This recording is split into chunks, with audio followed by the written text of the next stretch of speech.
out of Yi Qianming's tent, the corners of their lips twitched. Master is teasing the evil doctor again. If the evil doctor finds out. Feng Yu touched his forehead and had a terrible headache. The two of them already knew the truth from Yi Qianming. It was mainly because they were prepared to die to persuade Yi Qianming not to abandon the evil doctor, but the truth thrown out by Yi Qianming almost made them dizzy. Luo Shaoqi was the evil doctor. She deliberately ate the small illusion pill to disguise her identity. The two of them were dumbfounded when they heard it. On one hand, they admired the evil doctor's tricks. On the other hand, they were depressed that their master and the evil doctor had already recognized each other. Why didn't they recognize each other? They were still having fun. Not only that, their master didn't let them recognize the evil doctor. How long were the two of them going to play around like this? Master, do you know that you have been led astray by the evil doctor? He was wearing a simple white robe, which made him look like an immortal. At this moment, his feet were lightly tapped on a tree branch. He stood in the middle of a forest and looked at the group of figures in front of him indifferently. People from the demonic moon sect. His face was indifferent and his eyes were very indifferent. However, the meaning of his words made the hearts of the people in front tremble. Who are you? The group of demonic moon sect people in front of him shouted fiercely. The injuries in their group were very serious. Almost all of them were injured. If the people from the Chu and Lian families had not come to the abandoned continent and made it noisy, they would not have been able to escape from the hands of Zhang Beiyue and the others.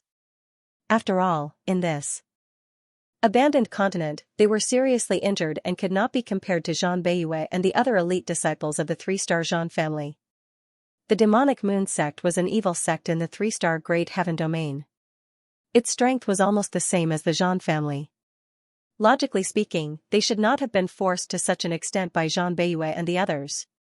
However, the mistake was that they did not know that Zhang Beiyue and the others had come to the abandoned continent with a great conspiracy. Therefore, after seeing the actions of Zhang Beiyue and the others, they quietly followed and did not bring the most elite disciples of their family. On the other hand, Zhang Beiyue was the first young master of the Zhang family. He was the strongest genius of this generation of the Zhang family. His strength was comparable to an ordinary elder with real power. Moreover, the people he led were also the most elite disciples of the Zhang family. In this way, the demonic moon sect people suffered a great loss when facing Zhang Beiyue and the others. If the people from the Chu and Lian families had not arrived and discovered the Tianluo grass, they would not have been able to escape. Later on, the Chu clan and Lian clan were able to successfully spread the news of the Tianluo grass to the outside world because of their help. If they had not held back Zhang Beiyue and the others, the people from the Chu and Lian families would have died long ago. However, even so, they could not leave the abandoned continent at this moment. Not to mention, they already knew that the purpose of Zhang Beiyue and the others was in the heart of the continent. It was very likely that they had discovered a peerless treasure. Under such circumstances, how could the demonic moon sect members let the matter rest? But now that they were seriously injured, there was nothing they could do. At this moment, Yu Mingqian appeared. Everyone looked at Yu Mingqian warily. They didn't know how Yu Mingqian had seen through their identities and found them. Yu Mingqian didn't care about their gazes at all. He stood on the tree branch and looked at the people of the demonic moon sect coldly. He said, "You don't have to be afraid of what I will do to you. I'm not interested in trash like you." Someone from the 3-star region, to Yu Mingqian, the young master of the Inscription City's Federation of Trade Unions, it wasn't even worth mentioning. The reason he was able to discover the demonic moon sect's traces was naturally because he had sensed their tyrannical aura, which was different from that of the Chu and Lian families. With the help of the inscription man-seeking array, he easily found their whereabouts. Yu Mingqian wasn't interested in why people from the 3-star domain would appear on the abandoned continent of the 6-star domain. Luo Qingtong was getting closer and closer to Yi Qianxian. She might not have noticed it, but Yu Mingqian could tell that she was treating Yi Qianxian and the others differently. The other party and those white jade-masked men knew each other. Not only that, but Luo Qingtong had also recognized the white-masked men. Yu Mingqian was very afraid of Yi Qianxian's strength.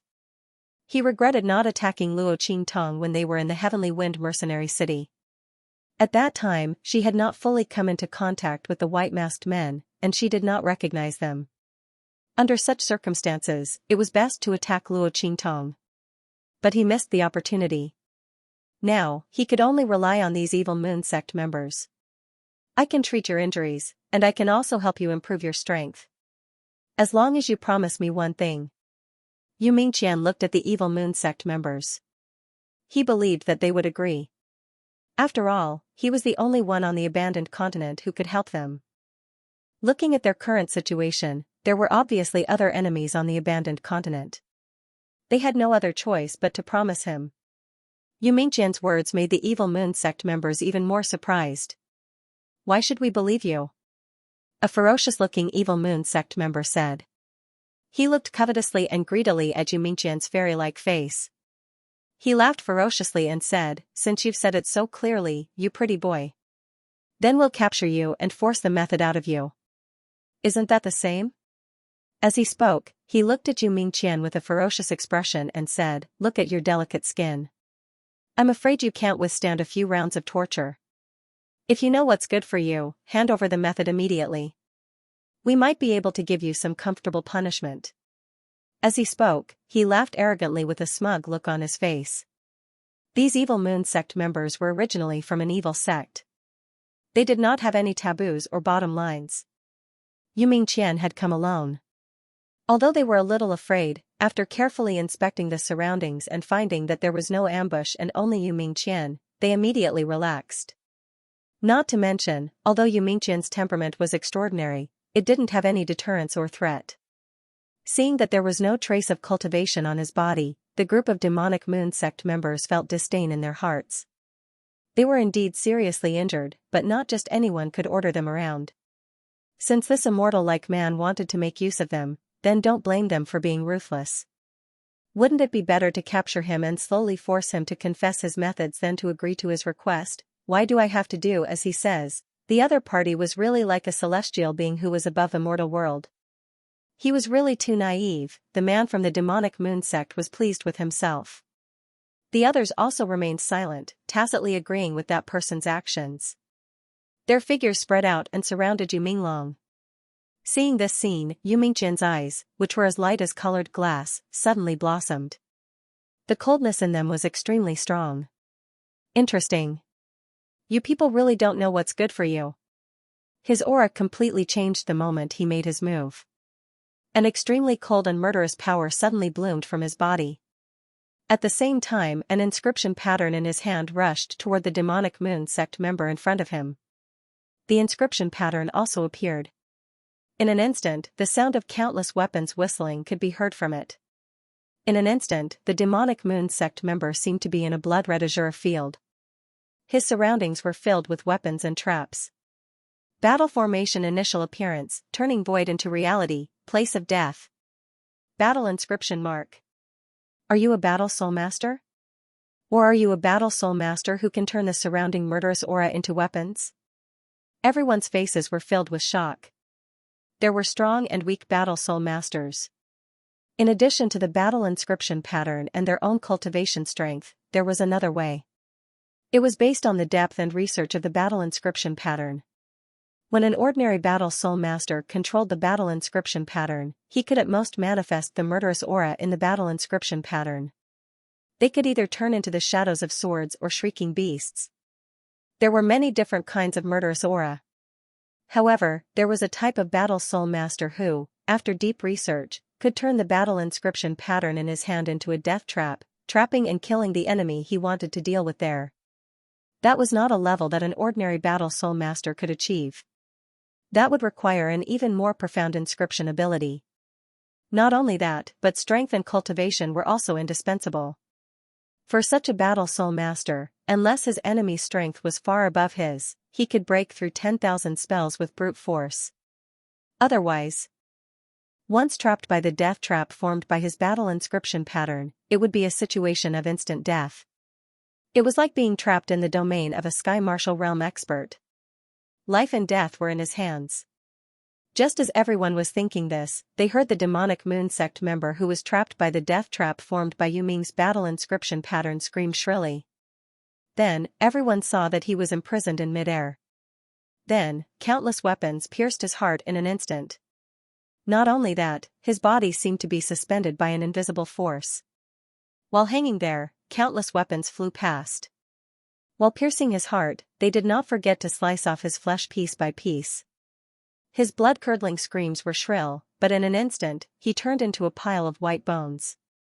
Under the horrified gazes of the crowd, the demonic moon sect member who had turned into a pile of bones was still alive. What a hair-raising way to die. Everyone's eyes were filled with extreme fear. You are a battle soul master, you, who are you? They looked at the man in front of them who looked like he was floating in the air and had no lethality at all. Yu Mingqian had completely retracted her power. She had returned to her previous powerless state. However, the crowd had just witnessed him killing the demonic moon sect member. How could they still dare to treat him as a weakling? At that moment, his heart was trembling with fear. Their strength had not recovered yet. All of them were seriously injured. They were no match for Yu Mingqian. Moreover, even if they had recovered their strength, the death trap formed by the battle inscription pattern Yu Mingqian had just revealed was not enough. What was going on? How could there be such a terrifying figure in this 6-star region's abandoned continent? Given his strength, he could easily sweep across this abandoned continent. Why would he need them to do something for him? Everyone was trembling in fear as they looked at Yu Mingqian and asked, "My lord, could it be that you're also here because of the news that the Zhang family obtained? If that's the case, we're willing to be your lackeys." Their words made Yu Mingqian raise his eyebrows slightly. News from the Zhang family? He originally didn't care why these people from the demonic moon sect had come. However, after hearing what they were saying, it seemed like their purpose in coming to this abandoned continent wasn't simple. Yes. A member of the demonic moon sect said with trepidation. The Zhang family seems to have obtained news about an ancient godly item. The ancient godly item is in this abandoned continent. It's very likely that it has something to do with the changes in the heart of the continent and the birth of the sky grass. They quietly appeared in this abandoned continent and sealed off all information. It was by chance that we discovered their movements and followed them. We were accidentally discovered by them. Those people from the Zhan family are currently chasing after us. My lord, if you're also here for the ancient godly item, we're willing to listen to your orders. The member of the demonic moon sect smiled at Yu Mingqian ingratiatingly. In their opinion, Yu Mingqian's strength was tyrannical, yet he had hidden it. Since he had appeared in this abandoned continent alone, he must be here for the ancient godly item, just like them. In that case, they would naturally listen to his orders. After all, they were no match for him. They also mistook Yu Mingqian's request for them to listen to his orders and help him obtain the ancient godly item in the heart of the continent. Ancient godly item? Yu Mingqian's eyes narrowed slightly. That pair of eyes that were as light as colored glass was filled with surprise. He hadn't expected that he would receive such news when he had just randomly found some people to attack Luo Qingtong. However, he didn't know if these people's information was true or false. If it was really an ancient divine object, it would not be a bad idea to obtain it. In this world, anything that had even the slightest bit of information about God was a 1 in a million treasure. However, it was really surprising that such a treasure would appear on a small abandoned continent in a small 6-star region. Yu Mingqian's words, coupled with the meaning in his eyes, made the demonic moon sect members realize that they had guessed wrongly. This man with astonishing strength actually didn't come for the ancient divine object. They had spilled the beans. If he had known earlier, he wouldn't have opened his mouth. That way, after they had gained the support of the other party and gained strength, they could then snatch the ancient divine object. Everyone was vexed in their hearts, but they didn't dare to show it on their faces. Yu Mingqian glanced at them and said, "We'll talk about the ancient divine object later. What I want you to do is something else." He told her about Luo Qingtong. "It's this young man named Luo Xiaoqi. I want you to capture him. Leave it to me." He didn't know if the ancient divine objects mentioned by these people were true or false, but the news about Luo Xiaoqi's divine inscriptions was basically confirmed. Naturally, he knew what was more important. As soon as Yu Mingqian's words came out, the people of the evil moon sect looked at each other in dismay. They looked at Yu Mingqian, not understanding why he didn't do it himself. It was just a young man. However, they didn't dare to ask any more questions when they saw Yu Mingqian's gaze. Yu Mingqian's methods were too ruthless and terrifying. They all had a shadow in their hearts.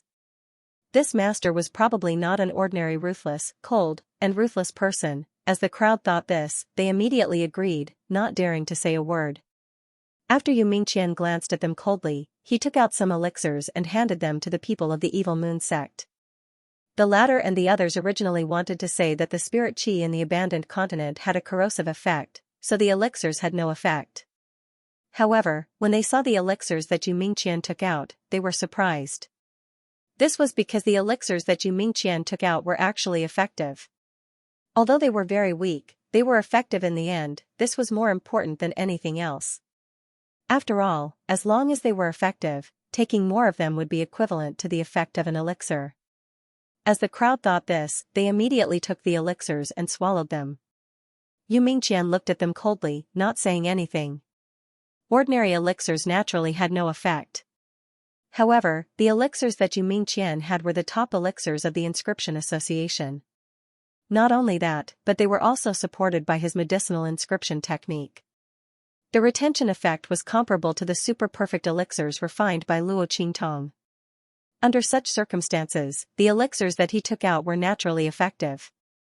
It was just that they were not as effective as the elixirs refined by Luo Qingtong. However, they still had a healing effect on the injuries of the people of the evil moon sect. Not only that, but Yu Mingqian also asked the people of the evil moon sect to take off their clothes. All of their bodies were engraved with inscription arrays that could increase their strength and concentrate all their potential into one point. After doing all this, Yu Mingqian floated away, leaving the people of the evil moon sect behind. They looked at his back in shock and fear. The other party was simply too terrifying. She was a perfect example of what it meant to have the appearance of an immortal but the heart of a snake. No one dared to stay here any longer. After Yu Mingqian left, they quickly left as well. Before he left, he did not forget to kill the demonic moon sect member who was still lying on the ground.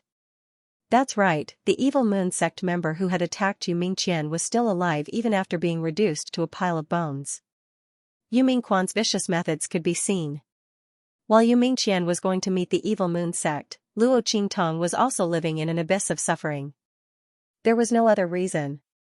After she explained to Yi Qianming what hubby meant, the latter took a fancy to this title and asked her to stop calling him brother and call him hubby. What kind of husband was this? He was a man, calling him hubby. This scene was simply unbearable to the eyes, however, she couldn't refute Yi Qianming's reason. Didn't you say that was a compliment? Or are you just trying to trick me? Yi Qianming's voice was cold. If she admitted it, wouldn't this man think that she was scolding him last night, so she deliberately pinched and pulled him, and deliberately took off his clothes? Luo Qingtong thought so and could only succumb to her own deception. If she knew that this would be the result, even if she was beaten to death, she wouldn't have interpreted the word husband in such a way. At most, Yi Qianming would teach her a lesson. Anyway, he wouldn't do anything to her because her body was similar to Luo Qingtong. Luo Qingtong's heart was madly biting her handkerchief, but on the surface, she called Yi Qianming weakly, husband. Her voice was soft and feeble, without an ounce of strength. But in Yi Qianming's ears, it was unusually pleasing to the ear. The meaning of this title was indeed very different. For some reason, when Yi Qianming heard Luo Qingtong call him like this, his heart inexplicably softened. He only felt that the girl's voice was very pleasant to the ear. In fact, in order to be able to match the identity of Luo Xiaoqi, Luo Qingtong deliberately lowered her voice and changed it into a slightly hoarse voice of a teenager. It was completely different from soft and pleasant to the ears.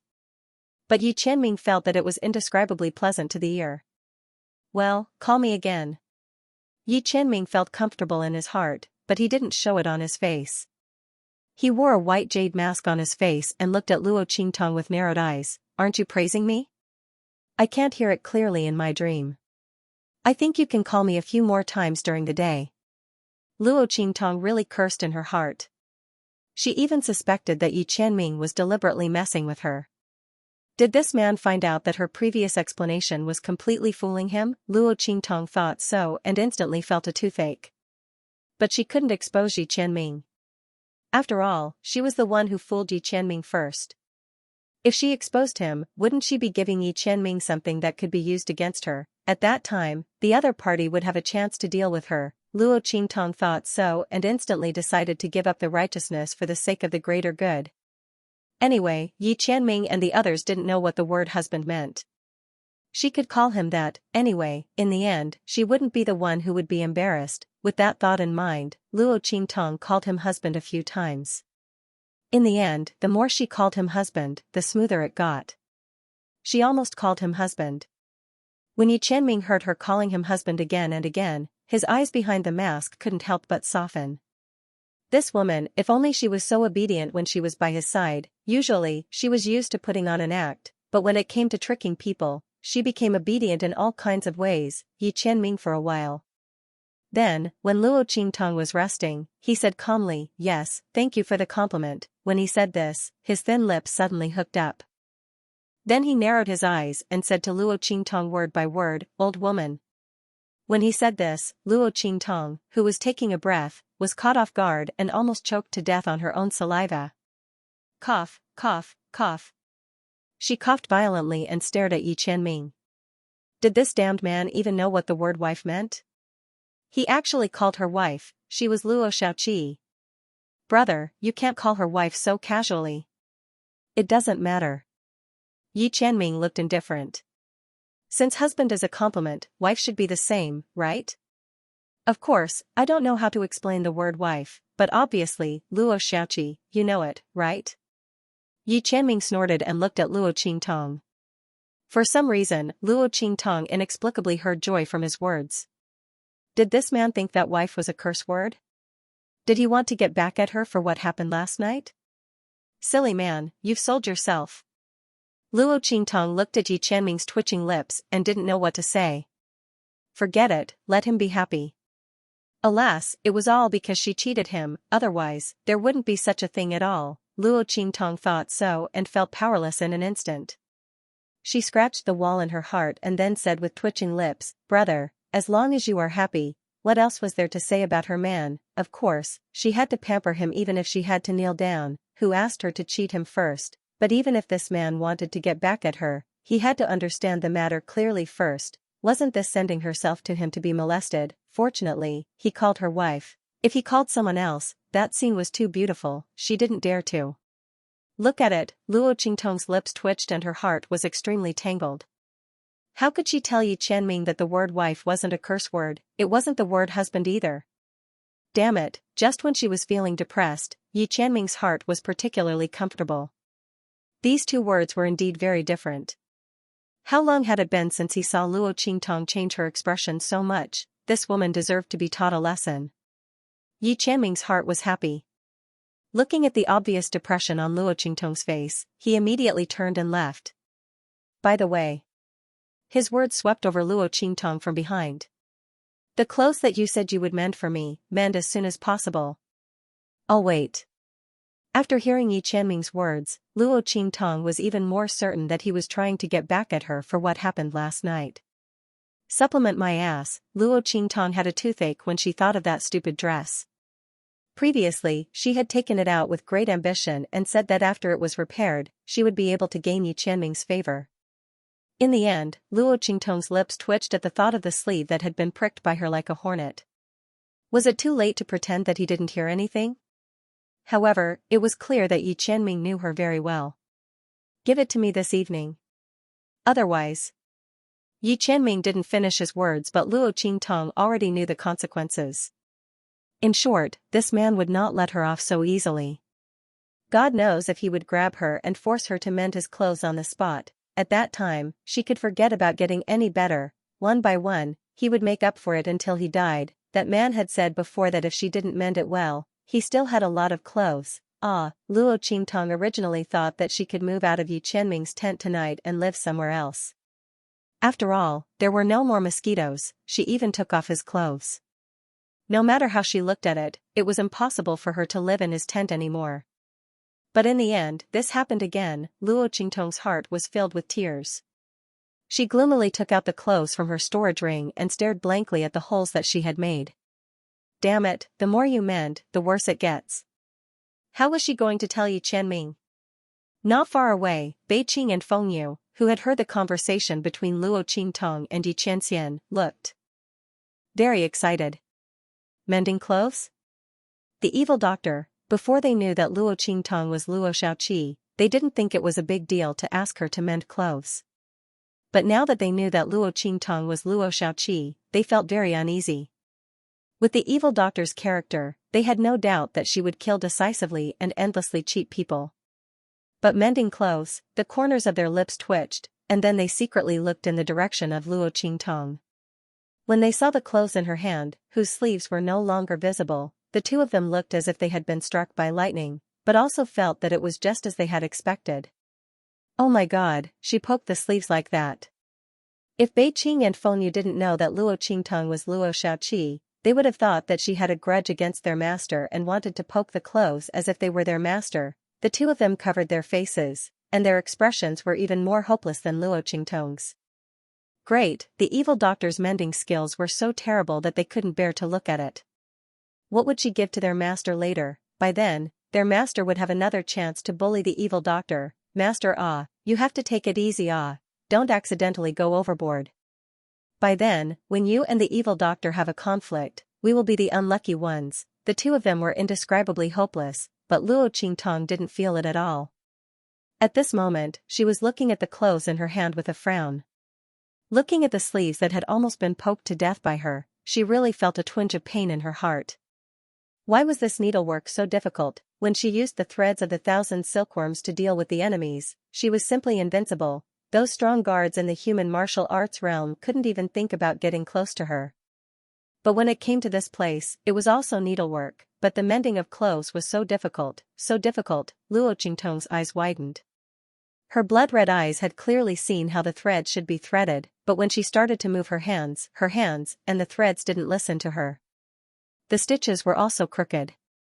Luo Qingtong had no choice but to tear and poke again and again. And then it became like this: if Luo Qingtong didn't have her blood-red eyes and dodge in time, her 10 fingers might have been poked into pieces together with the sleeves. Thinking of this, Luo Qingtong suddenly looked at the clothes in her hand gloomily. All of a sudden, her eyes lit up and she smiled. "I've got it." She smiled as she looked at the clothes in her hands. Then, she hugged it and walked back into the tent. Looking at her leaving figure, Bei Qing and Feng Yu felt a headache coming on. What idea did the evil doctor come up with this idea? Every time they watched their master and the evil doctor fight, they felt so tired. Having 2 masters who were so naughty, their hearts were bitter. Bei Qing and Feng Yu's expressions were very interesting. They couldn't help but pray that the 2 of them wouldn't go overboard. Their hearts were too weak and couldn't withstand too much stimulation, while Bei Qing and Feng Yu were praying, in the tent. That woman definitely didn't expect him to do this, right? Yi Qianming's heart was filled with joy. He was already looking forward to Luo Qingtong's expression when she came back at night. He wondered what that woman would do at that time. Would she come to him pitifully and beg him? Huh. Yi Qianming chuckled. He finally knew why Luo Qingtong was so naughty in the past. This feeling was not bad at all. Especially when he looked at Luo Qingtong, he felt depressed but he couldn't do anything to her. Yi Qianming's heart was filled with joy. The smile on his lips was getting bigger and bigger. At this moment, Luo Qingtong excitedly hugged the clothes in her hands and walked in from outside. "Cough, brother, I've mended your clothes." She deliberately emphasized the word mended. Luo Qingtong's face was full of smiles and she was very happy. Yi Qianming looked at the smile on her face and suddenly raised his eyebrows. So fast, his expression was indifferent and at the same time, he was a little curious. Didn't those people from the Red Flame mercenary group clearly say that this woman didn't know how to mend clothes? How could it be mended so quickly? Let me have a look. Looking at the bright smile on the young man's face that even the huge birthmark couldn't hide, Yi Qianming raised his eyebrows and reached out his hand to Luo Qingtong. "Okay," Luo Qingtong said and handed the clothes in her hands to Yi Qianming with a smile. Yi Qianming unfolded the clothes in his hands and looked at the sleeves that were almost poked into a sieve. He was silent for a while. "You've mended it?" The fate of this sleeve was simply too tragic. But Yi Qianming noticed the clothes in his hands that were still separated from the sleeves. This woman just gave it to him like this.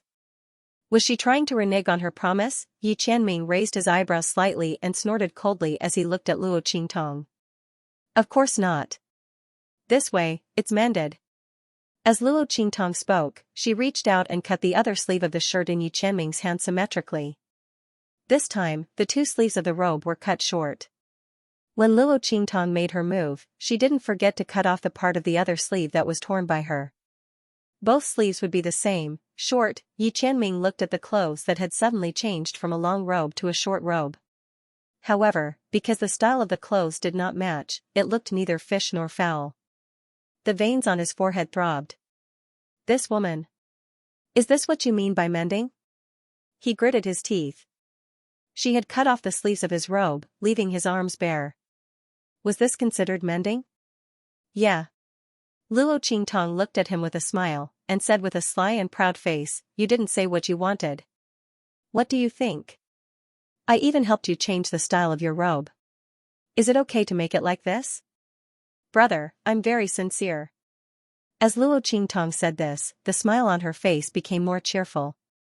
She was truly a genius, who said that mending clothes could only be done by sewing. She had cut off the sleeves on both sides and changed it into another style of clothing.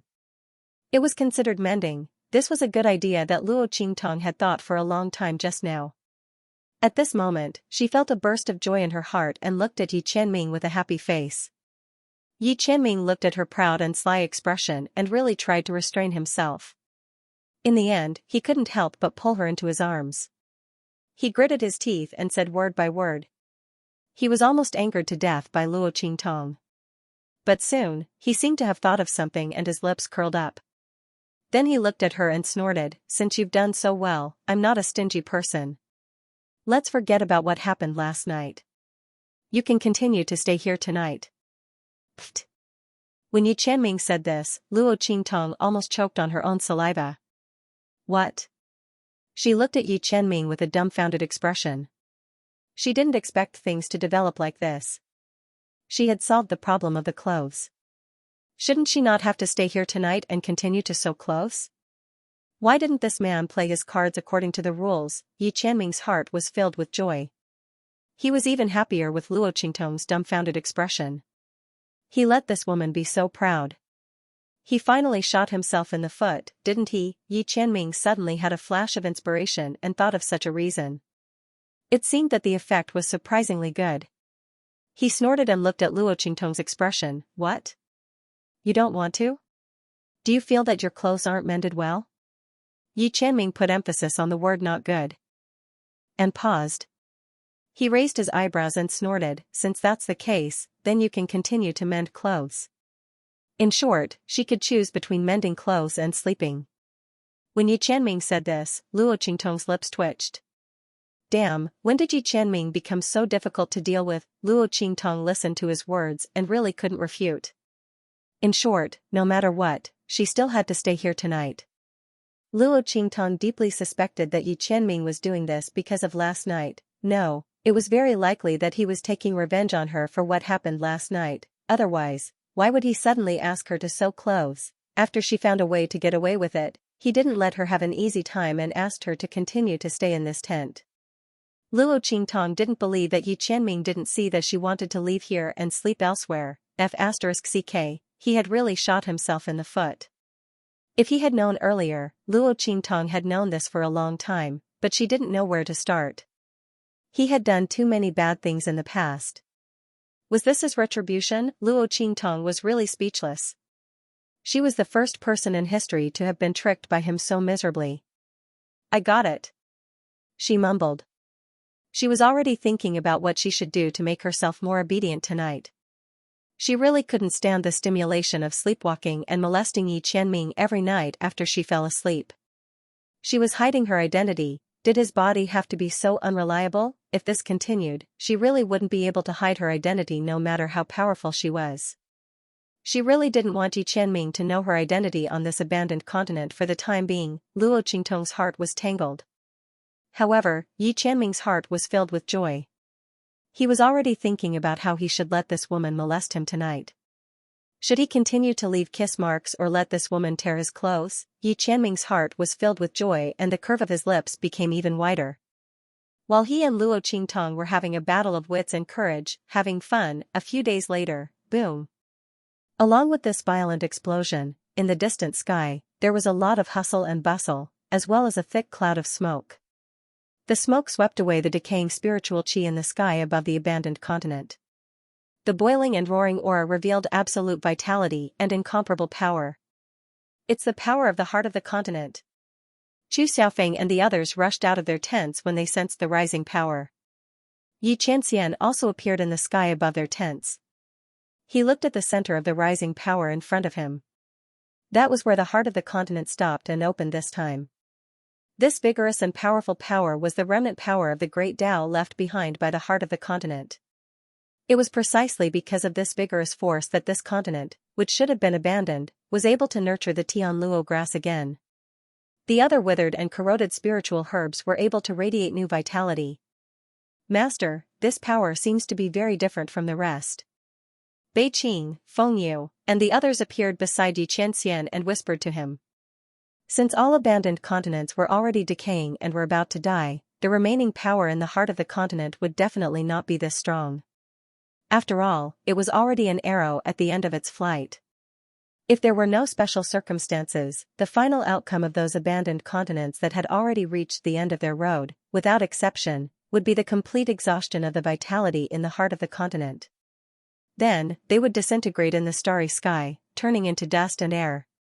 However, the power emitted by the heart of the continent was unusually tyrannical and powerful. It was hard to believe that this was an abandoned continent that was about to disintegrate and scatter into the starry sky just by looking at the intense power of the continent's core. Instead, it seemed like a supercontinent that was at its peak, filled with vitality, and was about to evolve and evolve again. Yes, that's indeed the case.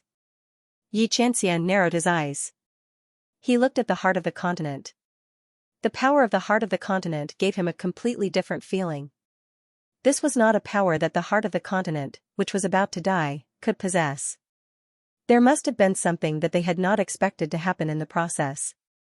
He didn't expect that he would encounter such a situation when he came to the abandoned continent to get a stalk of Tian Luo grass to stabilize his injuries because he couldn't find Luo Qingtong. The thing in the heart of the continent was definitely not simple. This trip to the sky Luo grass would not be so easy. However, Xianxia wasn't particularly worried. At worst, he would just reveal his true identity and strength. To Xianxia, the reason why he had concealed his identity in every possible way was not because he was afraid that the people of Tiandu would come looking for him. Instead, he didn't want them to cause trouble on his way to find Luo Qingtong. Moreover, if he was busy dealing with them, how would he have enough time to look for Luo Qingtong? There was also the hidden danger of his heavenly veins body, which was indeed troublesome. But that was all there was to it. Now that Luo Qingtong was by his side, he was not afraid of the people from Tiandu. As long as Luo Qingtong could cure the hidden danger in his body, even if Emperor Tiandu came, he would not be afraid. He would let that woman misunderstand him for the time being. Xianxia really liked how Luo Qingtong cared about him and protected him. It warmed his heart. Moreover, that woman was so cunning and willful. She was Luo Shaoqi, so she was unusually obedient because she didn't want to expose her identity. Xianxia hadn't had his fill yet. How could he let her know the truth so soon? His face darkened when he thought of how she used to make him jump in anger, but he couldn't bear to punish her. This time, it was time for him to collect some interest and gain back some face. As Xianxia thought about it, she snorted and turned to look at Luo Qingtong. Luo Qingtong was also looking at the scene in the sky. The power of the heart of the continent was rising. Luo Qingtong wasn't as strong as Xianxia and the others, who could see that the power of the heart of the continent was different at a glance. However, her blood-red eyes were spinning. She could tell that something was wrong from the analysis of the power. The power of the heart of the continent was too strong. It was far more powerful than the power of the heart of the continent emitted by ordinary abandoned continents. The heart of the continent was so powerful. Could it be that there was some kind of treasure hidden in the heart of the continent that caused such a change? If that was the case, then their group had really made the right choice by coming here. Luo Qingtong knew that if there was really such a treasure that could make the heart of the continent, which was about to die, emit such a terrifying power, then its value was far beyond ordinary treasures. It wasn't an exaggeration to say that if news of this treasure were to spread, not to mention the Chu family and the Lian family, even the big families and forces of the three-star domain and above would come. However, the Heavenly Wind Chu clan and the Flying Star Lian clan had coincidentally sealed off the news of this abandoned continent, so no one else knew about it. This treasure would most likely be theirs to take advantage of. Luo Qingtong's lips curled up at this thought. But soon, she saw Xianxia's gaze and the smile on her face immediately disappeared. Oh my god, she did not know how to face Xianxia anymore. These days, Luo Qingtong had been living in an abyss of suffering. Her sleepwalking was so bad that it made people's hair stand on end. Luo Qingtong woke up every morning in Xianxia's arms. There was even one time when she tied her hands and feet together. When she finally woke up, Luo Qingtong was horrified. Her lips were less than a centimeter away from Xianxia's lips. She was so close to kissing him. Oh my god, was she that thirsty? Xianxia, on the other hand, coldly told her that she had suddenly woken up in the middle of the night and said that she wanted to bite him to death. The man narrowed his eyes. I was curious how you were going to bite me to death. In the end, you woke up. Xianxia's voice was calm, but Luo Qingtong felt like dying. Oh my god, this bite was not a bite at all. Luo Qingtong was certain that if she hadn't woken up in time, she would have pounced on Xianxia and bitten him left and right. Oh my god, even with her hands and feet tied, she couldn't stop herself from defying the heavens? Luo Qingtong's heart was indescribably tangled, but she didn't notice that Xianxia's eyes were dark as he stared at Luo Qingtong's slightly swollen lips. This woman woke up faster than he expected. Fortunately, he pulled away in time and made up an excuse. Otherwise, they would have been discovered. In the next few days, no matter how many methods Luo Qingtong thought of, even if she desperately wanted to move out of Xianxia's tent and stay in her own tent, when she finally woke up, she would still appear in Xianxia's tent. This time, it was even more outrageous. She directly slept on Yi Qianxian's body, on his body. Meeting Luo Qingtong's shocked gaze, Yi Qianxian's expression was indifferent, and his tone was indescribably innocent. I was sleeping well in the tent, and you ran back on your own. You still insisted on sleeping in my tent. There weren't enough beds, so you climbed up on your own. You even cried and pulled, and refused to leave no matter what. As Yi Qianxian spoke, he raised his hand and pointed to the two sides of the wooden bed, where Luo Qingtong's fingers had left fingerprints due to excessive force. Looking at the 10 fingerprints that fit perfectly with her fingers, Luo Qingtong was on the verge of breaking down. She actually ran back to Yi Qianxian's tent, cried and pulled, and refused to leave. Luo Qingtong completely couldn't imagine that she would do such a thing. But the truth was right in front of her eyes. These 10 fingerprints were clearly her own, and she appeared in Yi Qianxian's tent.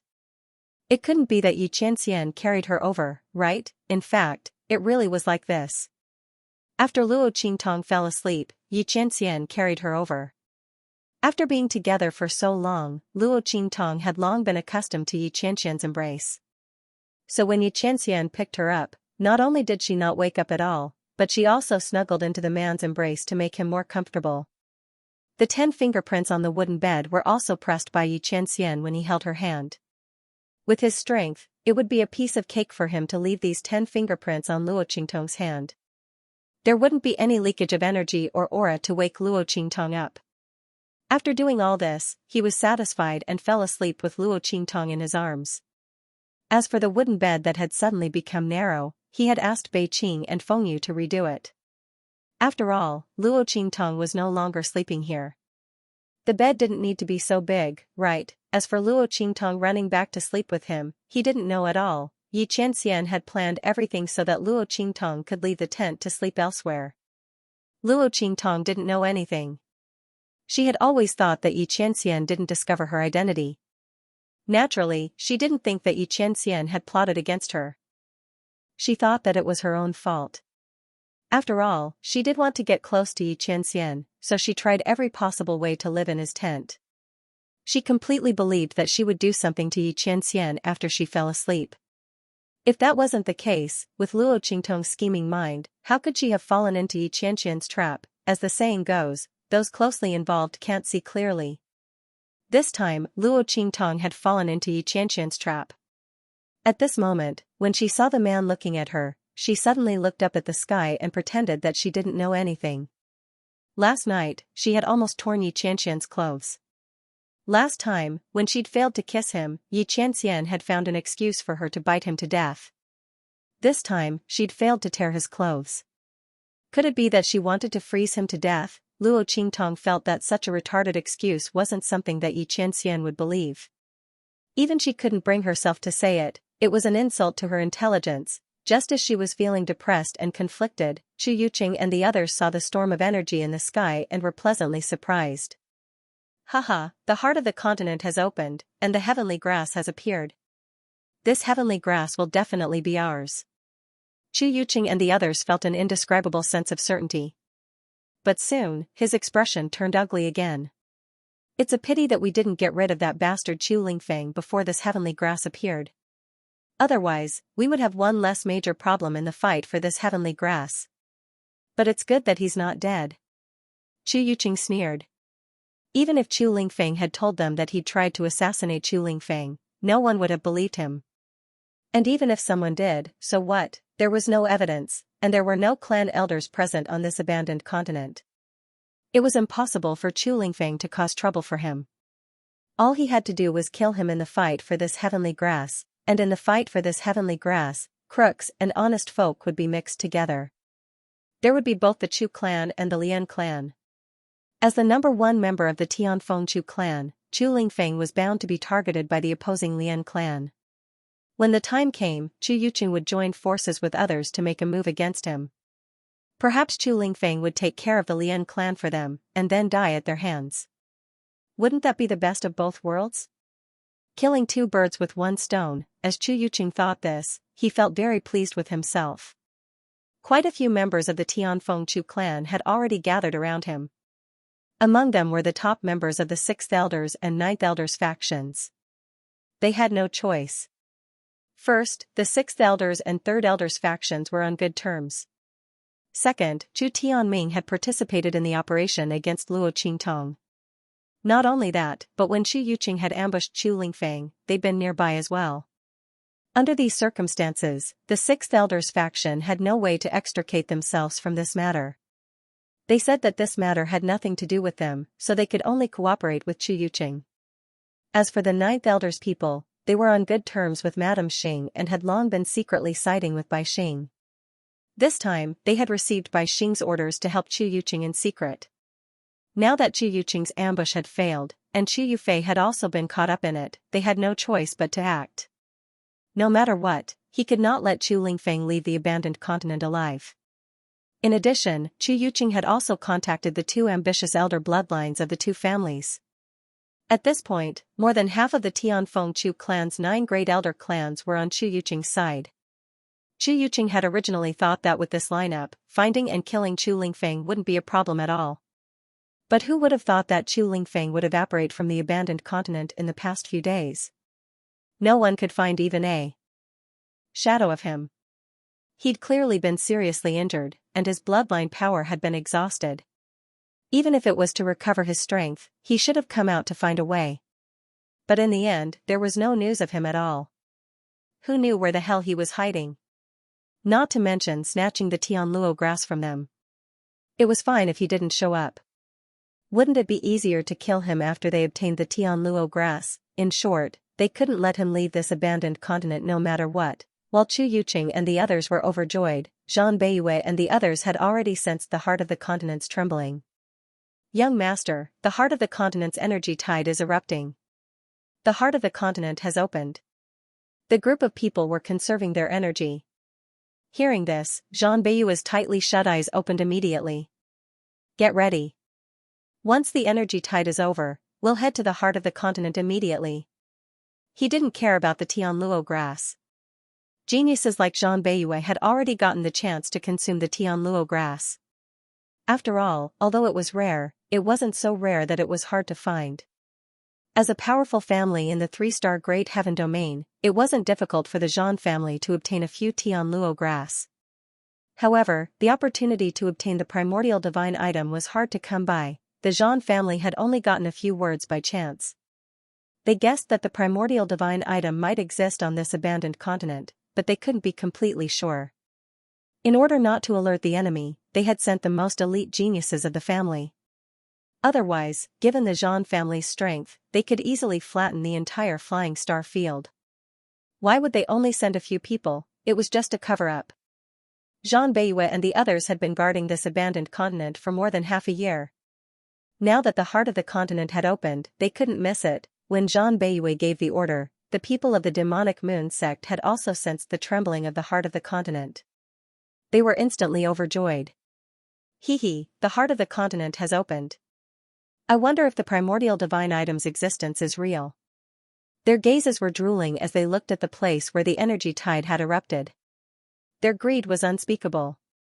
However, when they thought of Yu Mingxuan's unfathomable methods, their expressions froze. Given Yu Mingxian's methods, if he wanted this ancient divine object, they wouldn't even have a share in it. During this time, everyone had fully experienced Yu Mingxuan's methods. The elixirs he had given them and the inscription patterns he had drawn on their bodies were extremely useful. Everyone's strength had completely recovered. Not only that, because of the existence of the inscription patterns, their strength had increased by quite a bit. The same amount of strength had increased by many times through the inscription patterns on their bodies. Feeling that they were displaying strength that was completely beyond their own, everyone felt an indescribable excitement in their hearts. At the same time, they feared Yu Mingxian. However, they were extremely unwilling to give up on the primordial divine object just like that. Boss, do you think that after we capture that young man, we can use him to threaten that person and force him to give up that ancient divine object? Will he be willing to do so? A demonic moon sect member said to the leader beside him. The latter's face turned grave for a moment, but soon, he began to laugh coldly. B. The leader of the evil moon sect was very pleased with himself as he said this. If the news about the ancient divine object was fake, then they would obediently work for Yu Mingquan and capture that young man and hand him over to him. However, if the ancient divine object was real, then they would use that young man's life to threaten the other party. Since the other party had gone through so much trouble just to capture that young man, they would definitely not let him die so easily. Since that was the case, they had room to maneuver. If the other party wanted to use them, then they had to be prepared to be bitten in the back. After all, these people were untrustworthy and unscrupulous people from the evil path. The sneer on the evil moon sect leader's face became even more obvious as he thought about this. On the other side, Yu Mingquan smirked as he shattered the spirit mirror in his hand. A bunch of reckless people. He did not care about these people from the evil moon sect, but the ancient divine object in the heart of the continent. He looked at the energy tide in front of him, which seemed unusually tyrannical and full of vitality. He wanted that ancient divine object, and he also wanted Luo Qingtong. The energy storm in the heart of the continent raged for a full 7 days. During these 7 days, all the decaying spirit energy in the entire abandoned continent had been cleansed. The air was filled with spirit energy that was full of vitality. This was the power of the great path contained in the heart of the continent. Every year, the heart of the continent opened, and the remaining spirit flowers and spirit herbs absorbed this energy tide. By absorbing this energy, they could continue to maintain their vitality and strength in this abandoned continent. The magical beasts and demonic plants that had mutated and could only rely on the decaying spiritual energy to survive also appeared on the ground at this moment, absorbing the rare vitality and energy hungrily. Although they could only rely on the decaying spirit energy to survive, this rare vitality and power was the source of their strength. If they wanted to break through their own boundary barriers, the decaying spirit energy would not be able to do so. Only this energy, which contained the power of the great path, could do so. Therefore, during these 7 days, the sounds of countless demonic beasts and monster plants leveling up could be heard incessantly. There were also sharp and resounding roars from the demonic beasts and monster plants. During these 7 days, Luo Qingtong and the others all left their original campsite and went underground to avoid the demonic beasts and monster plants that rushed up to the surface. Luo Qingtong and the others would be crazy to go against all the demonic beasts and monster plants on the abandoned continent. It would be a small matter if they were attacked by all the demonic beasts and monster plants on the continent. It would be a tragedy if they missed the opportunity to enter the heart of the continent in 7 days. However, as Luo Qingtong looked at the raging energy storm, she felt that this scene was familiar. She thought about this for a long time.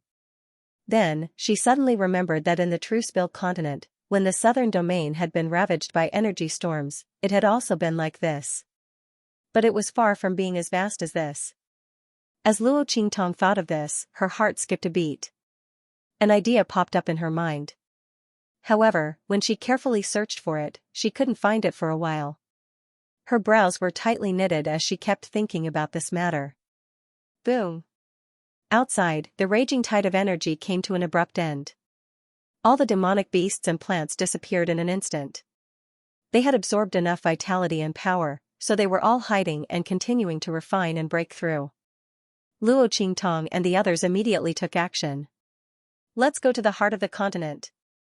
Xu Xiaofeng's voice was very excited. The fight for the Tianluo grass this time was the highlight of their trip to the abandoned continent. Now that the dust had settled, it was time for these people to return to their families. Xu Xiaofeng had relied on Luo Qingtong to obtain a large number of spiritual flowers and spiritual herbs. Even during the time they were temporarily stationed here, he had relied on Luo Qingtong's guidance to find a lot of spiritual flowers and spiritual herbs nearby. He had also cooperated with Gui Feng and the others to kill a lot of demonic beasts and plants. His own strength had been greatly tempered. Under such circumstances, he had achieved all his goals in coming to the abandoned continent. It didn't matter whether he had the Tianluo grass or not. In any case, he had no chance among the top disciples. Even so, he had to go and take a look.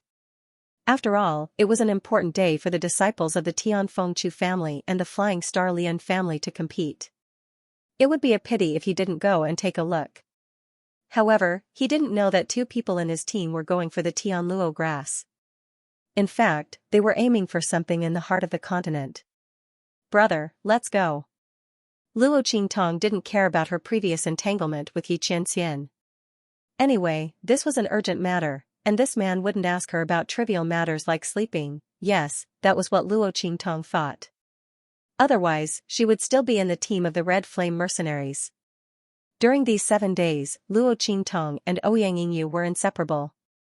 At the same time, she finally understood why no one dared to approach Ouyang Yingyu at night. Damn it, he's got 2 personalities. At night, Ouyang Yingyu would become another person. The originally seductive and coquettish woman would turn into a noble and cold woman after dark. She didn't like to talk and would attack anyone who came within 3 feet of her. Even Ouyang Yingyu's weapon was custom-made. During the day, the passionate and coquettish woman wielded a long sword. At night, the long sword would be split into 2, turning into 2 short blades. When Luo Qingtong approached Ouyang Yingyu on the first night, she was almost stabbed in the heart by the 2 daggers. If it weren't for her blood pupil's quick reaction and stopping Ouyang Yingyu's attack at the same time, she would have bled at that moment. After dark, Ouyang Yingyu was a natural assassin. As if she lived for the night, Luo Qingtong and Ouyang Yingyu exchanged moves for a whole night. Every time, Ouyang Yingyu only blocked and did not attack. Only then did Ouyang Yingyu acknowledge her. Oh, no, it's Ouyang Ningya. That night, after discovering that she couldn't hurt Luo Qingtong no matter what, the cold personality told her real name. Luo Qingtong knew that Ouyang Yingyu turned out to have a dual personality. Moreover, the personality hidden after dark turned out to be such a bloodthirsty and cold personality. After all, no one wanted to be hunted down with 2 daggers in the middle of the night, right? Luo Qingtong's lips twitched. As for Yi Qianren, he didn't say anything as he watched her walk towards him. The heart of the continent had been opened. Even if Luo Qingtong didn't walk up to him and leave with him, he would still capture her and imprison her by his side regardless of whether she was willing or not. After all, Luo Qingtong's safety was more important than anything else. Wasn't the reason why he cared about Luo Xiaoqi very simple? He had accepted Luo Qingtong's protection fee during this period of time. Wasn't it his duty to take care of her for those spirit herbs and flowers? Yi Qianxian should really be glad that Luo Qingtong had come up with all sorts of excuses to get close to him.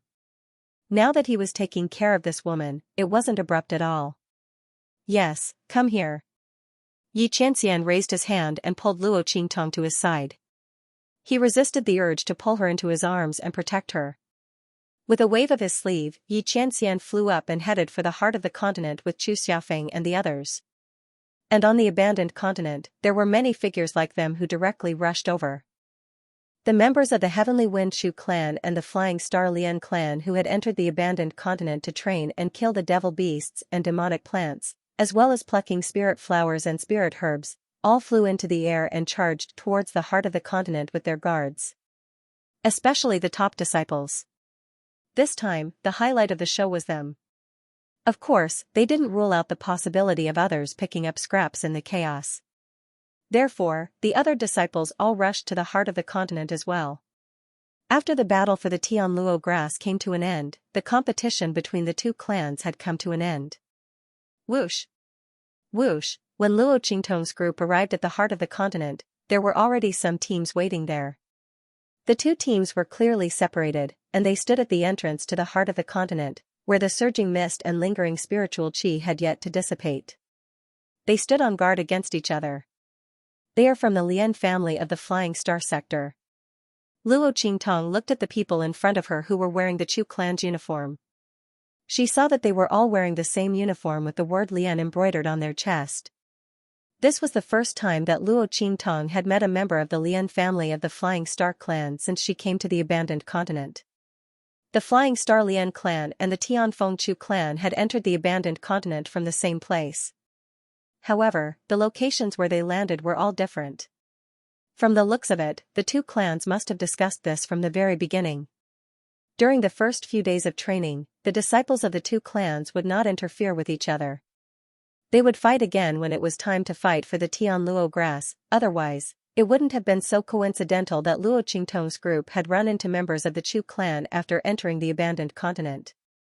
The 2 clans must have divided their activity areas so that it would be difficult for them to run into each other from the very beginning.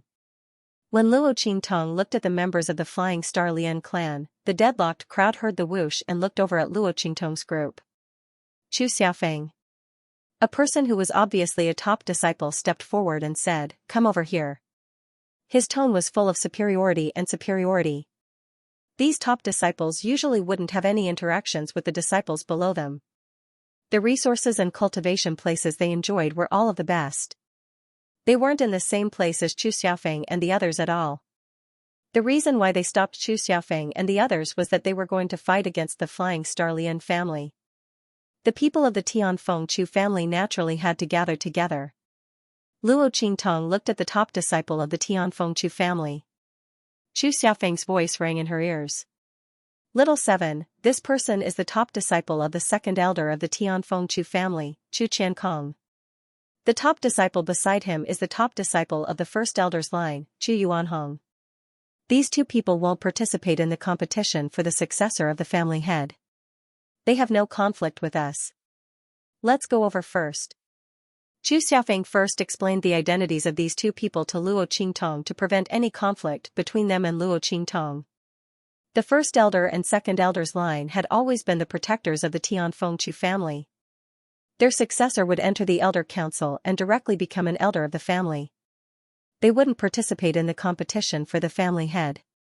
There was no conflict of interest with the eighth elder's line, which was the protector of the family head. Chu Xiaofeng had been worried that after arriving here, he would first encounter the third elder's line or the sixth elder's line. If that happened, it would be another troublesome matter. After all, Chu Tianming, Chu Ke and the others had suffered a great loss at their hands. Especially Luo Qingtong, he wasn't afraid of Chu Ke and Chu Tianming causing trouble. The eighth elder's line wasn't without people. However, Luo Qingtong was a mercenary. He might not be able to protect her. Hence, Chu Xiaofeng heaved a sigh of relief when he saw that the people here were from the first elder and second elder's side. At the same time, he also informed Luo Qingtong about the situation of these two families so that she would know what to do. In fact, the current situation was very advantageous for Luo Qingtong. No matter how one looked at it, if the Heavenly Wind Chu clan wanted to fight against the Flying Star Lian clan, they had to be united. Under such circumstances, if Chu Ke and the others came to cause trouble for Luo Qingtong, the others would stop them.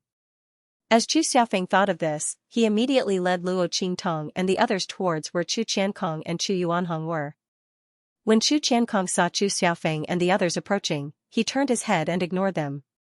For top disciples like them, if it weren't for the fact that they needed to fight against the Flying Star Lian clan, he wouldn't even look at Chu Xiaofeng and the others, let alone speak to them. However, the Flying Star Lian clan's people took another look at Chu Xiaofeng and the others. Or rather, they were looking at Luo Qingtong. Chu Qiankong and the others didn't notice, but they could see that Chu Xiaofeng and the others were a little strange. The people of the Red Flame Mercenary Corps and the others were protecting Chu Xiaofeng, but Bei Qing, Feng Yu, and the others were protecting Luo Qingtong tightly. Not only that, even Chu Xiaofeng's subconscious actions just now seemed to be treating Luo Qingtong as the backbone of the group. He didn't know if it was just his imagination, but he felt that this group of white-masked men wasn't simple. This man wore a silver robe with fragmentary gold stars. It was the standard uniform of the Flying Star Lian family's top disciples. Not only that, but he was also surrounded by a group of top disciples. It was obvious that he was their leader. While this man's gaze was on Luo Qingtong and the others, on the other side, the sound of rushing wind could be heard. Chu Yuqing and the others had arrived. Bastard, it's you. Chu Yuqing and the other top disciples arrived. When he saw Luo Qingtong in Chu Xiaofeng's group, his eyes instantly turned red. With a whoosh, he launched an attack at Luo Qingtong. However, before his attack could reach Luo Qingtong, Bei Qing, Feng Yu, and the others blocked it.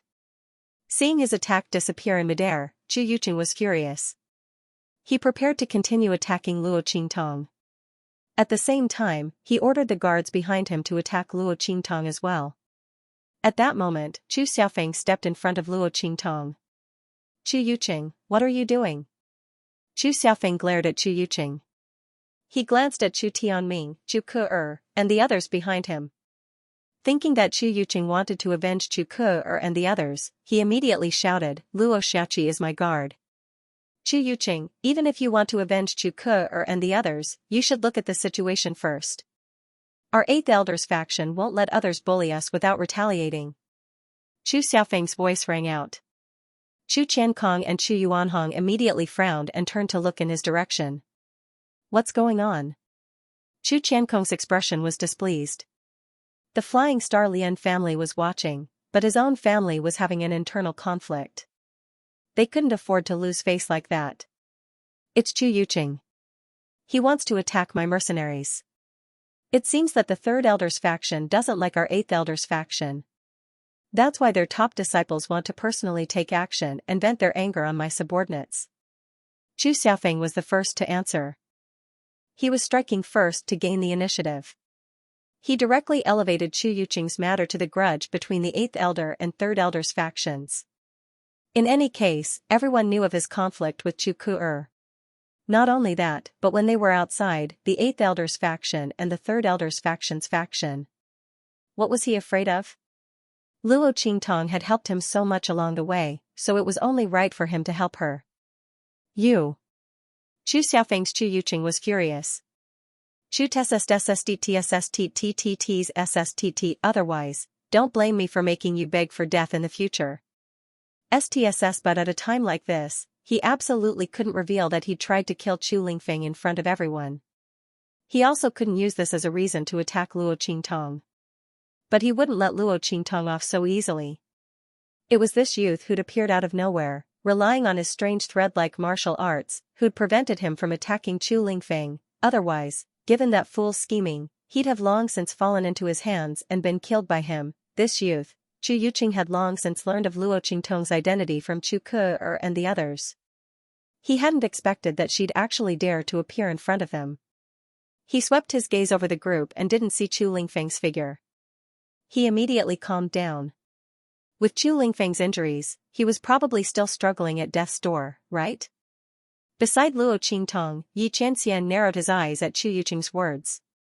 He coldly glanced at Chu Yuqing, the light in his eyes exceptionally frigid.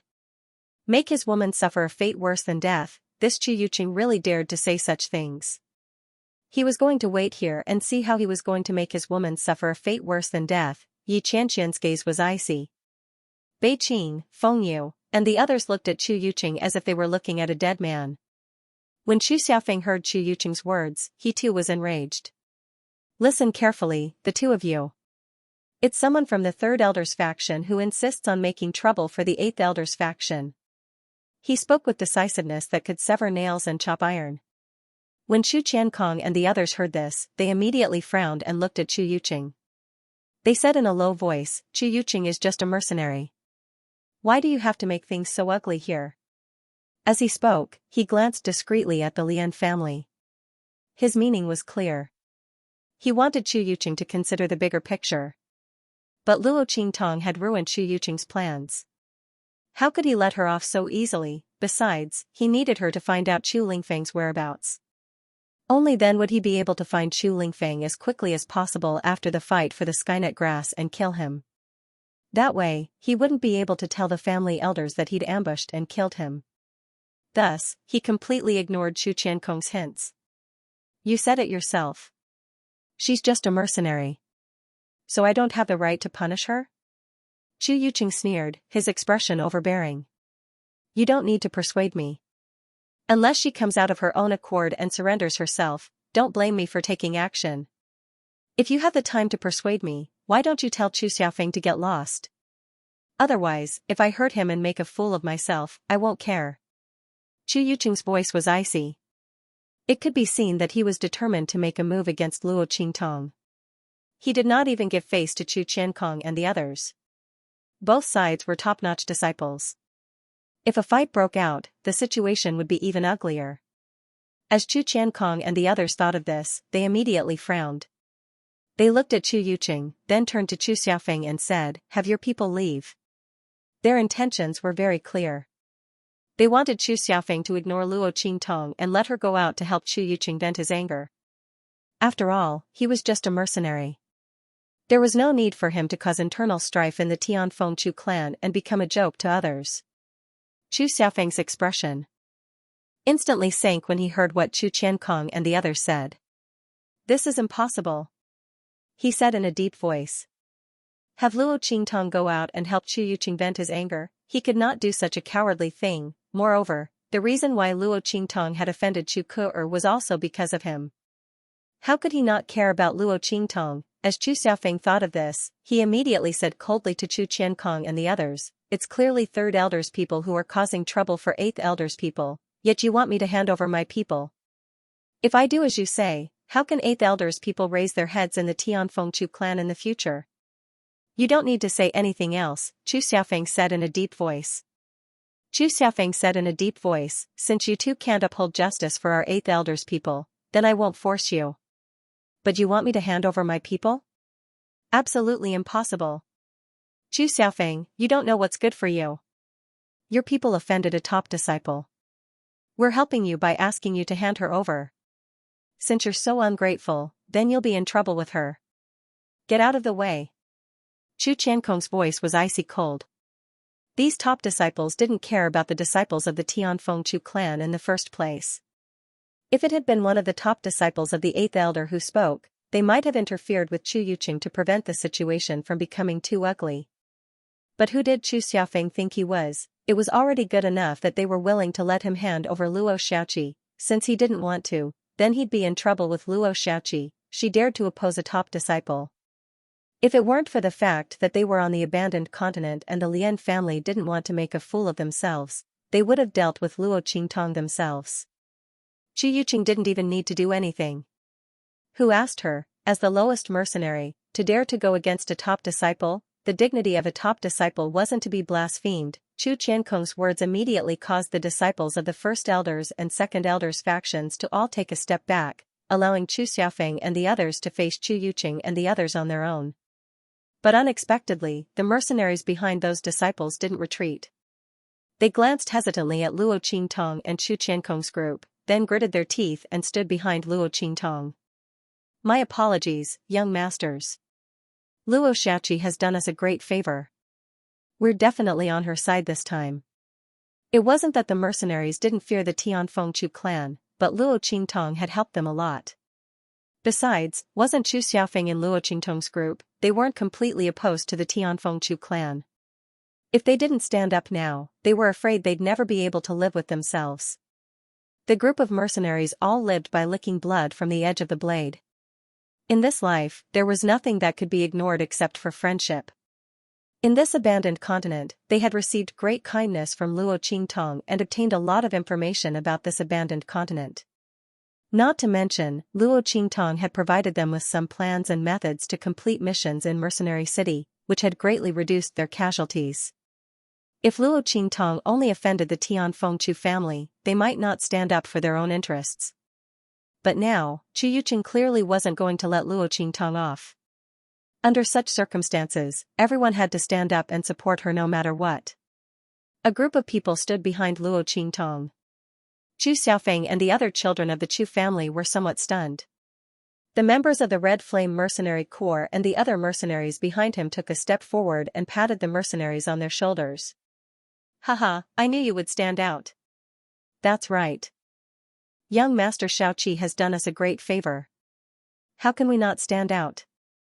Those mercenaries who came from the Great Elders and Second Elders branches snorted coldly. "Do you think you're the only ones who know how to repay kindness?" The mercenaries cast sidelong glances at Gu Yifeng and the others. These guys didn't retreat either, right? What a joke. They weren't any less hot-blooded than these people. They couldn't possibly allow others to point at them and call them cowards in the future. The atmosphere was joyous and harmonious. When Chu Yuqing saw this scene, he was so angry that smoke was coming out of his 7 orifices. What made him even angrier was that most of the mercenaries behind the Tianfeng Chu clan disciples had also walked behind Luo Qingtong. These mercenaries had signed an agreement with the Tianfeng Chu clan until the fight for the Tianluo grass began. Now that the heart of the continent had been opened, they no longer needed to listen to the orders of the Tianfeng Chu clan disciples. Thus, when they saw that Chu Yuqing was making things difficult for Luo Qingtong and wasn't willing to give up, they immediately walked out. The law couldn't punish the majority, so the mercenaries all gathered together. They weren't afraid that the Tianfeng Chu clan people would settle accounts with them after the autumn. The Tianfeng Chu clan people wouldn't purge Tianfeng Mercenary City, right? Even if the Tianfeng Chu clan people could do it, they wouldn't do it just because of Chu Yuqing's grudges and methods. Besides, they still had Chu Xiaofeng on their side. This wasn't just a grudge between them and the Tianfeng Chu clan. It was a grudge between the 8th elder and the 3rd elder. Because of this, the mercenaries didn't hesitate in the slightest as they walked out. Except for those who were not on good terms with Luo Qingtong, those from the Black Iron mercenary group and those mercenary groups that were on good terms with them, the others all walked behind Luo Qingtong. In an instant, a large wave of people and power had gathered behind Luo Qingtong. This power wasn't inferior to the power behind Chu Yuqing and the others. It was just that Chu Yuqing and the others were top-notch disciples, so the ranks of their guards were much higher than the mercenaries. Otherwise, Luo Qingtong would have been able to overwhelm them with just the number of people and power she had gathered. Bastard! Chu Yuqing's expression was extremely gloomy. He'd originally wanted to force Luo Qingtong to turn her back on her friends and family. Without Chu Xiaofeng and the others to help her, it would be easy for him to deal with the other party. Who would have thought that such a small mercenary would have such high prestige in the Heavenly Wind mercenary city? He was just a young man who hadn't even reached the exalted realm. How could he make the mercenaries of Heavenly Wind mercenary city so obedient and obedient? Chu Yuqing's expression was one of anger. Chu Ke-er, Chu Yufei, and the others had been paying attention to Luo Qingtong. She watched as the mercenaries came out one by one to support Luo Qingtong. Everyone's faces were indescribably twisted. How could this be? Luo Xiaoqi is such a bitch. How can she command so many mercenaries? Chu Ke-er's voice was sharp. She almost couldn't control herself and screamed. But even so, her voice was still a deep growl. At the same time, she grabbed Chu Yufei's hand tightly. Chu Yufei's hand was so tight that the back of her hand was about to bleed. But Chu Yufei didn't seem to notice. She bit her lip and looked in Luo Qingtong's direction. Her face was filled with unwillingness. She'd thought that Luo Qingtong wouldn't be able to escape. She hadn't expected that she would be able to gain the support of these mercenaries.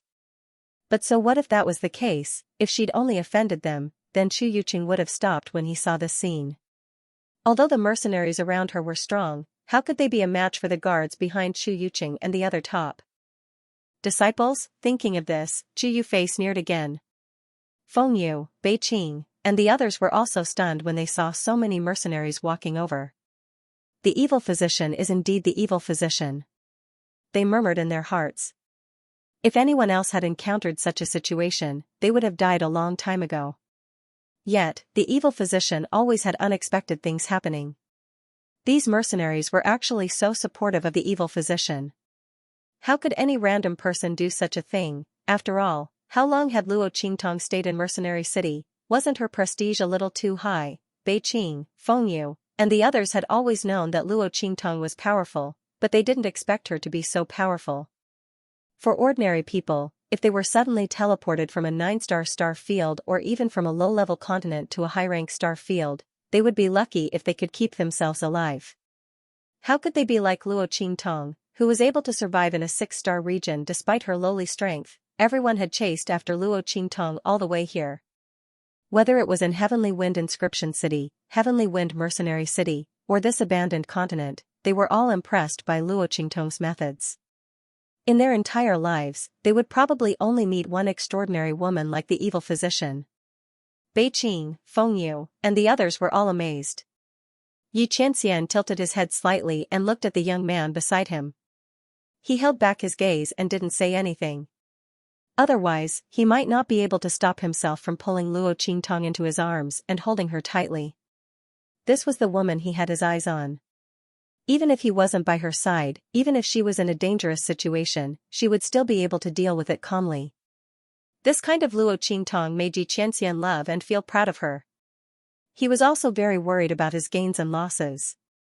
This woman was like the wind. He always felt that if he didn't hold her tightly, she would disappear without a trace. Yet, she was so powerful that Xianxia really couldn't do anything to her. Usually, it was others who admired him, worried about his gains and losses, and loved him so much that they died because of him. Only when it was his turn did he know how difficult it was to fall in love with someone. Xianxia's gaze deepened. Luo Qingtong looked at the mercenaries standing behind her with a look of surprise. She didn't expect these people to stand by her side. Previously, when she helped them, she was indeed thinking of borrowing their strength when the fight for the Tianluo grass began. But at that time, she only thought that if they didn't do anything to her, she would have a chance to fish in troubled waters. She didn't expect that they would stand by her side when she faced with danger. Sure enough, they were the most loyal and righteous people, although these mercenaries were despised by those big powers and aristocratic families for having shallow foundations and being uncouth. In Luo Qingtong's eyes, they were much better than those big powers and aristocratic families who spoke of righteousness, but in the end, stabbed her in the back. At least these people knew what it meant to repay kindness. Luo Qingtong glanced at these people, then looked at Chu Yuqing. She hadn't said a word since the other party had opened his mouth. It wasn't that she had nothing to say, but that she was too lazy to say anything. With Xianxia and the others here, Luo Qingtong knew that she wouldn't be in any danger. Thus, she couldn't be bothered to pay attention to Chu Yuqing and let him perform his one-man show. Young Master Yuqing. Luo Qingtong's expression was indifferent. The words young Master Yuqing were spoken in an unusually cold and sarcastic tone. Just when everyone thought that she was admitting defeat and that Chu Yuqing had already prepared himself to act all high and mighty, Luo Qingtong's cold voice rang out. You talk too much nonsense. Didn't you say you'd make me beg for death? I'll wait for you. She smiled at Chu Yuqing. She'd been pretending to be a rabbit for too long. She almost thought she was a rabbit. But even if she was a rabbit, she was still a little white rabbit with steel teeth. If Chu Yuqing wanted to deal with her, he'd have to grit his teeth until they broke, Luo Qingtong sneered. With the people behind her, even if Xianxia and the others didn't make a move, she could still toy with Chu Yuqing and the others. If you don't believe me, why don't you try? The moment Luo Qingtong said that, everyone around was dumbfounded. Luo Qingtong had respectfully addressed Chu Yuqing as young Master Yuqing just to say such words. Wasn't she deliberately provoking Chu Yuqing? He wasn't going to let her go. Now that he was angered by her, he probably wouldn't care about anything else. This Luo Xiaoqi, had she gone crazy? This thought flashed through the minds of the Tianfengchu family members. Gui Feng and the others were also very stunned. They'd never heard Luo Qingtong speak in such a domineering manner. They didn't know why, but it was quite moving to listen to. Haha. Well said, Xiaoqi. Hu Zhan slapped Luo Qingtong on the shoulder and laughed heartily. I told you before, we men have to be strong. You used to be so soft, but now you're being bullied. That's good, you're finally acting like a man.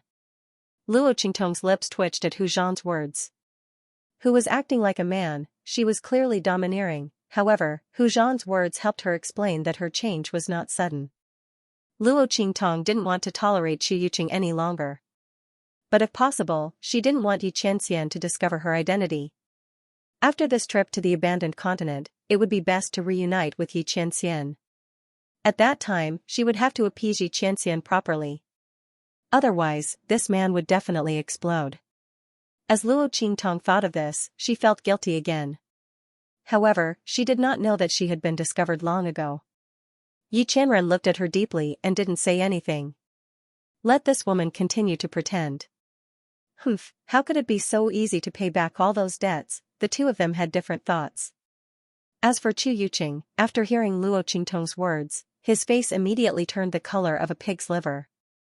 When Hu Zhan's voice rang out, his expression turned even darker. Good. Good. He looked at Luo Qingtong and the others and said the word good twice in a row. His swollen face and temples showed at a glance that he was suppressing his anger and killing intent. You're very good. Since you're in a hurry to die, I'll fulfill your wish. As he spoke, he sternly shouted, Chu Hanyu, help me capture her. Chu Hanyu was the name of one of the Ninth Elder's top disciples. Chu Yuqing's words meant that he wanted these top disciples to help him capture Luo Qingtong and kill Gui Feng and the others. Since these people wanted to help Luo Xiaoqi, they should be prepared to die. Did they really think that he wouldn't dare touch them just because they were on Chu Xiaofeng's side? Chu Yuqing sneered and raised his hand, ordering the guards behind him to rush forward. The guards of Chu Hanyu and the others beside him also moved. However, just as they rushed out, a thunderous explosion resounded in everyone's ears. Let's see who dares to touch her. As he spoke, a figure swept over from the distance like a whirlwind. In an instant, it appeared in front of Luo Qingtong and the others. In an instant, a guard who was about to approach Luo Qingtong and the others was blasted away by the figure. Roar. Following the roar of the figure, everyone discovered that the figure was riding a giant white beast. The giant beast's 4 limbs were on the ground. Its fur was elegant and smooth, and it had a long fluffy tail that swayed in the air. It had a pair of reddish-gold eyes that looked exceptionally noble and domineering. Sitting on its back was a man wearing a pale blue robe. The robe on his body also looked very wild and domineering. His eyes were red with anger, and he looked at Chu Yuqing and the others with the same ferocity of a wild beast. "You dare hurt me," Chu Lingfeng's expression was fierce. He was just about to say the word master when he remembered Luo Qingtong's previous warning. She had told him not to reveal her identity in front of others, and he immediately swallowed the words back down. He said coldly, "You dare hurt my people. You're courting death." Luo Qingtong heard his words and felt her stomach twist. Where did this guy learn to make such a domineering declaration? If it had been Chu Xiaofeng who said it, it wouldn't have been a problem, but if it had been him, she wasn't even considered one of his people, right? Forget it, she couldn't ask too much of him. It was fine as long as he didn't call her master. She could be considered to have muddled her way through. After all, he was standing in front of her and the others. This included Chu Xiaofeng. She should be considered one of his people, right? In that case, he could also be considered a blockhead. With that in mind, Luo Qingtong quickly glanced at Xianxia. The latter's face was hidden behind the white jade mask, making him look unfathomable. On the other side, when Chu Yuqing and the others saw Chu Lingfeng appear, their faces were filled with indescribable shock. You idiot, why are you here?" Chu Yuqing was so shocked that he forgot to hide it. He directly called out the word idiot. As for Chu Ke and the others, they looked to Chu Lingfeng with astonishment in their eyes. It was as if they had seen a ghost. Wasn't Chu Lingfeng killed by Chu Yuqing? Not only that, but he was also heavily injured. If Luo Qingtong hadn't suddenly appeared to save him, he would have died at Chu Yuqing's hands. Why was it that his current situation was completely different from what Chu Yuqing and the others had described? How did Chu Lingfeng look like he was heavily injured when he'd sent that guard flying? How did he look like he'd used up all his blood? Not only that, but when everyone saw the aura of power rippling from Chu Lingfeng's body, their eyes widened. You. They looked at Chu Lingfeng in shock. They discovered that he'd actually advanced to the human martial realm. He was the first person in this generation of the Tianfeng Chu family to advance to the human martial realm. Everyone was shocked, but Chu Lingfeng didn't feel anything. He'd long since reached the peak of the 9th level of the Amethyst Elder, and was only one step away from breaking through to the human martial realm. Of course, many people would take a long time to take this step. But Chu Lingfeng had been ambushed this time, and his bloodline power had been completely exhausted. He then recovered, reaching the level of destruction before establishment. In addition, Luo Qingtong had broken the contract with Snowball, allowing him to form a contract with Snowball. Under the stimulation of these two factors, Chu Lingfeng had broken through the 9th level of the Amethyst Elder, and reached the human martial realm. It was precisely because he needed to break through that Chu Lingfeng hadn't appeared in the heart of the continent in time. Otherwise, how would that trash Chu Yuqing have had the chance to bully his master? As Chu Lingfeng thought this, the scene of Chu Yuqing and the others trying to make a move on Luo Qingtong flashed through his mind. Immediately, a wave of ruthlessness surged in his heart, and he grinned maliciously at them. What? Are you unhappy that I didn't die? Don't worry, you'll be even more unhappy later. And cry even more miserably. Chu Lingfeng's expression was cold and ruthless. At this moment, he didn't look the least bit foolish. In fact, Chu Lingfeng would immediately become like a ferocious beast when it came to matters of battle. His entire person would become incomparably cold and ruthless. At that time, he looked just like a ferocious beast in human form. He was born for battle. If not for his straightforward and honest nature, Chu Yuqing and the others wouldn't have dared to oppose Chu Lingfeng in this state, let alone try to ambush and kill him. Chu Lingfeng, who'd entered battle mode, didn't show the slightest bit of foolishness. Even Chu Yuqing and the others, after scheming against Chu Lingfeng, were only able to kill him by surrounding and killing him. They couldn't use any other method. Because Chu Lingfeng's strength wasn't something that ordinary people could compare to. And in battle mode, he wasn't so easy to deceive. His battle instincts were better than anyone else's. When he saw Chu Lingfeng like this, Chu Yuqing's face instantly turned deathly pale. He couldn't help but take a step back. It was the same for the people behind him. Especially the Tianfengchu clan's disciples who followed behind him and the other top disciples. They were on the verge of tears under Chu Lingfeng's gaze. Everyone knew that although this new young master was simple and honest, his reverse scale was not to be touched.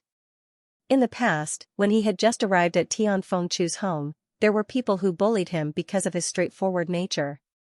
They openly slandered Yan Yang in front of him and called his mother a slut. She thought that with Chu Lingfeng's simple and honest personality, he wouldn't do anything even if he heard it. Who would have thought that Chu Lingfeng would go berserk and tear apart the Tianfengchu clan's disciple with bloodshot eyes? Since then, everyone knew how terrifying Chu Lingfeng was. They knew that they couldn't touch his reverse scale in front of him. Chu Lingfeng was a tyrannical person. He protected his food and all resources. Once he set his mind on something or someone, no matter what others said, he wouldn't change his mind. If someone dared to make a move against him, he didn't know what it meant to hold back. He'd directly beat the other party half to death. Unless they used resources to trade with him, it was possible that he'd beat them to death. Even the family head and the elders couldn't do anything to him. Many of the top disciples present had already suffered at his hands, not to mention Chu Yuqing and the others. They were the first to find trouble with Chu Lingfeng. In the end, they were also the ones who'd been beaten to a pulp. Needless to say, the guards behind them were even more shocked. They looked at Chu Lingfeng's figure with shock and fear. Their faces were filled with indescribable terror. The young master of the Tianfengchu family hadn't died. He didn't even seem to have suffered any serious injuries, nor did he seem to have exhausted his bloodline power. Not only that, but his strength had also increased. He had become the first person of the Tianfengchu family's generation to reach the human martial arts realm. He was truly the first person. They had participated in Chu Yuqing's plan. They had been ordered by him to kill Chu Lingfeng. What would happen to them now? Everyone's teeth chattered as they wondered this. Chu Lingfeng didn't even bother to pay attention to them. After he finished speaking, he immediately turned around and looked at Luo Qingtong. "Mas? Luo Qingtong, are you all right?" Chu Lingfeng's voice was very loud. The word mas was twisted so stiffly that it almost jumped out of his mouth. Fortunately, he remembered Luo Qingtong's instructions in time and swallowed it back down. He changed it to Luo Qingtong's alias. Luo Qingtong's lips twitched. Although she knew that she couldn't expect too much from him, she still couldn't help but cover her face. Oh my god, this idiot. You should have asked Chu Xiafeng first. However, Luo Qingtong also knew that it was asking too much for Chu Lingfeng to put others before his concern for her. Didn't he see that Chu Lingfeng had been staring at her from the moment he appeared? He didn't even look at Chu Xiafeng and the others. If she made him act too much, it would be too out of character. That wouldn't be good. It was better to be like this now. With that thought in mind, Luo Qingtong could only smooth things over. I'm fine. Thank you for your concern, young master. As she said this, she immediately explained to Chu Lingfeng and the others, I saved young master Chu's life before and healed his injuries. Luo Qingtong's words made Gu Yifeng and the others, who were stunned by Chu Lingfeng's unusual actions, feel relieved. So that's how it is. I was wondering how little Seven knew the young master. Chu Xiaofeng was also very surprised, but at this moment, he had already relaxed. Chu Lingfeng's previous words were very clear. It was very clear that Chu Yuqing and the others had already made a move against Chu Lingfeng. This should be the reason why Luo Shaoqi saved Chu Lingfeng's life and healed his injuries. However, when he thought that Luo Qingtong had saved Chu Lingfeng's life, he was referring to the fact that Luo Qingtong had encountered the seriously injured Chu Lingfeng, saved him, and healed his injuries. What he didn't know was that Luo Qingtong had single-handedly charged into the encirclement of Chu Yuqing and the others, and forcibly rescued Chu Lingfeng from a hopeless situation. Even if they were beaten to death, they would never have imagined that Luo Qingtong would be able to do such a thing, and even succeed. Everyone's expressions suddenly became clear. Even Chu Qiankong and the others thought so. Only Chu Yuqing and the others knew what was going on. They looked at Luo Qingtong and gritted their teeth. If it weren't for this youth, they wouldn't have fallen into such a situation. On the other hand, Yi Qianren faintly raised her eyebrows.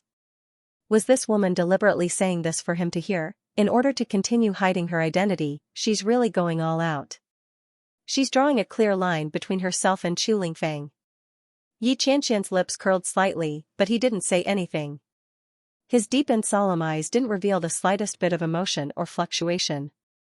Luo Qingtong looked at him and immediately breathed a sigh of relief. This should be a cover-up, right? Leave her to me. He stretched out his hand towards Yi Qianxian. His eyes, which were red because of his wildness, stared straight at Yi Qianxian. I will protect her. When Chu Lingfeng said this, Luo Qingtong almost bit her own tongue. She had never thought that Chu Lingfeng would do something like this. The corners of her lips twitched as she watched Chu Lingfeng stare at Yi Qianxian. She suddenly felt a headache coming on. In this situation, from other people's point of view, staying by Chu Lingfeng's side was indeed the best choice. But only Luo Qingtong knew that staying by Yi Qianxian's side was the best choice. But this was not the main point. The main point was that Chu Lingfeng's words were too ambiguous. Those who knew, such as Luo Qingtong, knew that he really wanted to protect her. But in other people's ears, Luo Qingtong's lips twitched violently.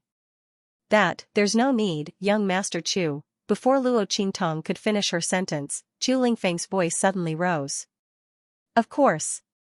You just stay by my side. When Chu Lingfeng said this, Luo Qingtong's lips twitched even more. This guy even knew how to interrupt.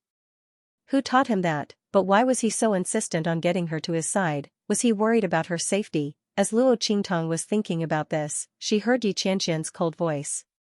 There's no need. I took her protection fee, so I will naturally protect her. There's no need for young Master Chu to worry. As Yi Qianxian spoke, he tightened his grip on Luo Qingtong's waist. As it turned out, when Chu Yuqing and the others were about to attack them, he had already taken Luo Qingtong into his arms. If Chu Lingfeng had come just a little later, Chu Yuqing and the others would have already died without a burial site. However, it was also good that Chu Lingfeng was here. It saved them the trouble of making a move. However, Yi Qianxian didn't expect that Luo Qingtong's right-hand man would snatch her away from him as soon as he arrived. Why did she have to stay by his side as long as he protected her? Yi Qianxian sneered. His woman should naturally stay by his side. Therefore, Yi Qianxian showed no signs of letting him go. Not only that, he also used Luo Qingtong's protection fee as an excuse to block Chu Lingfeng. After all, he had taken someone's money and had to take care of their problems. There was naturally a reason why he was so protective of Luo Xiaoqi. Otherwise, how could he explain his actions? Yi Qianxian wasn't ready to let Luo Qingtong know that he had seen through her identity. The two of them faced off just like that. Yi Qianxian's voice was cold. The moment he opened his mouth, Bei Qing, Feng Yu, and the others spontaneously stood behind him. Behind Chu Lingfeng, a group of people from the Tianfeng Chu clan had also gathered. These people had all just arrived. They were from the Tianfeng Chu clan. Among them was the 8th elder's top disciple, Chu Jingyi. Seeing the confrontation in front of him, Chu Jingyi was at a complete loss. He looked at Chu Xiaofeng beside him and asked, "What's going on? Why are they confronting each other?" Chu Jingyi had just arrived, but he had already learned what had happened from the people around him. Naturally, he knew that Yi Qianxian was on Chu Lingfeng's side. But why were they confronting each other now? And Luo Xiaoqi was also involved in it. Chu Jingyi looked at Luo Qingtong being held by Chu Lingfeng while Yi Qianxian was holding her waist. Suddenly, an idea popped into his mind. Chu Jingyi's lips inexplicably twitched as he thought of this. This must be my misconception, right? However, just as he was thinking this, he heard Chu Yuqing's mocking voice ring out at this moment. So that's how it is. Chu Lingfeng, so that's how you feel about this Luo Xiaoqi. No wonder he called Luo Xiaoqi master before, so he and Luo Xiaoqi had this kind of relationship. Chu Lingfeng, that idiot, was actually gay. Not only that, the one who broke was a fickle man. Chu Yuqing looked with disdain at Chu Lingfeng and Yi Qianxian, who were holding on to Luo Qingtong. He no longer had any doubts as to why Luo Qingtong had suddenly run over to save Chu Lingfeng. He even automatically replaced the master that Luo Qingtong had called out when she came to save Chu Lingfeng.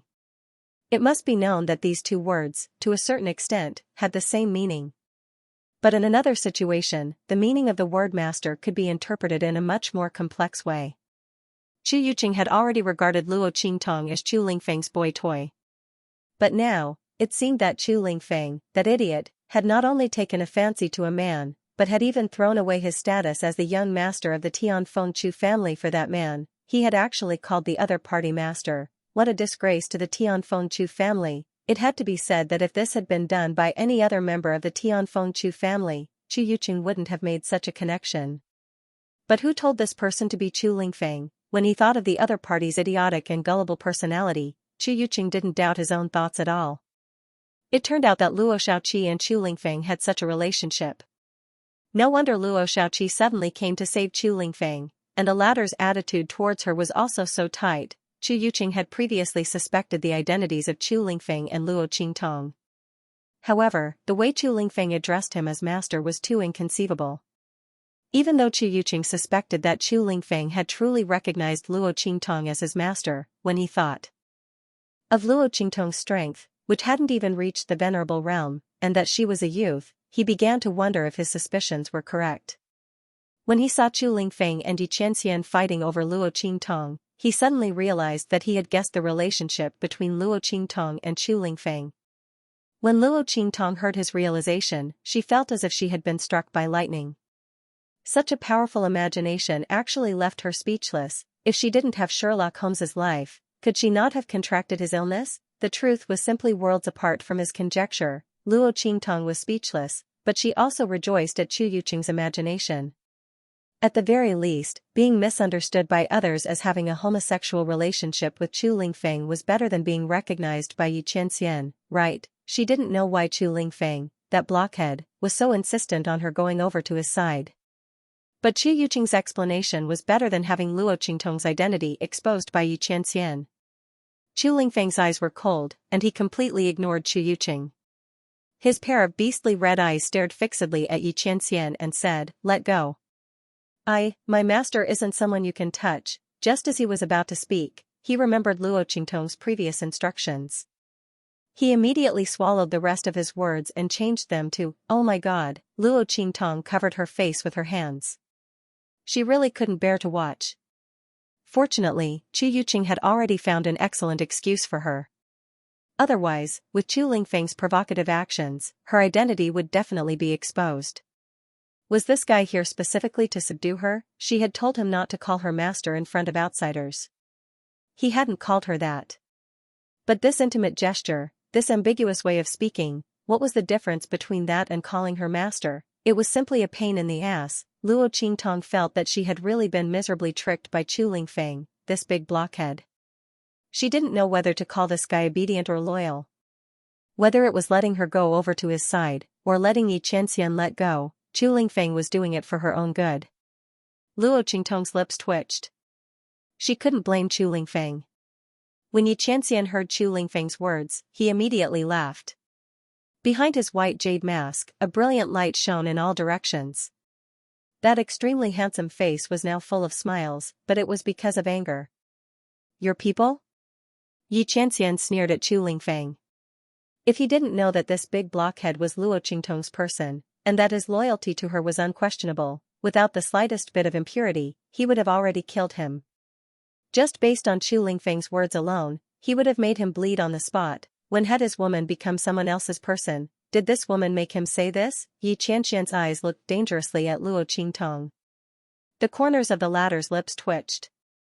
Seeing that Chu Lingfeng and Xianxia were getting more and more hostile, and that a fight might break out in the next moment, she hurriedly said to Xianxia, "Cough, brother, I'm sorry.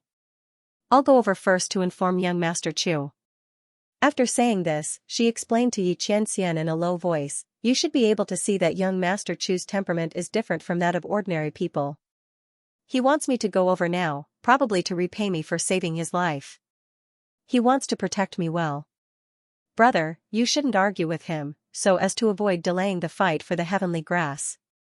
Luo Qingtong's words were very reasonable. She even explained Chu Lingfeng's excessive closeness and protectiveness to her perfectly. This cunning woman, Xianxia snorted coldly. Although he didn't want to let go of Luo Qingtong, he didn't want to expose Luo Qingtong. However, he wasn't prepared to expose Luo Qingtong's identity yet, so he had no reason to keep her here. After all, although he considered himself as Luo Qingtong's protector, Luo Qingtong had requested to go over to Chu Lingfeng's side. He couldn't stop her. Thinking of this, he immediately let go of Luo Qingtong's waist.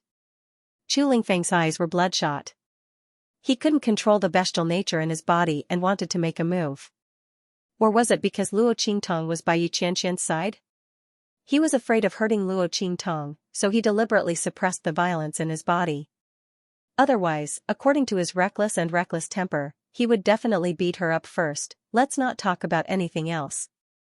Let's snatch Master first. The man in front of her was too rude. He actually dared to make a move on her Master. He even hugged Master's waist. How could this be? Even if Master was a man, it still wasn't allowed. Chu Lingfeng pulled Luo Qingtong to his side. He looked at Xianxia with a face full of vigilance and hostility. It was as if he had done something unpardonable. Luo Qingtong found it funny. She lowered her voice and asked, "What's the matter? Do you have a grudge against him? Otherwise, why would he insist on taking her over?" Luo Qingtong knew that Chu Lingfeng didn't know about Xianxia's current identity. In order to prevent him from exposing himself, Luo Qingtong didn't tell him. "Mas Xiaoqi, don't go near him." Chu Lingfeng looked at Luo Qingtong gloomily and said, "The person who likes you won't be happy. Don't abandon me after having sex with me." Chu Lingfeng, the blockhead, wanted to say, "Ming Zun won't be happy. Master, don't abandon me after having sex with me." But there were so many people around, and Luo Qingtong didn't allow him to reveal her identity. After thinking for a while, he forced himself to say this. However, he didn't expect that his words, coupled with his declaration to Xianxia, would be so ambiguous. At this moment, even if Chu Lingfeng told everyone that he didn't have any feelings for Luo Qingtong, no one would believe him. The expressions of the Tianfengchu clan members were very interesting.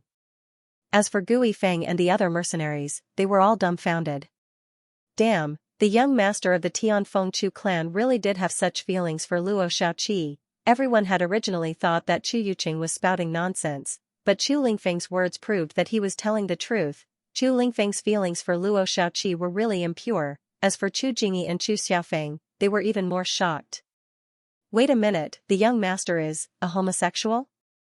The corners of Chu Jingyi's lips twitched. He didn't know what to say. Chu Lingfeng was the only direct descendant of the Tianfengchu clan. If he was a homosexual, the elders of the clan would probably explode. Even the head of the clan wouldn't ignore it. Chu Xiaofeng stared at Luo Qingtong and Chu Lingfeng in bewilderment. Oh my god, this is too explosive. How could Luo Xiaoqi and young master have such a relationship? While everyone was shocked and dumbfounded, Luo Qingtong was so shocked by Chu Lingfeng's words that she slipped and almost fell to the ground. Is that why you purposely brought me to your side? She was wondering why Chu Lingfeng, this big blockhead, looked like he was going all out with Xianxia. It was impossible for the two of them to know each other. Chu Lingfeng didn't know Xianxia's identity either. After Luo Qingtong figured out the meaning of Chu Lingfeng's words, she suddenly didn't know whether to laugh or cry. Her lips twitched and she didn't know what to say to Chu Lingfeng. Did this blockhead know that the white jade-masked man he was talking about was Xianxia? He even told her not to get too close to him. Luo Qingtong's heart was angry and funny for a while. When Chu Lingfeng heard her words, he thought she was blaming him. He suddenly felt more depressed in his heart. He knew that he should listen to his master. Whoever his master wanted to be with had nothing to do with him. But since he was with Luo Qingtong, he knew that Luo Qingtong and Xianxia were a couple. Ming Zun was so good to his master. He was powerful, strong, and handsome. In Chu Lingfeng's mind, only Ming Zun was so good to Luo Qingtong. Ming Zun was always the first to arrive when Luo Qingtong was in danger. Ming Zun was the only one who cared about Luo Qingtong in every way possible. He was more concerned about her than the people who followed her through life and death. He was the one they recognized as the one who was qualified to stand beside Luo Qingtong.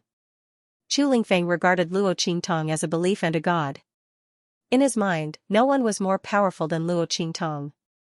But Ming Zun was different. He was sincerely good to Master and put Master in his heart. Chu Lingfeng and the others only admitted that he was by Luo Qingtong's side.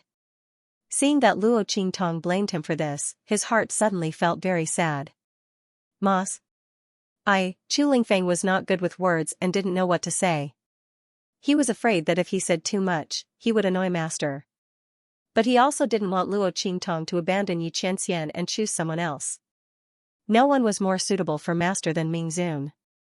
He had to protect Master from Ming Zun, so that Master wouldn't be deceived by someone with ulterior motives. Thinking of this, he immediately glared at Xianxia and then shouted at Luo Qingtong, "I don't care. Anyway, I won't let you be with someone else." Pfft.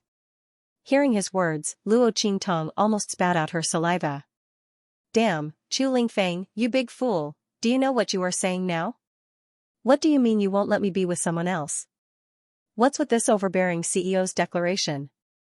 Luo Qingtong's eyes twitched fiercely and she didn't dare to look at Xianxian's direction.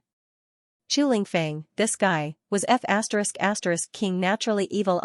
From the moment he appeared, every word and sentence was like digging a hole for her to die. This guy wasn't actually her subordinate, but her enemy? Luo Qingtong was about to shed tears of sadness for herself, while her heart was tangled. On the other side, Xianxian looked at her and Chu Lingfeng with an unfathomable gaze. Naturally, he had heard the conversation between the two of them. Chu Lingfeng said that the person who likes you will not be happy and asked Luo Qingtong not to abandon him. Xianxian guessed that that person should be referring to himself. After all, he knew Luo Qingtong's identity. Other than him, no one else could be worthy of Luo Qingtong's words of abandoning him. He didn't expect Chu Lingfeng, this big fool, to be so protective of him. Xianxian's expression was indifferent. He didn't take the matter of Chu Lingfeng snatching Luo Qingtong away from his side so seriously. On the contrary, Luo Qingtong's expression at this moment made him feel very satisfied. Humph, this woman is used to acting. All day long, she's tricking left and right. She probably didn't expect to be tricked so miserably by her own people, right? Xianxian coldly snorted in his heart. He made up his mind to pretend that he didn't know anything. He was determined not to expose Luo Qingtong's identity.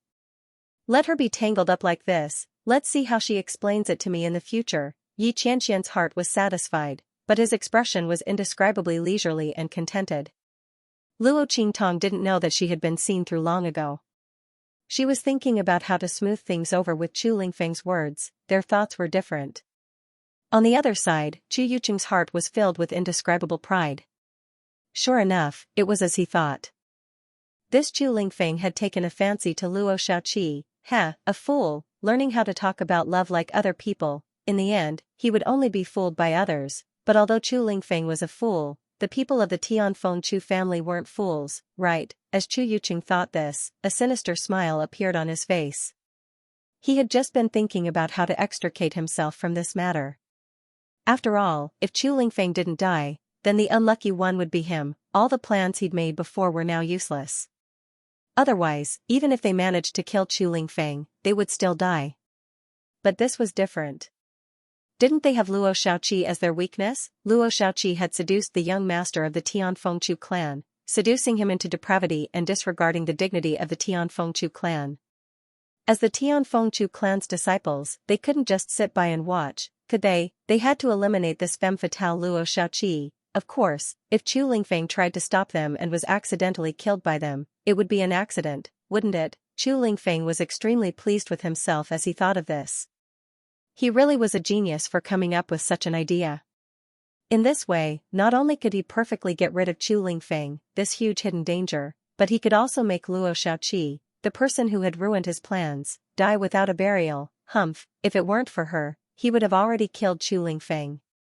Now, it was just an eye for an eye. Chu Yuqing suddenly jumped out and shouted, "No, our Tianfeng Chu clan's young master can't fall in love with a man. Chu Lingfeng, this isn't just about you, it's about the entire Tianfeng Chu clan. We have the responsibility to prevent you from being seduced by other people with ulterior motives. Luo Xiaoqi, you attacked our Tianfeng Chu clan's people before, and now you're seducing our Tianfeng Chu clan's young master to fall head over heels for you. I suspect that you were sent by other clans to deal with our Tianfeng Chu clan. Everyone, we can't let our young master do as he pleases. This Luo Xiaoqi must be eliminated. As soon as Chu Yuqing's words came out, the surrounding Tianfeng Chu clan's disciples instantly understood. Chu Yuqing wanted to use the excuse of eliminating Luo Xiaoqi to deal with Chu Lingfeng. This was especially true for Chu Hanyu and the others. When Chu Lingfeng had appeared, they had begun to distance themselves from Chu Yuqing and the others. After all, Chu Lingfeng hadn't died, and had even appeared in front of everyone. This meant that Chu Yuqing had already lost the initiative. His opponent was doomed, and they couldn't get involved with him. But when they heard Chu Yuqing's words, their faces froze. Then, their eyes began to shine brightly. That's right, he wanted to kill Luo Xiaoqi to deal with Chu Lingfeng. At that time, if Chu Lingfeng tried to stop them, they would say that it was an accident, that they accidentally killed Chu Lingfeng to protect the dignity of the Tianfeng Chu family. It was Chu Lingfeng who was willing to die for Luo Xiaoqi. He was a romantic. What did that have to do with people like them? In this way, they would be able to kill Chu Lingfeng openly. Everyone's breathing quickened. What kind of person would collude with Chu Yuqing? Naturally, it would be someone who was ambitious and covetously eyeing Chu Lingfeng's position as young master. Someone who wanted to kill him. Normally, these people wouldn't have dared to make a move against Chu Lingfeng. But now that they had a good reason to do so, they couldn't help but be moved. This was too rare, this opportunity was too hard to come by. Furthermore, it would allow them to go all out in the open without any reservations. Their hearts immediately started thumping violently. Unknowingly, they had gathered around Chu Yuqing from all directions. Kill Chu Lingfeng, this way, no matter who became the head of the family, the elder council under their control would not be weakened. After all, in this generation, Chu Tianyi held absolute power. In the Tianfeng Chu family, his words were absolute, and the elder council's power was weakened to the extreme. They didn't want to see themselves being oppressed by Chu Lingfeng like their parents when they were in charge of the elder hall. The other party had inherited Chu Tianyi's bloodline, and was extremely terrifying. If they could strangle him here, everyone's hearts were stirred. They would not take the initiative to attack Chu Lingfeng, but if there was a chance to kill Chu Lingfeng, they would definitely not refuse. The eyes of the Tianfeng Chu family members flashed, but the faces of Chu Lingfeng, Chu Jingyi, and the others suddenly became solemn. Not good, Chu Yuqing has designs on the young master. Chu Jingyi's eyes were cold as he swept his gaze over the faces of the Tianfeng Chu family members. His heart immediately sank. He hadn't expected Chu Yuqing to find such an excuse to make trouble. This was troublesome. However, Chu Jingyi also knew that after Chu Yuqing failed to kill Chu Lingfeng, he would not rest until the latter was dead. Even if Chu Yuqing did not use Luo Xiaoqi as an excuse, he would find other ways to make trouble. This had nothing to do with Luo Xiaoqi. She just happened to give Chu Yuqing a reason. The real fuse was that Chu Yuqing wanted to kill Chu Lingfeng. He would not let Chu Lingfeng leave the abandoned continent alive. Otherwise, the one who would die in the end would be him. Chu Jingyi thought so, but he did not blame Luo Qingtong. Instead, he coldly said to Chu Xiaofeng and the others, "Protect the young master well." Chu Yuqing, aren't you meddling too much? What does it have to do with you who the young master likes? Even if the family doesn't allow it, the elders will naturally make a decision after we leave the abandoned continent. It's not your place to meddle. Humph. Chu Yuqing sneered at them. The eighth elder's people were the patriarch's sworn supporters. There was no need for him to be courteous to them. In any case, they would definitely stand on Chu Lingfeng's side. At that time, he would kill them all. As Chu Yuqing thought this, his expression darkened and he smiled proudly. Chu Jingyi, what are you saying? Us top disciples have been nurtured by our families. Naturally, we have to share the burden of our families. He's just a small mercenary. Just kill him. Why do we have to alarm the elders and have them make a move? There's no need to bother them. As Chu Yuqing spoke, he chuckled darkly. Instead, it's you who are so protective of her. Could it be that you were the ones who instigated this? Did you introduce such a troublemaker to the young lord? When he said this, his face suddenly turned solemn and he shouted sternly, I think you all have bad intentions. After we kill Luo Xiaoqi, we'll hold you accountable. If you dare to stop us, we'll treat you as her accomplice and deal with you together. Chu Yuqing's words had already revealed his ferocious side. His ambition and killing intent were as clear as day. Attack, surround them. Young lord, please forgive us. Chu Yuqing said with a smile that didn't reach his eyes. He was already prepared to make his move. Behind him, Chu Hanyu and the others all stepped forward. These people had all agreed to help Chu Yuqing find Chu Lingfeng and kill him. Now that they'd gotten such a good opportunity, and had a legitimate reason to attack, how could they endure? Immediately, he joined Chu Yuqing and the others in surrounding Chu Lingfeng, Chu Xiaofeng, Chu Jingyi, and the others. Luo Qingtong had a lot of mercenaries on her side, but compared to the elite disciples' guards, they weren't enough. Although Chu Qiankong and Chu Yuanhong hadn't made a move, their people had spread out far and wide, surrounding them in all directions.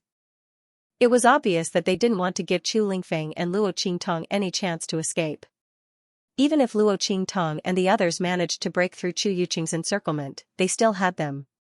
At the critical moment, as long as they obstructed Luo Qingtong and Chu Lingfeng's escape route, Chu Yuqing and the others would immediately catch up to them and completely surround them. This scene looked like a hopeless situation. The situation had changed so quickly that before the mercenaries behind Luo Qingtong could react, they were already completely surrounded. They hadn't expected the situation to change so quickly. By the time they reacted, they could only tighten their grip on their weapons and stick close to Luo Qingtong and the others. Little seventh young master. Everyone's hearts were filled with nervousness and worry. Luo Qingtong's eyes narrowed slightly. She didn't have time to think about how to explain things to Xianxia. Instead, she looked at Chu Yuqing's people, who were taking the opportunity to make things difficult for her. The latter wasn't stupid. They knew that they were taking advantage of this opportunity to make things difficult for Chu Lingfeng. Luo Qingtong knew that although the relationship between her and Chu Lingfeng wasn't the kind of relationship that Chu Yuqing and the others thought it was. However, she was indeed Chu Lingfeng's weakness. Chu Yuqing and the others had stumbled upon a way to deal with Chu Lingfeng. But so what? They dared to use her as a raft to deal with Chu Lingfeng. Were they not afraid of spraining their feet? Luo Qingtong's face was cold. She looked at Chu Yuqing and the others, her eyes completely devoid of emotion. She hated it when others used her. This point was only second to being betrayed. Chu Yuqing wanted to use her as a stepping stone, so he shouldn't blame her for breaking his foot. As for Bei Qing, Feng Yu, and the others, they were prepared to intervene the moment Chu Yuqing and the others attacked. However, they were stopped by Xianxia. No need. His voice was indifferent, deep and cold. He looked in Luo Qingtong's direction. Just by looking at this woman's current attitude, he knew that she had a way. There was no need for him to intervene. Xianxia was happy to let Luo Qingtong resolve this herself. He liked to see this woman's radiant appearance very much. Although he was always gloomy about this person's craftiness and fickleness, and how she didn't like to rely on him, Xianxia knew that it was precisely this type of Luo Qingtong that deeply attracted him. Whether she was crafty and fickle-minded, eccentric, arrogant, domineering, or insufferably arrogant, he liked it all. Moreover, he was happy to discover more different sides of her. Xianxia's words stunned Bei Qing, Feng Yu, and the others. Master? They looked at Xianxia. They didn't know if the latter was angry at Luo Qingtong and wanted to make her suffer before making a move. But there was nothing between the demonic physician and Chu Lingfeng. They could all tell that their master couldn't have been so blinded by the situation that he didn't notice anything, right? As Feng Yu thought this, she immediately opened her mouth to mediate. Calamity? Luo Qingtong chuckled as she looked in Chu Yuqing's direction. Young Master Yuqing has already pinned such a big label on me. If I don't do something, it really seems like I'll be living up to this reputation of being a calamity. What a loss. Luo Qingtong's expression was indifferent. Her smile, which was covered by her birthmark, revealed 3 parts malevolence and 7 parts devilish charm. Speaking of which, it was strange. Luo Qingtong's appearance was so ugly that no one would be able to look directly at her. But in front of everyone, her ugly face covered with birthmarks was always overlooked. Not only that, but when she smiled, her 3 parts malevolent and 7 parts ugly appearance gave people an indescribable feeling of breathtaking grace. But Luo Qingtong's appearance was clearly extremely ugly. No. One knew where this breathtaking feeling came from, but it just so happened that they had such a feeling. When Luo Qingtong's words came out, Chu Yuqing immediately sneered. In his opinion, Luo Qingtong was struggling on her deathbed. Just based on the fact that he had something on Chu Lingfeng, he could easily kill Luo Qingtong. Not only that, but even Chu Lingfeng wouldn't be able to escape this fate. Luo Qingtong had previously rescued Chu Lingfeng from his encirclement. But this time, almost all the members of the Chu clan were on his side. How could her people be compared to the guards of the Chu clan of Heavenly Wind? Chu Lingfeng's side only had Chu Jingyi, Chu Xiaofeng, and 8th Eldest people. Apart from them, there were no other reinforcements. What else could Luo Qingtong do? Solidify her reputation as a calamity. If she died, then her reputation as a calamity would be solidified. Not only that, but she would also implicate Chu Lingfeng and drag him down with her. As Chu Yuqing thought this, he suddenly felt an indescribable sense of victory. He looked at Luo Qingtong and sneered, "It seems that you know your crime very well. Then we won't be polite. If you want to stall for more time and talk nonsense, then let me tell you, don't waste your time. Because we are loyal to our families and the protection of our families. In order to persuade the young lord not to do anything stupid, we will spare no effort." That's right, Chu Yuqing's words were a warning to Luo Qingtong not to try any more tricks. Among the Tianfeng Chu clan members present, other than the 8th elder who was absolutely loyal to the clan head, the rest of them couldn't wait for Chu Lingfeng to die. Previously, he didn't have a reason. But now, he had provided these people with an open and honorable reason to not be afraid of being punished. Under these circumstances, it didn't matter how much scheming and eloquence Luo Qingtong had. Even if she could turn a dead person into a living one, it wouldn't be of any use, compared to the benefits of killing Chu Lingfeng. Even something as important as obtaining the Tianluo grass couldn't compare. Otherwise, how could these people ignore the fact that the heart of the continent was about to open after hearing his words? Luo Qingtong and Chu Lingfeng were dead meat. No one on this abandoned continent could save them. However, as soon as Chu Yuqing spoke, Luo Qingtong's words were mixed with a bit of ridicule, coldness, and contempt. Is that so? Then young Master Yuqing, you'd better watch carefully. Watch how this calamity overturns the heavens and earth and overturns the rain with a flip of my hand. The latter and the others were watching the internal strife of the Tianfeng Chu family. They even stood far away so that it would be easier for the people of the Tianfeng Chu family to take action. Are you sure you want to just stand by and watch? Luo Qingtong put on a faint smile. Together with the huge birthmark on her face, her devilish temperament was revealed again. Her eyes were fixed on the man in the front who was surrounded by the top disciples of the Lian family of the Flying Star clan. Compared with the chaos of the Tianfeng Chu family, the people of the Lian family of the Flying Star clan were much more orderly. All the disciples of the Lian family of the Flying Star clan who had hurried over were following the man on their own accord. Those who were dressed like top disciples were clustered around him, while the others were scattered in the surroundings. They were arranged in order according to their cultivation and status. There was no noise or chaos at all. It was not hard to imagine how prestigious the man was in the Lian family of the Flying Star clan. At this moment, hearing Luo Qingtong's words, all the people of the Lian family of the Flying Star clan raised their heads and looked at Luo Qingtong.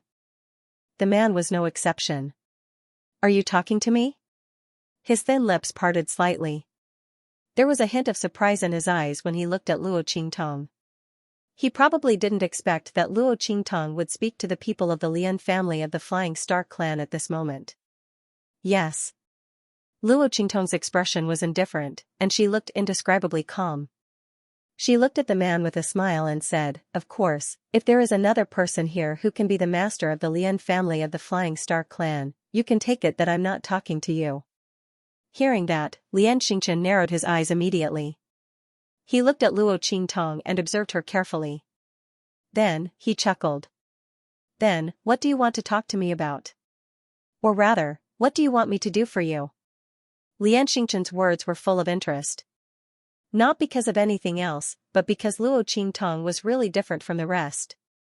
At this time, the Tianfeng Chu family wanted to kill her, and even used this opportunity to attack the young master of the Chu family. She actually spoke to him. Not only that, she seemed to be asking for help from the Lian family of the Flying Star sector. This was interesting. The Lian clan of the Flying Star planet was on the opposite side of the Tianfeng Chu clan, at least for now. Both from his perspective and from the perspective of the entire Lian family of the Flying Star sector, they all hoped that the Tianfengchu family would have internal strife. It would be best if the fight was as intense as possible. In that case, the Lian family of the Flying Star sector would naturally win the competition for the heavenly luo grass. Under such circumstances, Luo Qingtong actually asked them for help. Didn't she know that they couldn't possibly help her? Before Luo Qingtong could reply to Lian Xingchen, Chu Yuqing had already burst into laughter. Haha, Luo Xiaoqi, I think you've lost your mind. You actually asked for help from the Lian family of the Flying Star sector? Why would they interfere with the affairs of the Tianfengchu clan? That will only bring trouble to themselves. Moreover, the competition for the heavenly luo grass was imminent. The Tianfengchu clan was only doing this because they knew that killing Chu Lingfeng would bring them great benefits. Why would the Lian family of the Flying Star sector give up this great opportunity to help Chu Lingfeng while the Tianfengchu clan was fighting among themselves? Hearing Chu Yuqing's words, the other members of the Tianfengchu clan around him also showed faint expressions of mockery. Their gazes towards Luo Qingtong were full of scorn and disdain. Seeing this scene, Chu Ke and Chu Yufei also showed smug smiles on their faces. Sister Yufei, this Luo Xiaoqi is dead for sure this time. It's ridiculous that she actually wants the Lian family of the Flying Star clan to help her. What a joke. Does she really think she's a beauty who can bring disaster to a country? She's an ugly man. Does she really think she's so charming that the young master of the Lian family of the Flying Star clan will help her regardless of everything? Chu Ke covered her mouth and giggled. Her smile was full of malice. Hearing this, Chu Yufei also covered her mouth and giggled. Their smiles were indescribably bright and happy. Seeing Luo Qingtong suffer and be humiliated, they felt indescribably happy. Maybe young Master Luo Xiaoqi is competent. Chu Yufei's voice was soft. She had always been gentle and kind in front of others, but this time, she couldn't help but feel happy in her heart. Her words were full of contempt. She almost directly said that Luo Qingtong was shameless and felt good about herself. Haha. Hearing this, Chu Ke couldn't help but laugh out loud. While the two of them were in a good mood, Chu Xiaofeng, Chu Jingyi, and the others were very surprised. Especially Chu Jingyi. Looking at Luo Qingtong, he immediately frowned. His little cousin had said that she wasn't an ordinary person and was very capable. Now it seemed that she was just an ordinary young man. She was actually so flustered when she encountered such a thing. Asking the Lian family of the Flying Star clan for help was no different from asking for humiliation. However, Chu Jingyi couldn't blame Luo Qingtong. After all, no one would be able to calm down in such a situation. Luo Qingtong was a young man with average strength and no reputation. She was also a mercenary with no background or experience. It was already very rare for her to think of asking the Lian family of the Flying Star clan for help. At least she wasn't scared to the point of tears and snot running down her face and begging Chu Yuqing for mercy. If that was the case, they would really lose face. It was equivalent to slapping the young master in the face. Thinking, Chu Jingyi immediately wanted to ask Luo Qingtong to stop talking to the Lian family of the Flying Star clan. After all, the other party would not provide them with any help. Instead, they would watch the show from the sidelines. However, before he could speak, Luo Qingtong's Luo's voice. Young master, you've misunderstood. Luo Qingtong's lips were light, and her smile was charming and demonic. Luo's family of the Flying Star clan of the Flying Star clan. On the other hand, the Lian family of the Flying Star sector should be asking for our help. As soon as she said that, everyone's faces froze. Especially the Lian family of the Flying Star clan. They all looked at Luo Qingtong with strange expressions. Was this person crazy? Were they in such a hurry to help her, and begging her to let them help her? This was the biggest joke in the world. Not to mention that she was currently in a disadvantageous position against the young master of the Chu family. She was already doomed. Even if they weren't, they wouldn't be in such a hurry to help her, much less meddle in the affairs of the Tianfengchu family. By now, Lian Xingchen had retracted the hint of interest in his eyes. He frowned at Luo Qingtong. Was she trying to pester him endlessly? Did she think that a few words of provocation would make him help her deal with Chu Yuqing and the others? If that was the case, then there was no point in doing so. Lian Xingqian's expression was impassive. He'd originally thought that this extraordinary youth would say something astonishing. He'd been looking forward to it. He hadn't expected her to be so crude and scheming. As the young master of the Flying Star Lian family, Lian Xingqian had seen all sorts of schemes. Luo Qingtong's provocation was child's play for him. If you're trying to say that I'm afraid of Chu Yuqing, then you don't have to say anything else. As Lian Xingqian said this, he immediately wanted his men to retreat further to prevent Luo Qingtong and the others from dragging them into the trap of dealing with Chu Yuqing. But as soon as he raised his hand, Luo Qingtong said, "Is that so? If that's the case, then I wish the Flying Star Lian family a happy scapegoat. The crime of killing the young master of the Tianfeng Chu family is no small matter. Even if the Flying Star Lian family obtains the Tianluo grass, I'm afraid they won't be able to escape the wrath of the Tianfeng Chu family." As soon as Luo Qingtong said this, Chu Yuqing and the others' expressions changed. Even Lian Xingqian's hand froze in midair. "I don't understand what you mean." He looked at Luo Qingtong. His seemingly gentle, but actually sharp eyes focused on Luo Qingtong. Chu Lingfeng was killed by the Tianfeng Chu family. It has nothing to do with the Flying Star Lian family. Is that so? Luo Qingtong chuckled as she played with the invisible thread in her hand. She looked at Lian Xingqian and said indifferently, "Young Master Lian, do you believe me?" As she spoke, her glowing red eyes swept over Chu Yuqing and the others, whose faces had changed greatly. She laughed softly and said, "Chu Yuqing and the others killed Chu Lingfeng. Although there was a reason for it, such as me. However, young Master Chu is the only son and successor of the family head. In order to find a scapegoat, they will definitely say that they only wanted to kill me, but for some reason, young Master Chu died." Why did he die? Of course, it was the Lian family of the Flying Star sector who did it. In this way, not only will they get rid of us, but they will also shift the blame to you. Isn't this killing two birds with one stone? What do you think, young Master Lian? So, the corners of Luo Qingtong's lips curled up slightly. She looked at Lian Xingqian and the other Lian family members behind him, whose faces had already changed. They looked at Chu Yuqing and the others warily and unkindly. She chuckled softly and said, "You can only help us. And you have to help us. Otherwise, if we die without any evidence, then young Master Lian, the Lian family of the Flying Star sector will have no chance to refute this." As Luo Qingtong spoke, the birthmark on her face became even more devilishly charming. She looked at Lian Xingqian with a smile. "Young Master Lian, do you agree with me?" Luo Qingtong's face was impassive. She wasn't afraid that Lian Xingqian wouldn't help them. In fact, the moment she opened her mouth, she was already forcing Lian Xingqian and the others to help her. Perhaps in the minds of the Tianfeng Chu family members, it had never occurred to them to shift the blame for Chu Lingfeng's death onto the Lian family. Since she'd opened her mouth and laid out this possibility for everyone to see, Lian Xingqian had to make a choice. Gamble that the Tianfeng Chu clan wouldn't frame them, or directly intervene in this internal strife and make the possibility of being the scapegoat disappear without a trace. Which one was more time-saving and 100% safe? Did he even need to choose? Helping them was Lian Xingqian's best choice. That was all he could do. It was a joke to say that she'd begged the Lian clan. Did Chu Yuqing and the others think they could force her to use the word beg? If not for the fact that she didn't want to reveal her identity, she wouldn't even need to borrow the Lian clan's strength. Luo Qingtong looked at Lian Xingqian indifferently. On the other side, Chu Yuqing's angry voice rang out. "Nonsense. We never planned to do that. Luo Xiaoqi, don't even think about trying to frighten us. Young Master Lian, we will never implicate the Lian clan in this matter. We can swear." Before he could finish, Luo Qingtong raised her eyebrows and smiled. "Oh, I heard that silently admitting to it is a very good method.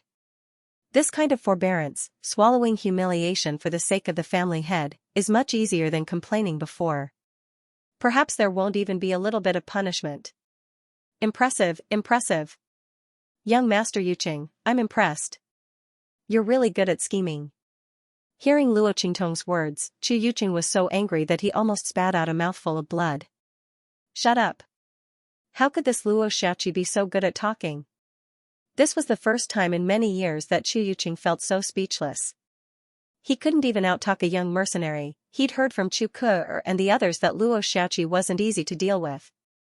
He'd snorted disdainfully before, thinking that this young man was nothing but a lowly mercenary. What was so difficult about him? Chu Ke and the others didn't have the ability, so did they think he was the same as them? Chu Yuqing was disdainful. He had always felt that Luo Qingtong had saved Chu Lingfeng because he was caught off guard, and she had taken advantage of him by surprise. Therefore, he did not put Luo Qingtong in his eyes. It was only at this moment that he realized that Chu Ke and the others were not lying in the slightest. This Luo Xiaoqi was really difficult to deal with. Moreover, he was extremely cunning. He suppressed his anger and looked at Lian Xingchen, wanting to continue explaining. However, the latter's voice had already sounded. "You're right." Lian Xingchen's gaze was deep. He looked at Luo Qingtong, knowing that he had underestimated this young mercenary. He originally thought that the other party was trying to provoke him into saving them. Who would have thought that while the other party was forcing him, he wasn't trying to provoke him at all? Furthermore, he was making it so that he couldn't refuse. Just as Luo Qingtong thought, she had already put the idea of framing the Lian family of the Flying Star sector on the table. Whether or not the Tianfeng Chu family had such an idea, Lian Xingchen had to be on guard against this last move. What use was Chu Yuqing's guarantee? Just as Luo Qingtong had said, sometimes silence was a very good way to frame someone. If he trusted Chu Yuqing, he might still be betrayed. But if he helped Luo Qingtong, he could completely nip this hidden danger in the bud. Chu Yuqing wouldn't have the slightest chance to frame him. Which was better? Did he even need to choose? This young man was really making him slap his own face. Lian Xingchen's face twitched as he thought of this. Luo Xiaoqi is under my protection. He was clearly saying that Luo Xiaoqi would be under his protection. But in reality, he was basically telling Chu Yuqing and the others that the Lian family of the Flying Star realm was going to intervene. He could forget about killing Chu Lingfeng. If all the members of the Lian clan of the Flying Star realm joined forces, they would be far stronger than Chu Yuqing and the others combined.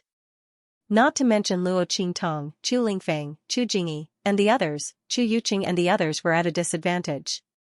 With a wave of Lian Xingchen's hand, all of the Flying Star Lian family's disciples and guards scattered in all directions, surrounding Chu Yuqing and the others. Once they attacked Chu Lingfeng and the others, the Lian family of the Flying Star realm would attack them as well. When the Lian family and Chu Lingfeng joined forces, Chu Yuqing and the others would be the ones to be wiped out. Seeing this, Chu Yuqing was so angry that he almost vomited blood. The smiles on Chu Ke and Chu Yufei's faces froze. What's going on?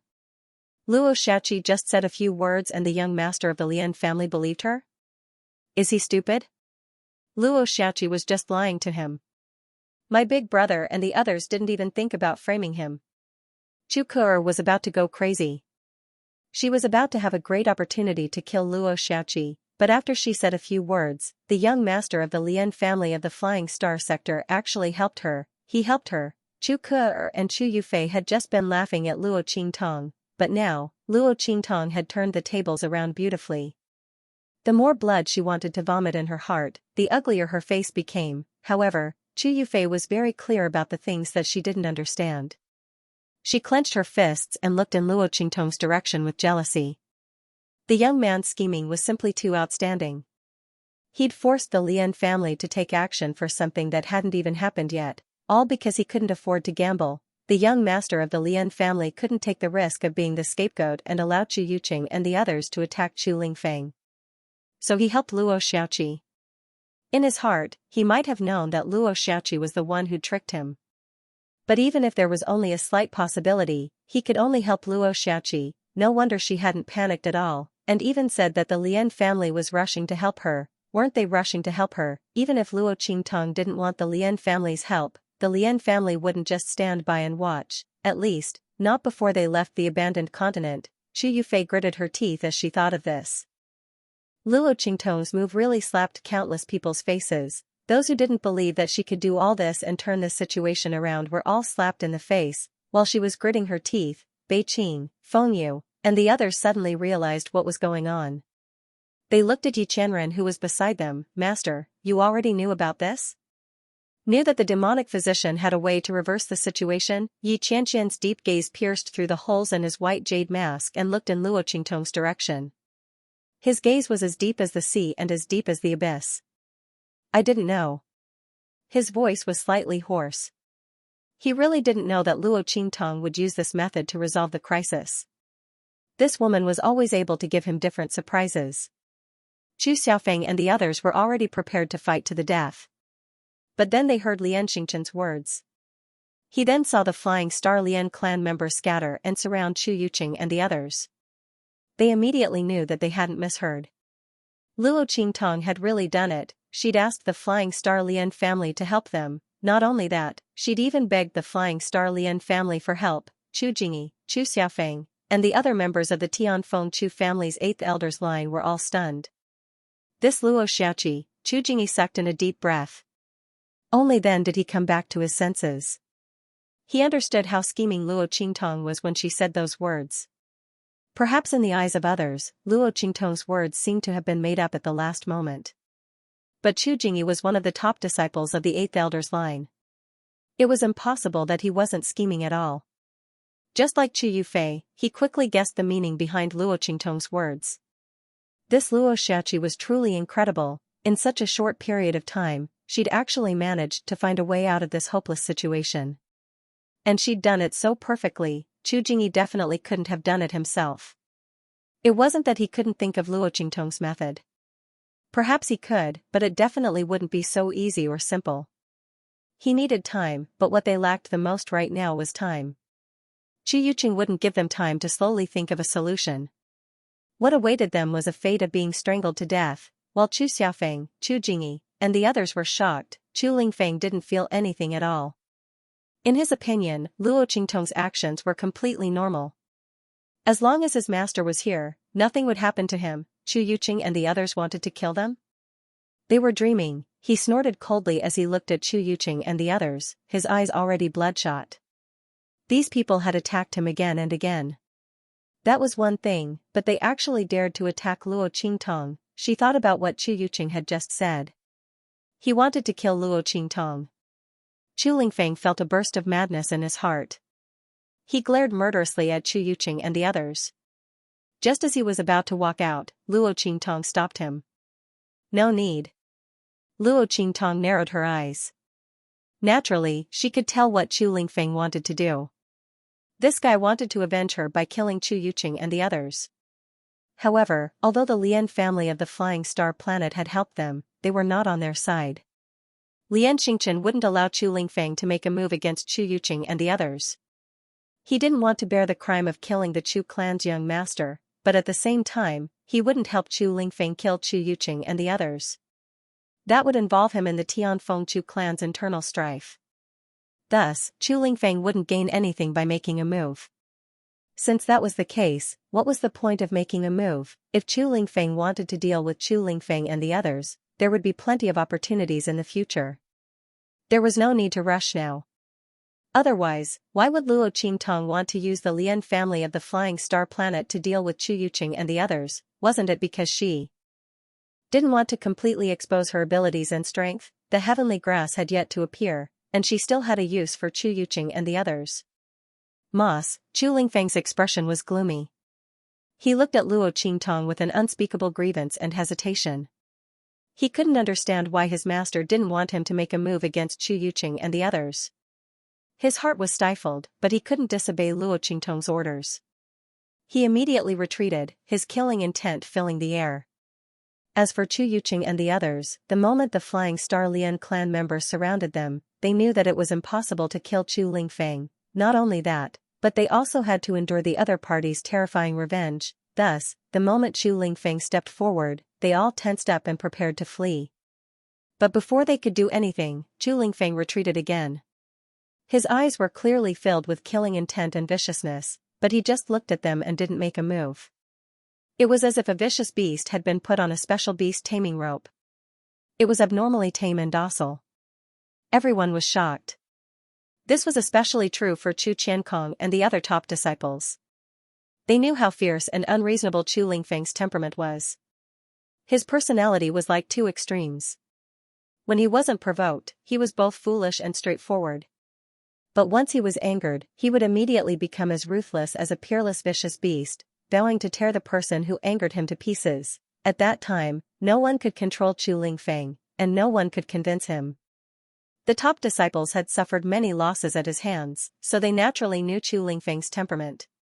But they didn't expect him to be able to restrain his anger and not make a move. One had to know that one of them had deliberately provoked Chu Lingfeng and had almost been beaten to death. At that time, the family head and elders had come, but they couldn't do anything about the violent Chu Lingfeng. They didn't expect him to be so obedient to Luo Qingtong. Everyone's eyes almost fell out of their sockets. Only now did they realize how much influence Luo Qingtong had in Chu Lingfeng's heart. Damn it, if they'd known this would happen, they wouldn't have agreed with Chu Yuqing's words and attacked Chu Lingfeng. Chu Qiankong and the others were vexed. In fact, they didn't have to kill Chu Lingfeng. If they'd known that Luo Qingtong had such a great influence on Chu Lingfeng, why would they have taken the risk to attack? Wouldn't it have been better to find a way to befriend Luo Qingtong and control her, then use her to control Chu Lingfeng? They wouldn't have fallen to the point where they had to make an enemy of Chu Lingfeng. Fortunately, they hadn't taken the final step, and Luo Qingtong didn't seem to want to pursue the matter from just now. Could it be that she didn't want to make an enemy of the Tianfeng Chu clan? When everyone thought of this, they felt that this was probably the most likely possibility. After all, most of the members of the Chu clan who were present were with them. Chu Lingfeng wasn't afraid of them, and could even take revenge on them. But Luo Qingtong was just a small mercenary. They couldn't just ignore her, right? After all, although Chu Lingfeng was the young master of the Chu clan, it wasn't good to be infatuated with a man. And the elders of the Tianfeng Chu clan might not allow such a thing to happen. Was Luo Qingtong paving the way for her future? As everyone thought this, they suddenly understood. Chu Qiankong and the others breathed a sigh of relief. They hadn't directly participated in the attack against Luo Qingtong and the others. As long as Luo Qingtong didn't pursue the matter, and Chu Lingfeng listened to her, then this matter could be considered over. As they thought this, they immediately stepped forward and sternly shouted at Chu Yuqing and the others, "All of you, stop. You're fighting among yourselves in front of so many people, and you even attacked the young master." As they spoke, they moved in the direction of Luo Qingtong's group and surrounded Chu Yuqing's group. *CK Your grandpa Chu Qiankong and Chu Yuanhong. Chu Yuqing had already been enraged by the Lian family's actions. When he saw Chu Qiankong and Chu Yuanhong's first and second elders turn to Luo Qingtong's group and curse him, he was so angry that his brain was about to explode. Weren't these guys just waiting for Chu Lingfeng to die? Now that they saw the Lian family's people make a move, they knew there was no chance of success, so they immediately changed sides. "This bunch of bastards," Chu Yuqing cursed inwardly as he vomited blood. Fortunately, he hadn't been the only one to make a move. Chu Hanyu and the others had been involved as well. Otherwise, wouldn't Chu Qiankong and Chu Yuanhong have tied him up and brought him to Luo Shachi to beg for forgiveness? Thinking of this, Chu Yuqing felt even more nauseous. He clenched his teeth and looked at Luo Qingtong. He knew that he couldn't do anything to Luo Qingtong this time, let alone Chu Lingfeng. Fortunately, that bitch Luo Shachi still didn't dare to openly offend the Tianfeng Chu family. For now, he'd just admit defeat. Once it was time to fight for the heavenly grass, he'd think of a way to make a move against them. As Chu Yuqing thought of this, a sinister smile appeared on his face. He forced a smile and looked at Luo Qingtong. He said coldly, "This time, it was indeed us who didn't think things through. Young master's matter will naturally be handled by the family's elders. Since you all think we've overstepped our boundaries, we'll withdraw." After saying this, he immediately ordered his men to put away their weapons and disperse the encirclement. But as soon as he finished speaking, Luo Qingtong's indifferent voice rang out. "Young Master Yuqing, is this the end?" Luo Qingtong's expression was indifferent. She raised an eyebrow at Chu Yuqing. He didn't think she'd let him off so easily, did he? He could avoid the death penalty, but he couldn't escape punishment. Luo Qingtong wasn't prepared to let Chu Lingfeng lay his hands on Chu Yuqing and the others, but who said she was going to let Chu Yuqing off so easily, especially when the other party looked as if he didn't dare to do anything to him. He didn't know where his confidence came from. "What else do you want?" "Humph." Chu Yuqing sneered. He was certain that Luo Qingtong was bluffing. If she dared to do anything to them, she wouldn't have stopped Chu Lingfeng from taking action just now. He still wanted to scare him now. Did he really think that he was a 3-year-old child who could be easily fooled? Reality proved that Chu Yuqing was wrong. In that case, young Master Yuqing isn't going to apologize for slandering me? This is going to be difficult. Luo Qingtong raised an eyebrow. She looked at Chu Yuqing. Although I'm not the type to hold grudges, I'm a rather open-minded person. But I'm a man. I can't take it when others call me a calamity. She hadn't even been called that when she was by Yi Qianqian's side, but when she was by Chu Lingfeng's side, she was called a calamity. Even if the uncle could endure it, even if the aunt could endure it, this big sister couldn't. Luo Qingtong snorted coldly at Chu Yuqing. Young Master Yuqing, do you want me to have the young master personally demand justice from you, or do you want to do it yourself? As soon as Luo Qingtong spoke, Chu Yuqing's expression froze. You dare! He shouted, trying to put on a brave front. She wanted Chu Lingfeng to demand justice. She clearly wanted his life. Chu Yuqing suddenly realized that Luo Qingtong didn't have to deal with Chu Qiankong and the others. She didn't have to deal with Chu Hanyu and the others. Damn it, this slut. She must have deliberately prevented Chu Lingfeng from making a move just now. In this way, his side's strength was divided. As long as she showed that she only wanted to deal with him, the others wouldn't care at all. Sure enough, when he looked at Chu Hanyu and the others, he saw that their faces were full of indifference. Chu Hanyu and the others were vexed. If they had known that they wouldn't be able to hurt Chu Lingfeng this time, they wouldn't have joined forces with Chu Yuqing and the others. Now they were riding a tiger and couldn't get off. At this moment, seeing that Luo Qingtong was only going to deal with Chu Yuqing, why would they bother with him? They wished that Luo Qingtong would only deal with Chu Yuqing so that this matter could be wiped clean. After all, they hadn't officially made a move against Chu Lingfeng. When they returned to their families in the future, it would be easier to explain. But Chu Lingfeng's side would definitely have a grudge against them. With this thought in mind, how could they have the time to care about Chu Yuqing? When the latter saw this scene, he suddenly felt a burst of fear and trepidation. Luo Shaoqi, this slut, really wanted to use this opportunity to kill him, just like how he had wanted to use her name to kill Chu Lingfeng. When Chu Yuqing thought of this, the muscles on his face suddenly twitched fiercely.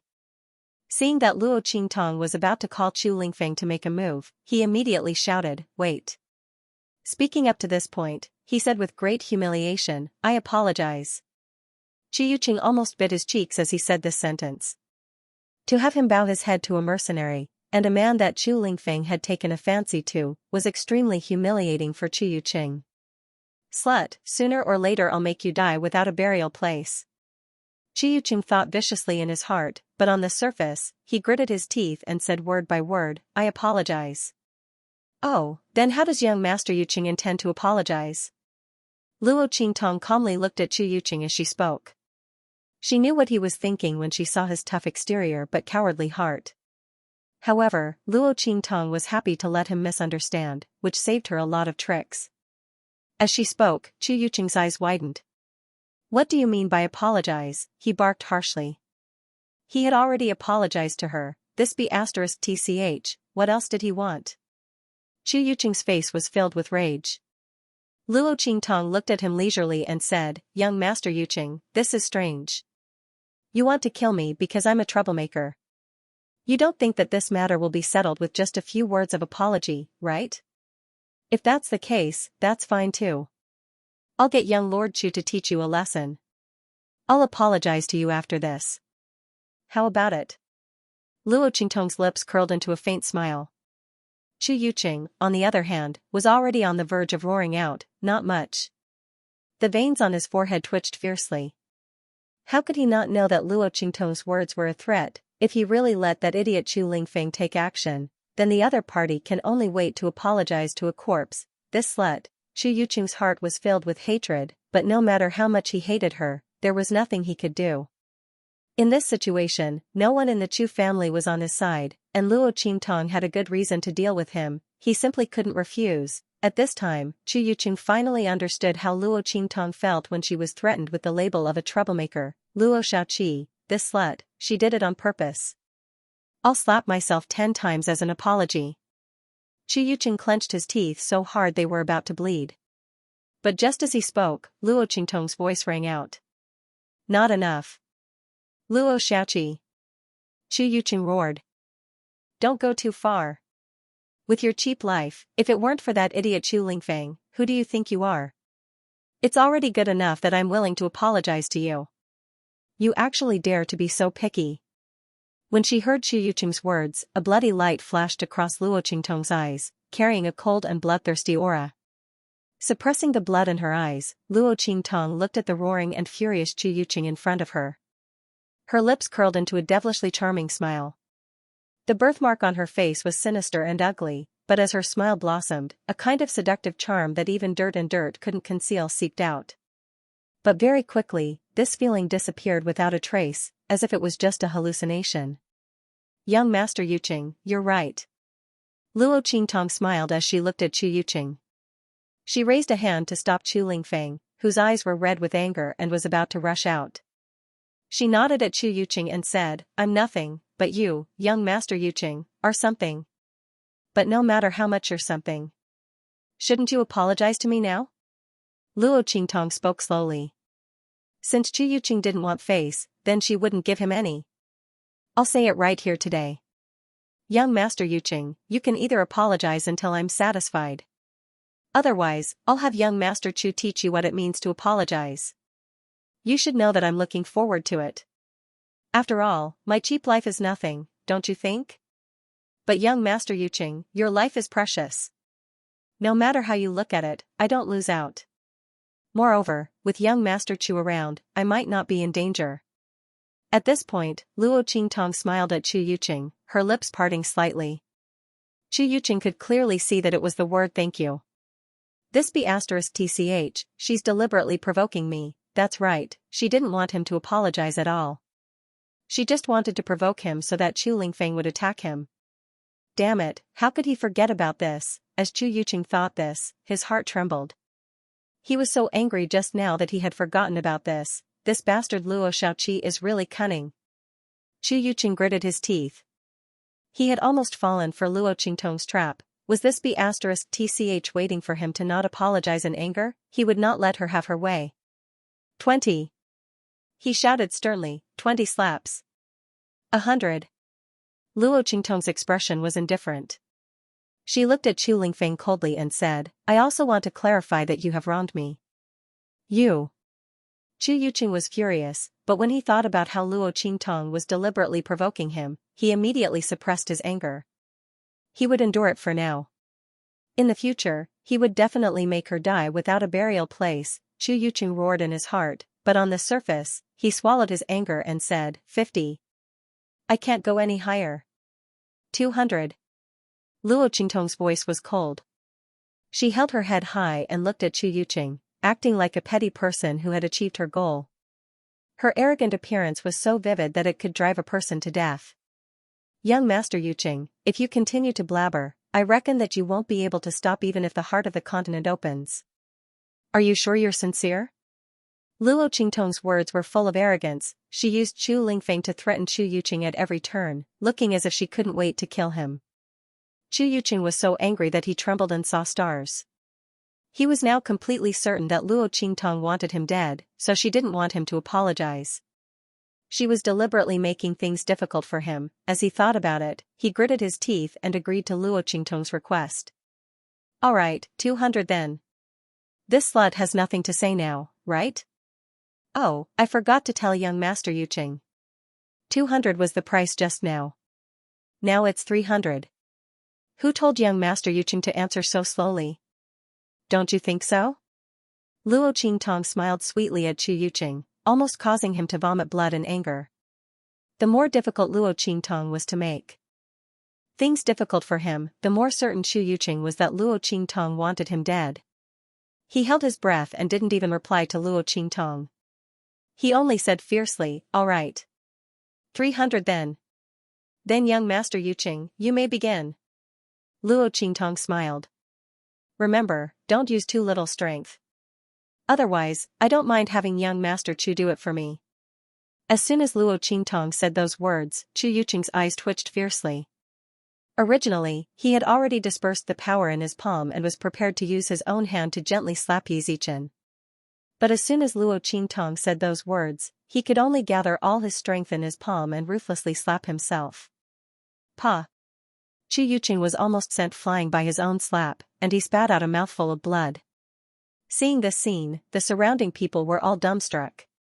Oh my god, Chu Yuqing really did apologize to me. Not only that, he even slapped himself so fiercely. What's going on? Just because Luo Qingtong said she wanted Chu Lingfeng to teach him a lesson.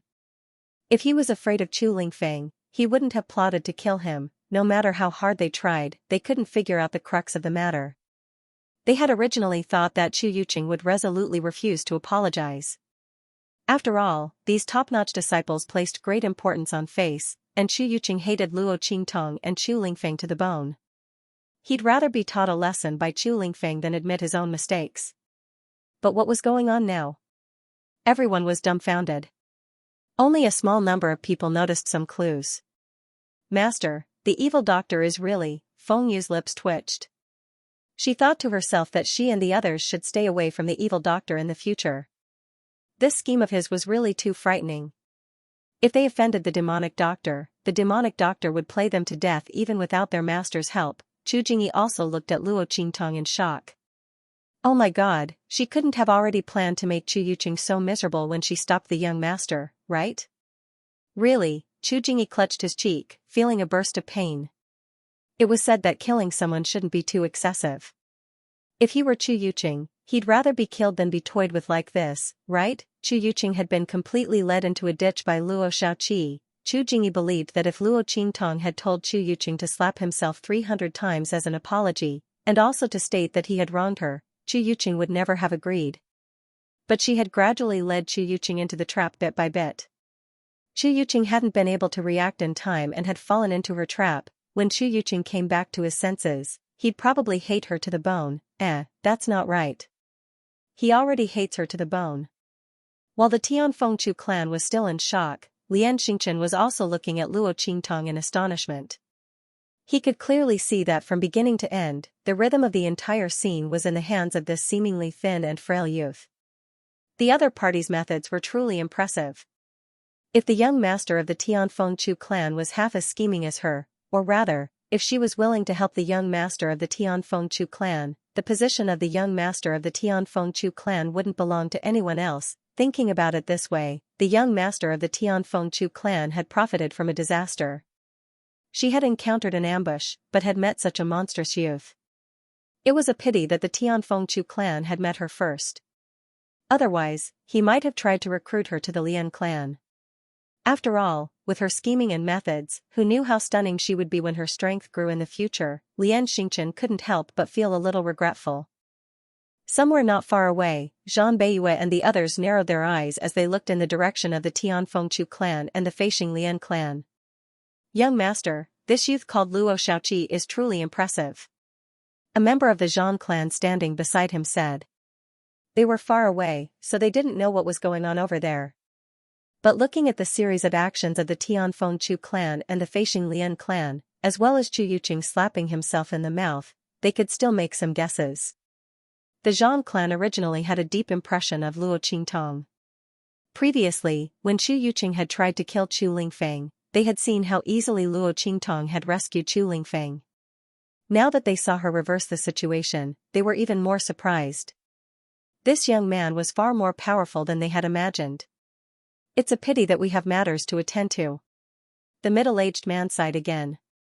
Luo Qingtong, this kind of intelligent and resourceful youth, was really a good target to recruit, but it was a pity that this was not the right occasion. Zhang Beiyue's face was indifferent and he didn't say anything. Looking at Luo Qingtong's eyes, there was a faint trace of appreciation.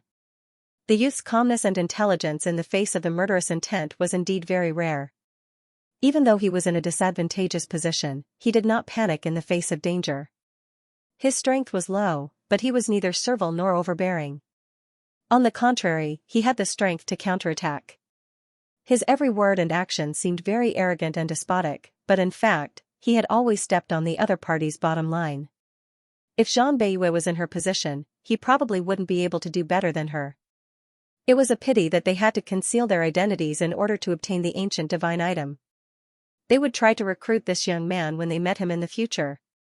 Keep an eye on the heart of the continent for now. Also, don't alert the people of the Lian family and the Chu family. Pay attention to the people from the demonic moon sect. See if they will make any moves. As soon as Zhang Beiyue's words left his mouth, the faces of the Zhang clan members turned solemn. They hurriedly replied, yes. The whereabouts of the ancient divine item were right in front of them. They had to be extremely careful. The people from the demonic moon sect had eavesdropped on their conversation and already knew about the existence of the ancient divine item. This time, even if they were seriously injured, they wouldn't give up on obtaining information about the ancient divine item. If the other party really saw an opening and obtained the ancient divine item, it would be troublesome. Everyone's faces were grave. In the direction of Luo Qingtong and the others. Slap. Slap, slap. Slap. Slap. Slap. Boom. A terrifying wave of spiritual energy came from right in front of Luo Qingtong and the rest. It was the hole in the ground where the heart of the continent was located. The last bit of power of the great Tao around the heart of the continent had completely erupted. The spiritual energy in the surroundings was as pure as water, and it was full of vitality. It dissipated in an instant. Countless streams of decaying spiritual energy surged in from all directions and rapidly eroded this fertile land. The amount of power of the great Tao that erupted from the heart of the continent was too little for the entire abandoned continent. It couldn't be compared to the decaying spiritual energy in the abandoned continent at all. Now that the last bit of spiritual energy in the heart of the continent had erupted, without the support of the spiritual energy, the decaying spiritual energy immediately began to invade again. The location of the hole in the heart of the continent was completely clear in front of Luo Qingtong and the rest. Without the continuous eruption of power of the great Tao, they could enter this place. Let's go. Lian Xingchen and the rest's eyes lit up when they saw the scene. With a swoosh, they dashed toward the huge hole in the ground. When Luo Qingtong and the rest saw this, they couldn't be bothered with Chu Yuqing, who was slapping himself in the face. With a swoosh, they also dashed toward the huge hole. Boom! Yi Qianxian appeared in front of Luo Qingtong in an instant. Without waiting for Chu Lingfeng to react, he pulled Luo Qingtong into his arms and dashed toward the hole. Bastard! Chu Lingfeng was enraged. He had always harbored great enmity toward Yi Qianxian. This man obviously had ill intentions toward his master. His master belonged to Ming Zun. He chased after Yi Qianxian and the rest. However, with the strength of Yi Qianxian and the others, how could they easily catch up to them? The group maintained a certain distance from Lian Xingchen's group and entered the cave almost at the same time as Lian Xingchen. Only now did everyone realize that the strength of this group of white jade masked men was not inferior to the bodyguards of the top disciples of the Tianfeng Chu clan. Since when did Heaven's Wind Mercenary City have such a person? Everyone looked at Yi Qianxian and the others in surprise. The latter and the others looked calm and composed. With the white jade masks covering their faces, no one could see their expressions. They only felt that the origins of this group of people were not simple. He was most likely not a member of the Tianfeng Mercenary City. Instead, he was hiding among the mercenaries and had coincidentally encountered the Tianfeng Chu clan issuing a mission, so he came to join in the fun. Fortunately, Yi Qianxian's team was not the only one. Some of the mercenaries from the Flying Star Lian clan and the Tianfeng Chu clan also quietly displayed strength that was different from the rest. When Luo Qingtong and the others were being attacked by Chu Yuqing and the others, there were still some mercenaries who did not side with her. Instead, they chose to watch from where they were. At this moment, within this group of people, there were people whose strength was on par with the guards of the Chu clan of Heavenly Wind. The Flying Star Lian clan's situation was similar. A group of mercenaries who had kept a low profile suddenly stood out from the crowd. Even though they knew that the Tianfeng Chu family and the Lian family of Flying Star would never let anyone take away the Tianluo grass, they were still willing to take the risk and try. What if they succeeded? Even if they couldn't, they could still try. If they couldn't, they wouldn't lose anything, right? Luo Qingtong looked in shock at Yi Qianmin, who snatched her into his arms. Brother? Call me husband. Yi Qianxian's face was indifferent, and his eyes hidden behind the white jade mask were deep. Didn't you say you were praising me? You didn't call me that before. Nonsense. Why did you call me that? The word husband wasn't really a compliment. Luo Qingtong's face was full of pain, and she could not say anything for a long time. She was afraid that she would mislead Yi Qianren and let him call every person he liked hubby. She would definitely go crazy at that time. Therefore, she deliberately avoided calling Yi Qianxian husband in front of him. What's more, she was still a teenager. She still had some doubts about calling Yi Qianxian husband.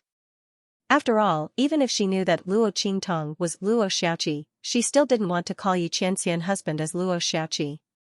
She always felt that if she called Yi Qianxian that way when he didn't know anything, he would be taken advantage of. In a way, Luo Qingtong and Yi Qianxian were just as possessive. Even if it was her alias, she didn't have the right to take away her man. Luo Qingtong was so unreasonable.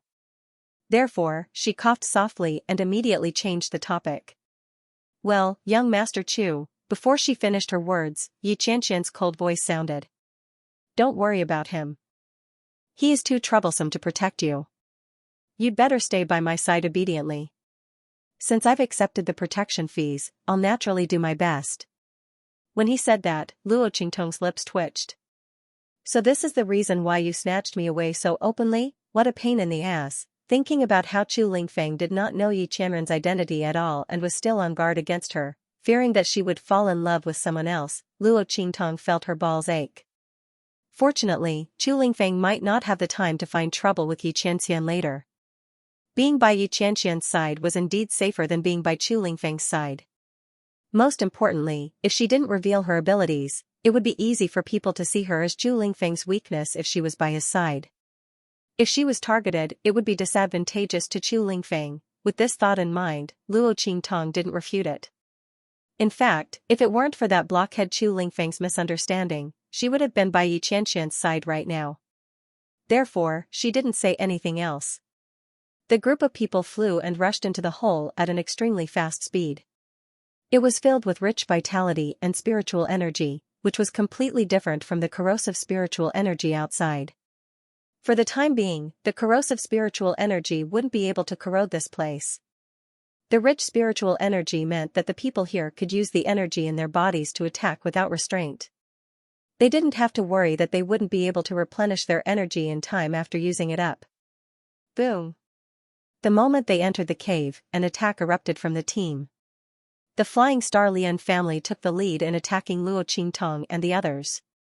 The Flying Star Lian family was also competitive, but unlike the Tian Fengchu family, Lian Xingchen's position in the Flying Star Lian family had been consolidated. The top disciples of the Flying Star Lian family were convinced of his ability and strength and were willing to work for him. As long as the Flying Star Lian family got their hands on the Tian Luo grass, it didn't matter who got it. However, the Tian Fengchu family couldn't. They couldn't let the Tian Fengchu family get their hands on the Tian Luo grass. Therefore, the people of the Lian family of the Flying Star launched attacks on Luo Qingtong and the others after they entered the hole. Boom! The Tian Fengchu family members were shocked and enraged by the attacks. B*****.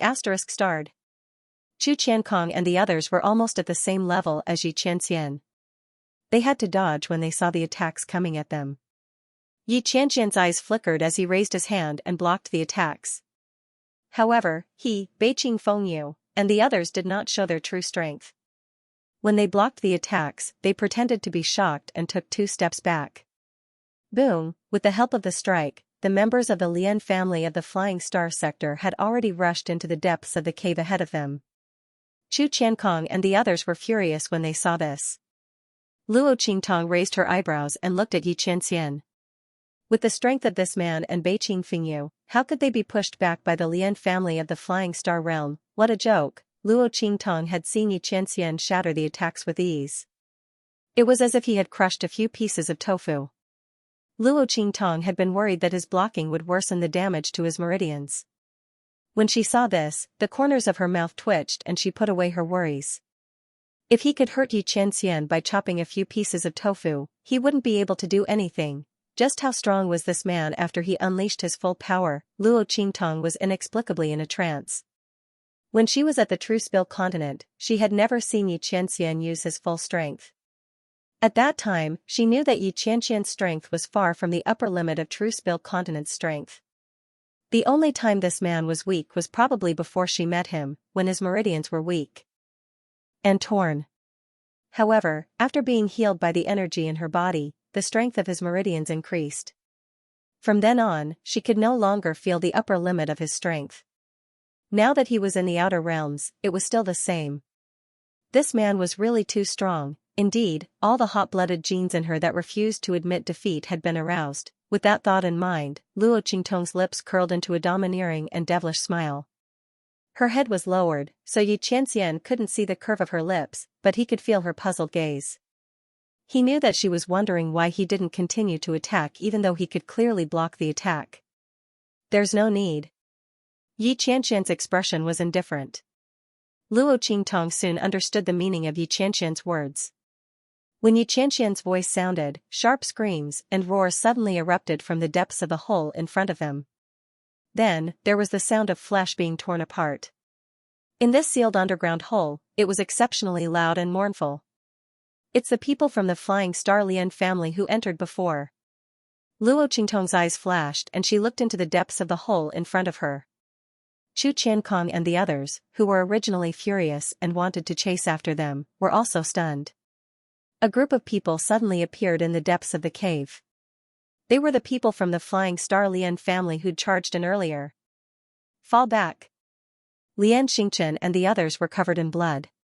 The top disciples of the Flying Star Lian family were at the back of the group, swords in hand. Beside them were the guards of the top disciples. At this moment, their numbers seemed to have decreased by a lot. Nearly a third of their people had disappeared. Not only that, but the mercenaries around the ordinary disciples of the Flying Star Lian family had also decreased in number. They were either injured or crippled. Under the protection of Lian Xingchen and the others, they were charging toward the entrance of the cave where Luo Qingtong and the others were. Behind Lian Xingchen and the others, roar. Violent roars rang out one after another. The next second, there was a loud boom. Transparent figures, which seemed to have become one with the dense spiritual energy around them, leaped around the cave and chased after the Flying Star Lian family. Bang! A transparent figure jumped onto a rock wall. Then, with a boom, its 4 limbs and claws sank deep into the rock wall. The solid rock walls and boulders in the underground cave were all smashed into smithereens. It had to be known that the rock walls of the underground cave where the heart of the continent was located could even withstand the scouring of the aura of the great Tao that had erupted. Its hardness was far beyond that of ordinary rock formations. However, at this moment, under the scratches of these transparent figures, they were shattered into fragments of sand and stone. At this moment, Luo Qingtong and the others finally got a good look at the transparent figures. These transparent silhouettes were actually monsters of unknown origin. They were all grotesque in appearance. Some were covered in scales and had feathers on their heads. Some were crawling on the ground with limbs as thick as pillars. They looked like beast legs, but were actually bird claws. These transparent figures were all grotesque in appearance. When they let out sharp roars, the invisible spiritual energy around them surged violently. The Great Tao has turned into a spirit? These are all creatures formed by the Great Tao's power? When the Heavenly Wind Shu clan members saw this, they all sucked in a breath of cold air. The Great Tao transforming into a spirit, what kind of concept was that? Legend has it that the 3,000 Great Taos all have their own spirits. Primordial chaos split open the heavens, evolving all things, and then evolving the laws.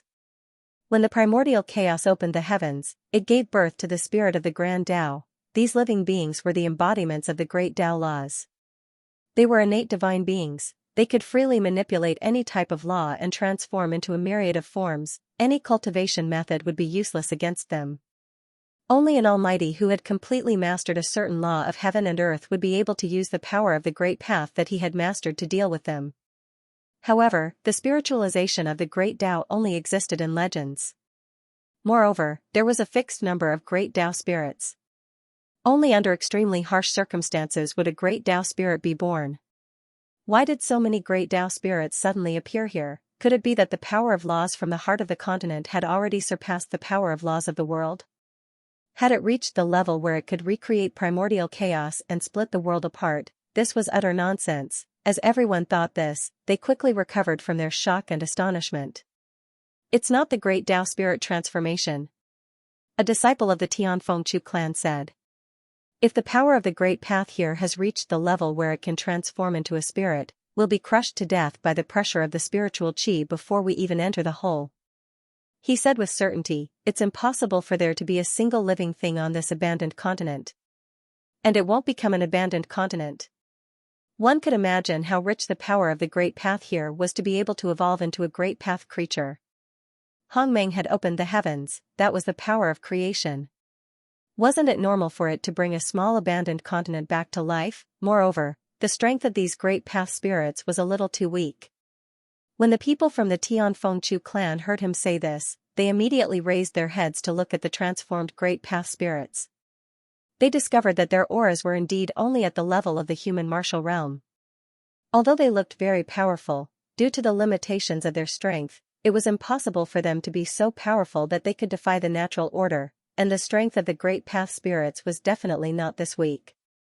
So these aren't great path spirits? A disciple from the Tianfengchu clan asked hesitantly. But these transparent figures were clearly the characteristics of great path spirits. It was impossible for the crowd to be mistaken. I don't know either. The disciple from the Tianfengchu clan said with a frown. What I can be sure of is that these things are definitely not real great path spirits, but they do seem to be transformed by the power of the great path here. This was a little inconceivable. They weren't great path spirits, but they were transformed by the power of the great path. And the power of the great path here clearly hadn't reached the level where it could manifest into a spirit. Everyone was conflicted. At this moment, these pseudo-great Tao spirits instantly screamed and pounced at the crowd. Some of them pounced on Luo Qingtong and the others. Others pounced on the people from the Flying Star Lian clan. Seeing this scene, the faces of the people from the Tianfengchu clan froze. Quick! Don't think so much. Deal with them first. Although they didn't know what was going on with these fake great path spirits, the people from the Tianfengchu clan didn't have time to think too much when they saw them pounce on them. These fake great path spirits were clearly trying to drive them out of this hole. However, the heart of the continent only opened once a year. There was only one chance to enter at a time. Once they left this place, they could forget about entering it again. And if they waited another year, who knew what would happen? To the Tianluo grass, what if it withered after reaching maturity? Wouldn't they miss this opportunity? With such thoughts in mind, how could they have the time to think about anything else? Immediately, they drew out their weapons and prepared to deal with the attacks of these fake great Tao spirits. At this time, Chu Lingfeng had already rushed in front of Xianxia. He angrily wanted Xianxia to return Luo Qingtong to him, but the youth silently glared at him. No. Luo Qingtong's lips parted slightly as she silently mouthed something to Chu Lingfeng. Given the urgency of the situation, it was best for her to stay by Xianxia's side. For the time being, she did not intend to reveal her identity and abilities. Therefore, she did not want to be a burden to Chu Lingfeng. Moss, Chu Lingfeng fiercely stomped his feet, almost exposing Luo Qingtong's identity. He looked at Luo Qingtong with a pair of aggrieved and red eyes, looking like a big fierce dog that was afraid of angering its master. Luo Qingtong was both angry and amused when she saw his pitiful appearance. This silly big guy was really something. Your clothes are a bit messy. As he spoke, he quietly grabbed Luo Qingtong's collar and lifted it up, as if he was helping her fix her clothes. Luo Qingtong froze for a moment. Oh. She responded in a low voice and nodded at Xianxia. Thank you, brother. You're welcome. Xianxia narrowed his eyes slightly. The corners of his lips curled up slightly. Then, he glanced at Chu Lingfeng. The latter's eyes were scarlet red, and he looked at him with a ferocious gaze like a ferocious beast. If not for the fact that Luo Qingtong was in his arms, Chu Lingfeng would have already pounced on him. The latter saw a red mark on Luo Qingtong's neck near her collarbone. He didn't know when that red mark was left there. The color was a little light, but he could vaguely see that it was a hickey. There was a hickey on Master's body. Thinking of how Luo Qingtong and Xianxia were inseparable, and how tolerant Luo Qingtong was towards Xianxia, even letting him hug her waist, Chu Lingfeng's eyes seemed to spit fire as he glared at Xianxia. This man actually dared to plot against Master. sob, Ming Zun, I couldn't protect master. I'm sorry, Chu Lingfeng was anxious and angry, but Yi Qianxian's gaze was indifferent. The other party always wanted to snatch Luo Qingtong away from him. Previously, they hadn't entered the heart of the continent, so he could temporarily let go. But now, they had already entered the heart of the continent. The situation here was unknown, and something similar to the great Tao spirit had appeared. Yi Qianxian couldn't let Luo Qingtong leave his side. He didn't feel at ease leaving Luo Qingtong anywhere other than by his side. His woman should naturally be protected by him. However, in the end, Chu Lingfeng was protecting him and was loyal to Luo Qingtong. Yi Qianxian naturally wouldn't have a conflict with him. He used this method to make him back off. Presumably, when he saw this hickey, he would know that Luo Qingtong's attitude towards him was not ordinary. He would not think of taking this woman back by force. In fact, Chu Lingfeng felt as if he had been struck by lightning. He looked at Luo Qingtong with an unspeakable grievance in his eyes. His master still said that she didn't fall in love with someone else. There were even hickeys on her body. God knows that Luo Qingtong didn't even know about this. For the past few nights, she thought that she was sleepwalking and plotting against Yi Qianxian. How could she know that Yi Qianxian had already seen through her identity? This hickey was left behind at that time. Because he didn't want Luo Qingtong to know that he had seen through her identity, Yi Qianxian deliberately left this hickey on Luo Qingtong's body in a very hidden place.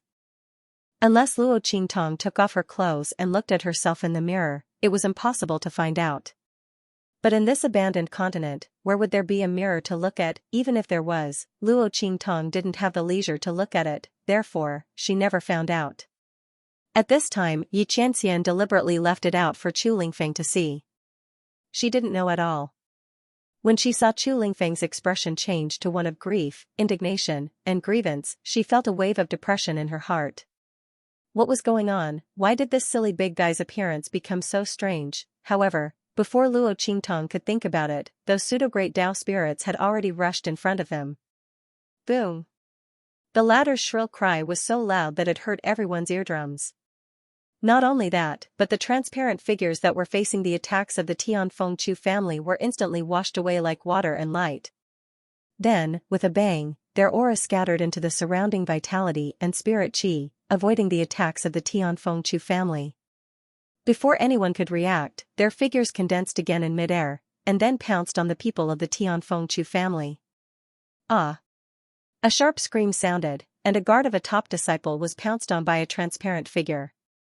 In an instant, his body was torn to pieces by the transparent figure in front of everyone's eyes. Rip! The guard's blood splattered and turned into minced meat that filled the sky. In contrast, the transparent monster was abnormally fierce. Roar! It roared in a low voice and pounced on the others again. The other people of the Tianfeng-Chu family also encountered the same attack. Everyone's faces were filled with panic. They never thought that these fake Great Path spirits would have such an attack method. This is the characteristic of the Great Path spirits. The disciple of the Tianfeng-Chu family from before shouted loudly. These things are indeed formed by the power of the Great Path in the heart of the continent. Although I don't know why they can manifest as spirits, they are indeed Great Path spirits. You must be careful. The Great Path spirits were born from the spirit qi. Naturally, they could transform into thousands of illusions at any time and anywhere and integrate into the spirit qi. Moreover, they could control their own laws and attack everyone. These transparent figures were indeed formed by the power of the Great Path in the heart of the continent. However, they were not as powerful as the real Great Path spirits. It must be because the power of the Great Path in the heart of the continent had not reached the level of being able to manifest as spirits, but it had given birth to Great Path spirits. Everyone was shocked, but they had no time to think too much at this time. Those Great Path spirits were coming menacingly. Because they did not expect their methods before, in an instant, many people died tragically like the previous guard. The people of the Tianfeng-Chu family were in a mess. As for the Tao spirits, they either dissipated or reformed. They dissipated like mist inside the hole, but they were everywhere. Their strength was formidable, and their attacks were ferocious. Almost every time they attacked, they could take away the lives of a large number of Tianfeng-Chu family members. Only now did the members of the Heavenly Wind Shu clan realize why the members of the Flying Star Lien clan looked so pitiful. It was obvious that the Lien family of the Flying Star sector was much more united and capable than theirs. The strength of these great path spirits wasn't particularly strong. Logically speaking, they were only in the human martial arts realm. Even though their claws could break golden stones, they should not have been able to push the Lien family of the Flying Star to such a level. In just a few breaths, he was driven out from the depths of the hole in front. It turned out that the attacks of these great path spirits were too strange. It was almost impossible to hurt or touch. These great path spirits could only attack when they were in their true forms. And when they transformed into spirit chi, there was no trace of them at all. However, it just so happened that they transformed into spiritual energy, gathering and dispersing extremely quickly. If the Flying Star Lien family hadn't attracted some of the great path spirits for them, they would have been in the same predicament as the Flying Star Lien family. However, the Flying Star Lien family had suffered so much that they couldn't hold on any longer. Once they couldn't hold on any longer, the Tianfengchu family would be the next unlucky ones. Not only did the Tianfengchu family know about this, but the Flying Star Lien family also knew about it. They were lucky to have the upper hand before, but who would have thought that there was such a thing in the depths of the cave? They had been attacked by the great path spirits, and the advantage they had against the Tianfengchu family was gone. At this moment, only by cooperating with the Tianfengchu family could they get through this crisis and continue to advance into the depths of the cave. Thinking about this, Lian Xingchen forced a great path spirit in front of him away with his sword and scattered the spirit chi that it had transformed into. Then, he looked at Luo Qingtong and said, "Let's cooperate." His voice was sonorous and powerful. He didn't look at Chu Qiankong and the others, nor did he look at Chu Lingfeng. Instead, he looked at Luo Qingtong. This was because he could see that in the Tianfengchu family's team, only Luo Qingtong could make the decision and make the Tianfengchu family obey her without any objections.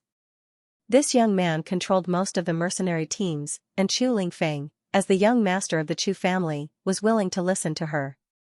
Plus, the 8th Elder's people. As long as Luo Qingtong agreed to cooperate with him, Chu Qiankong and the others would have to agree even if they didn't want to. Therefore, Lian Xingchen didn't ask anyone but Luo Qingtong. Who would have thought that the person in charge of the Tianfengchu family's team was a young mercenary who hadn't even reached the Venerable Realm? Okay. Luo Qingtong narrowed her eyes slightly. She was naturally able to see the situation in this battle. The people of the Flying Star Lien family could not be defeated. Otherwise, the people on their side would have to face the full attack of the Tao spirit. Luo Qingtong and the others had just entered the hole. They hadn't even seen the heart of the continent and the Tianluo grass yet. How could the Lien family and the Tianfengchu family suffer such heavy casualties? He didn't know what else was in the depths of this hole. As Luo Qingtong thought of this, she agreed without hesitation. Hearing her words, a trace of anger flashed across the faces of Chu Qiankong, Chu Yuanhong, and the others. The Tianfengchu family actually needed an outsider to make decisions for them. It was simply hateful. They had lost all face, and Chu Yuqing and the others were even more furious. The latter was almost beaten half to death by him just now. It wasn't until the heart of the continent's last burst of energy that he came back to his senses. He realized that he had fallen into Luo Qingtong's trap. He was a top disciple of the Tianfengchu family, yet he had slapped himself in the face and apologized to Luo Qingtong after she threatened him. Not only that, he had even beaten himself to the point of vomiting blood several times. As the saying goes, a scholar can be killed, but not humiliated. What had he been thinking? Why had he agreed to Luo Qingtong's conditions? And why had he beaten himself up to avenge Luo Qingtong? Chu Yuqing's eyes rolled back, and he almost fainted on the spot. If he hadn't known that the heart of the continent was completely open and that the Tianluo grass was at hand, he wouldn't have recovered so quickly. Luo Shaoqi, what right do you have to make a decision on behalf of the Tianfengchu clan? He shouted angrily. You don't have to agree. I'm sure the Lian clan will be happy to do so. Luo Qingtong snorted coldly. When did Chu Yuqing think this was going to happen? He didn't have to agree, but he would have to lead his people to survive on their own. Luo Qingtong was very happy. Presumably, the Lian clan was thinking the same thing. After all, if the Tianfengchu clan's forces were scattered, it would be a good thing for the Lian clan, who had suffered heavy losses. However, Luo Qingtong wasn't ready to divide the Tianfengchu clan's forces for the time being. At this time, more people meant more help. She and Yi Qianming would be able to save a lot of effort. Otherwise, why would she pay attention to Chu Yuqing? She would have kicked him out long ago. Hearing this, Chu Yuqing's face instantly froze. He was just making a fuss. Chu Yuqing wasn't stupid.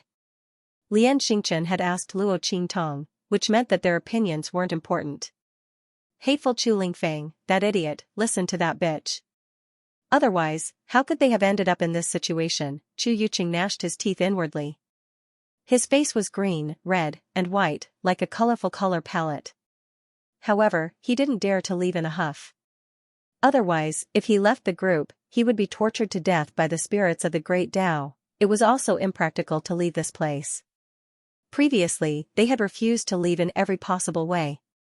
Now that the cave was surrounded by spirits of the Great Tao, even the way out was blocked.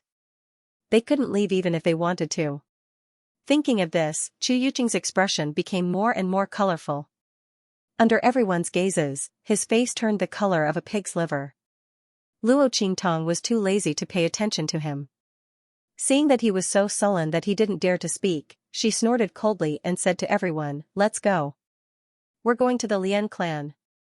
As soon as she spoke, Yi Qianming brought her forward. Bei Qing, Feng Yu, and the others followed closely behind, followed by Chu Lingfeng, Chu Xiaofeng, and Gu Yifeng. As soon as the group of people moved, the others could only follow suit. Although Chu Qiankong and the others were not worried, they knew that joining hands with the Lian family of the Flying Star sector was the best choice right now. Without the lips, the teeth would feel cold.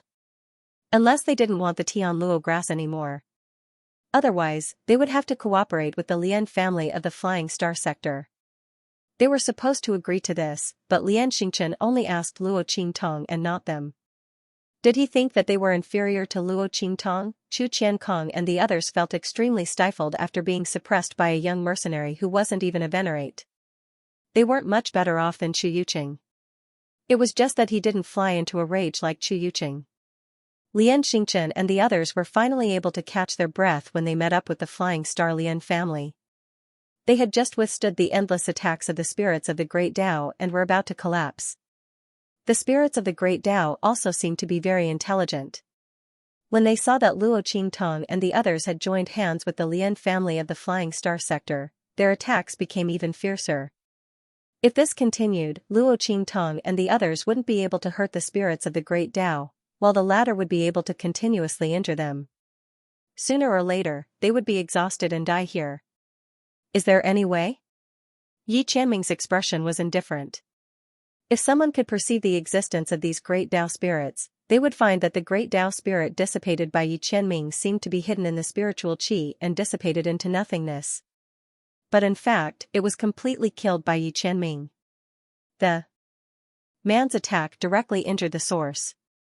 Even if these Great Tao spirits escaped into the spiritual qi after dissipating, they couldn't escape death. It was completely different from others who simply dissipated those Great Tao spirits. He didn't mean anything else by asking Luo Qingtong. He just thought that this woman had many means and extraordinary abilities. Even if her identity was hidden, she might be able to think of a way to deal with these Great Tao spirits. Of course, it didn't matter if she couldn't think of a way. At worst, he would just have to put in more effort. Yi Qianxian thought so and suddenly raised his hand to shatter another Great Tao spirit. Bei Qing, Feng Yu, and the others were not as efficient as him. However, when the group worked together, they quickly killed the Great Path spirits around them one by one.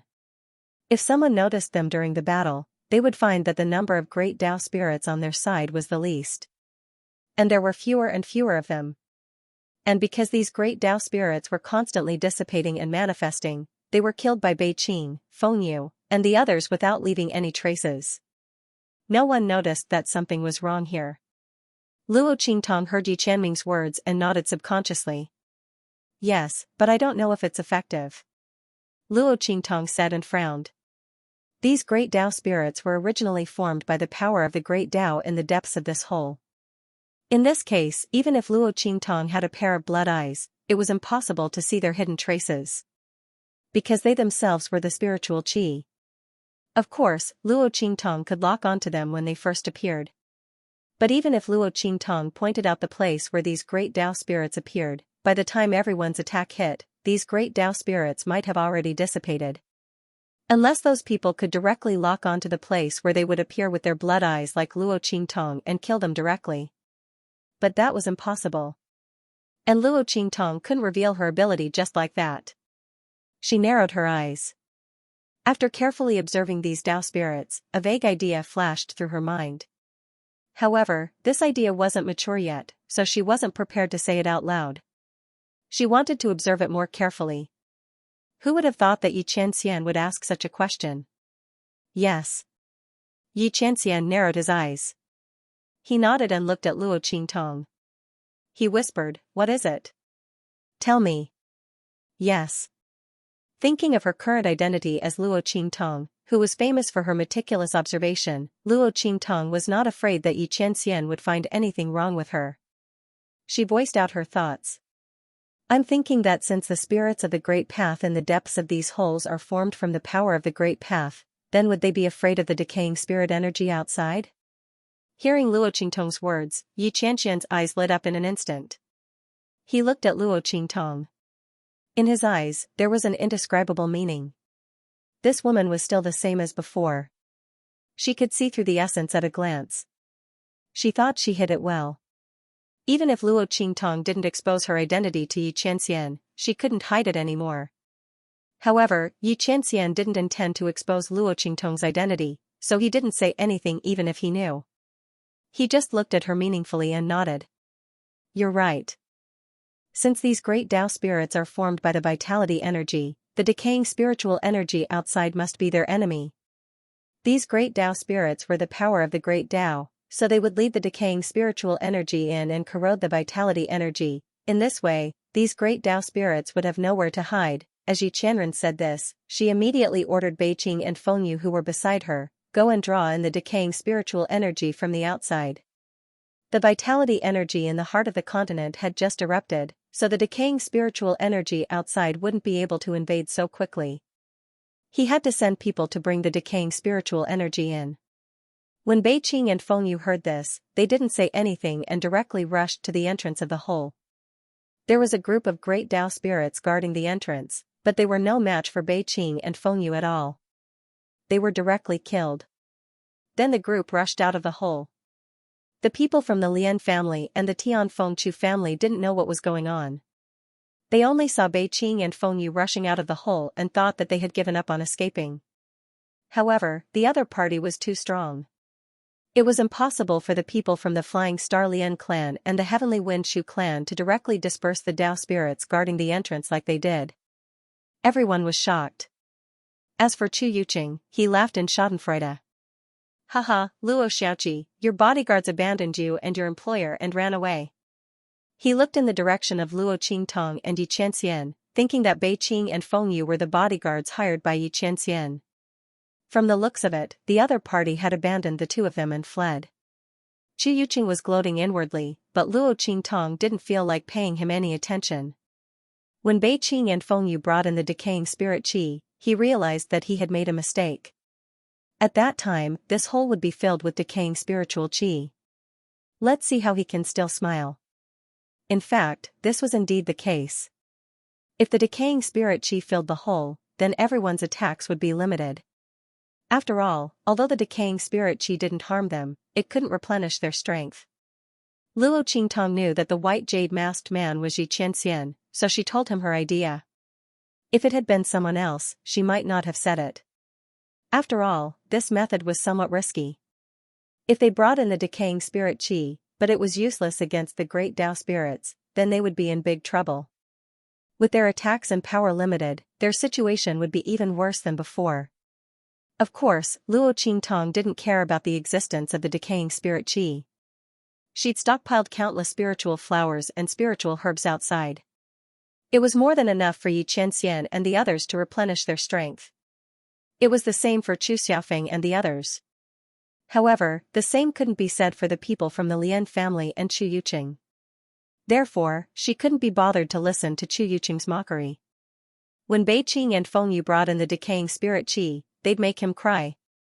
He'd suffered a few losses in front of Luo Qingtong before. Now that he'd finally found a way to regain some face, how could he let it go so easily? But before his mocking laughter could be heard for long, his voice came to an abrupt halt, as if someone had caught it in his throat. You talk too much nonsense. Yi Qianxian's voice was cold. He stared coldly at Chu Yuqing, as if he were looking at a dead man. Chu Yuqing's hair stood on end. He didn't know why, but when Yi Qianren looked at him like this, his heart and even his soul suddenly felt like he was going to die. His heart was in a state of panic, but his expression remained fierce. He yelled, "Who do you think you are?" Before he could finish his sentence, there was a commotion outside the cave. Boom! A violent and powerful aura suddenly exploded from the outside. In the next second, streams of decaying spiritual energy suddenly surged in from outside the hole's entrance. The dark gray spirit qi followed behind Beiqing, Fengyu, and the others as it violently surged into the hole and rushed into it. Seeing this scene, Chu Yuqing's voice was stuck in his throat. He watched as Beiqing, Fengyu, and the others rushed in from outside the hole. His expression was completely distorted. Bastards, what have you done? You've actually brought in all that decaying spiritual energy. Do you know that this will kill us? Chu Yuqing's voice was extremely shrill. His voice was like a cold owl, piercing through the hole. It was so sharp that it sounded like a demon's voice piercing through one's ears. But he didn't realize it at all. He only looked at the scene outside the hole, flustered and exasperated. He didn't know how Beiqing, Fengyu, and the others had done it. They'd opened up a path through the spiritual energy outside, forcibly bringing in the decaying spiritual energy that had been blocked outside. Chu Yuqing was practically stamping with rage. When the decaying spirit qi rushed in, they would lose their advantage of not having to worry about exhausting their strength. At that time, wouldn't they all die at the hands of these great Tao spirits? Thinking of this, his expression became extremely ferocious. He almost rushed in front of Luo Qingtong and attacked her. However, before he could do anything, Chu Lingfeng and the others had already stood in front of Luo Qingtong. You are not allowed to touch her. Chu Lingfeng's voice was cold. He didn't care what Luo Qingtong had done. Anyway, in his opinion, whatever Luo Qingtong did was right. Even if the other party wanted his life, he would still do it. The only thing that made him depressed was that his master really shouldn't have abandoned Mingzun. The man in front of her was too hateful. He glared fiercely at Yi Qianxian, then said to Chu Yuqing, "If you dare to touch her, I'll throw you out." If his master hadn't forbidden him from attacking Chu Yuqing and the others, they wouldn't even know how they died. He actually wanted to attack Luo Qingtong. When Chu Yuqing heard Chu Lingfeng's words, he almost fainted. Chu Lingfeng, this idiot. Luo Xiaoqi is about to kill all of us, but he still wants to protect her. Does he have a brain? That's right, he's an idiot. There's no such thing as a brain. As soon as he said that, before Chu Qiankong and the others could say anything, Lian Xingchen's voice sounded faintly. She's not trying to kill us. Look carefully. As he spoke, he raised his hand and pointed in the direction Beiqing, Fengyu, and the others were coming from. Under their lead, the dark gray decaying spiritual energy behind them surged violently into the hole. Wherever it passed, the spirits of the Great Path, who had gathered again to guard the entrance of the hole, kept retreating in fear, as if they were very afraid of the decaying spiritual energy. Beiqing, Fengyu, and the others rushed towards them without being stopped at all. On the contrary, the spirits of the Great Path kept retreating. Not only that, they saw one of Beiqing, Fengyu, and the others shatter a spirit of the Great Path, who was enveloped by the decaying spiritual energy in time, with a punch. Something surprising happened. The great Tao spirit's figure dissipated and turned into invisible spirit qi. However, because it was surrounded by decaying spiritual energy, its spiritual energy couldn't dissipate into the decaying spiritual energy and was forcibly devoured. The decaying spiritual energy was the nemesis of these spirits of the Great Path. When everyone saw this, how could they not understand why Beiqing, Fengyu, and the others had led the decaying spiritual energy into the hole? Luo Qingtong wasn't harming them. She was clearly saving them, after all, compared to the harm of not being able to replenish their strength from the decaying spiritual energy. It was more important to be able to kill these spirits of the great path that they were almost unable to deal with. Not only that, but they could also continue to move deeper into the hole and obtain the Tianluo grass. This was incomparable to anything else. So what if they couldn't replenish their strength? Didn't they still have those spiritual flowers and spiritual herbs that they picked from outside? With this thought in mind, how could they blame Luo Qingtong at all? Even Xu Qiankong and the others, who had been angry at the beginning and were ready to attack with Chu Yuqing and the others, no longer had any objections. As for Chu Yuqing, he looked as if he had just been viciously slapped in the face. The expression on his face changed from arrogance, to clamoring, to stamping with rage, and finally to an indescribable embarrassment.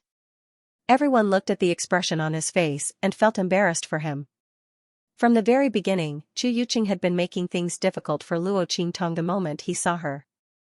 Who knew how many times he'd been slapped in the face, but he still didn't get tired of it.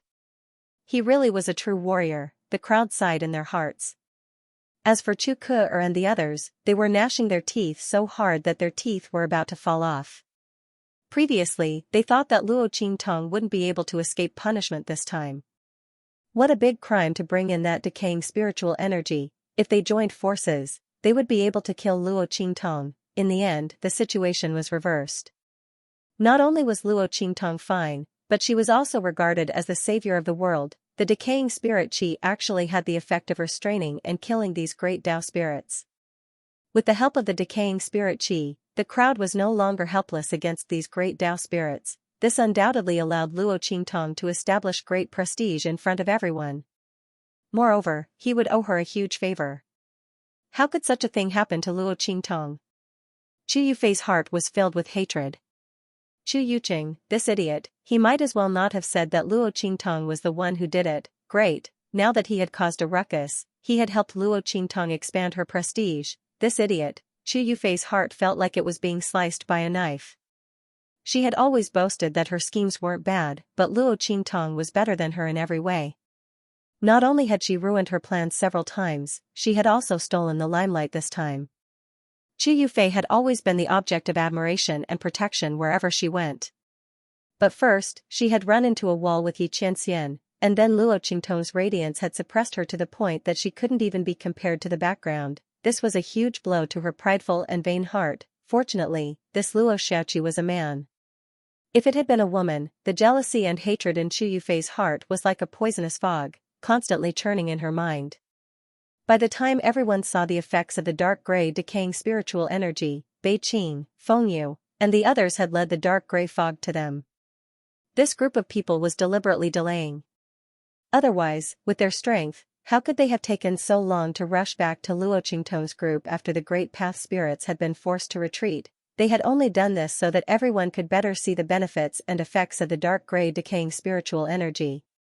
They had clearly heard Chu Yuqing's mockery earlier. He actually dared to mock their mistress, Bei Qing, Feng Yu, and the others' eyes were cold as they looked in the direction of Chu Yuqing's group. After this matter was over, they would definitely let them know how the word death was written. Young master, it's done. They nodded to Luo Qingtong and Yi Qianxian. She was calling Yi Qianxian, who was also Luo Qingtong's current identity. After all, the girl had not fully recovered her identity yet.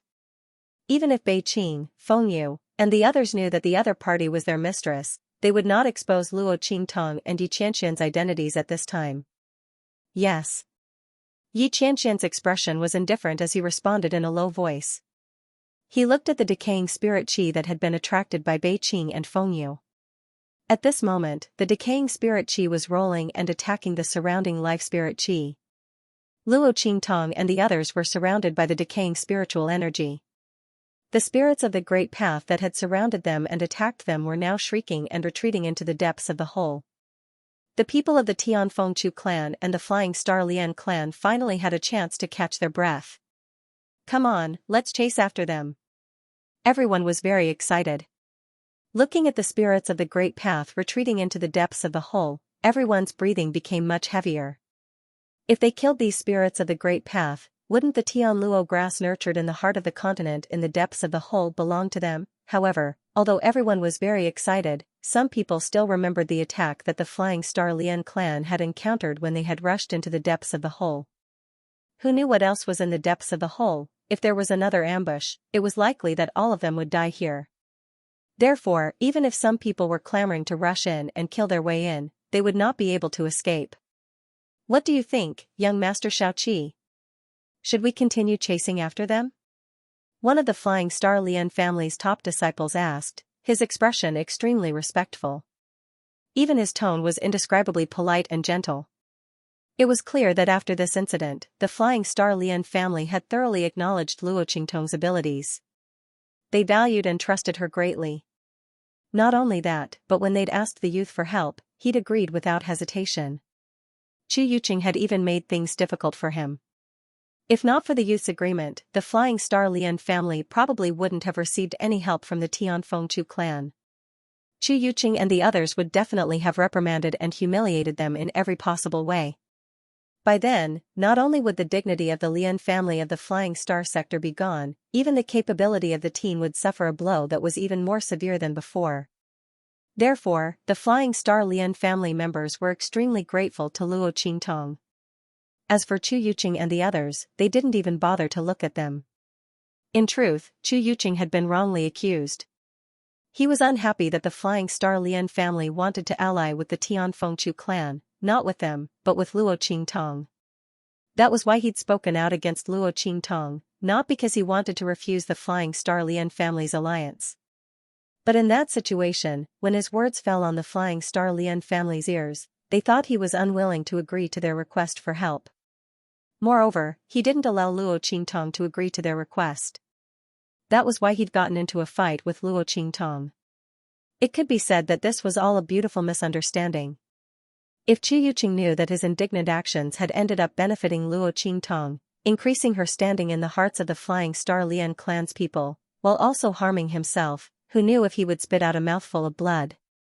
Luo Qingtong immediately nodded when she heard the Flying Star Lian family's question. We can chase after them. Her blood-red eyes flashed faintly. She didn't see the Tao spirits laying down any ambush in the depths. It was very clear that they were truly afraid of the decaying spiritual qi. They had already completely retreated, shrinking into an even deeper place. All right. The top disciple of the Flying Star Lian family was overjoyed. He then looked at Lian Xingchen beside him. Young master? The latter had just been severely injured while blocking the attacks of those great Tao spirits. Those Tao spirits had come so suddenly that Lian Xingchen had suffered several serious injuries in order to protect the Lian family disciples around him. At this moment, he had just finished bandaging and treating his wounds. When he heard this, he immediately nodded and said, "Listen to little seventh young master. Let's go." As he spoke, he looked deeply at Luo Qingtong. Just now, when they were outside the cave, Luo Qingtong had been forced by Chu Yuqing and the others to ask for his help and respectfully address him as young Lord Lian. Now, the other party was qualified for him to call him little seventh young master. The fate of life was truly peculiar. And this young man's ability was far more complicated than he had imagined. I wonder how much the seventh young master's bodyguards have consumed after going out to draw in the decaying spiritual energy? If you don't mind, the Flying Star Lian family is willing to protect little seventh young master. We can swear an oath to the heavens that we won't harm you in the slightest, nor will we secretly imprison you. When it's time to seize the Tianluo grass, we'll compete fairly with the Tianfengchu family. What do you think? His eyes were extremely bright. The young man originally had an extremely handsome and noble demeanor, but his steadiness made him even more domineering. His complexion was slightly pale, but the words he spoke were very orderly and sonorous. If it weren't for the fact that Xianxia and the others were by Luo Qingtong's side, she might have really agreed to his request. After all, he had a thorough understanding of the Tianfengchu clan's situation. Luo Qingtong was currently in the Tianfengchu clan's ranks. Although her prestige was very high, the only people under her control were the mercenaries, Chu Lingfeng, and the 8th Elder's people. Chu Qiankong, Chu Yuqing, and the others were completely unreliable. Not only were they unreliable, but she didn't know when they would seize the opportunity to make a move against her. Under such circumstances, if the people around her were exhausted, it would be better to go to the Feixing Lian clan, who had no grudges with her and owed her a favor. However, by Luo Qingtong's side was Yi Qianxian. In this world, there was no place safer than being by Yi Qianxian's side. Luo Qingtong chuckled. No need. Young Master Lian, just take care of yourself. Naturally, someone will protect me. Her words were ambiguous. Those who didn't know better would think that she was talking about Chu Lingfeng. In reality, only Luo Qingtong knew that she was talking about Yi Qianxian. Of course, that man didn't need to know. She was still hiding her identity. She didn't know that under the white jade mask, Yi Qianxian's lips had already curled up slightly. However, his expression was that of a soft snort. At least this woman was tactful and didn't leave his side again.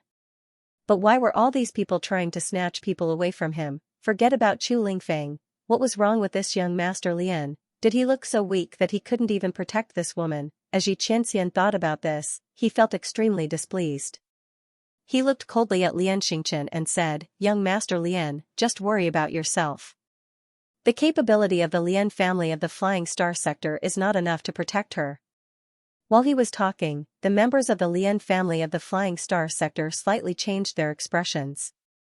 Just as someone was about to reprimand him for his audacity, they saw that beside Yi Qianxian, Bei Qing, Feng Yu, and the others suddenly burst forth with extremely powerful energy.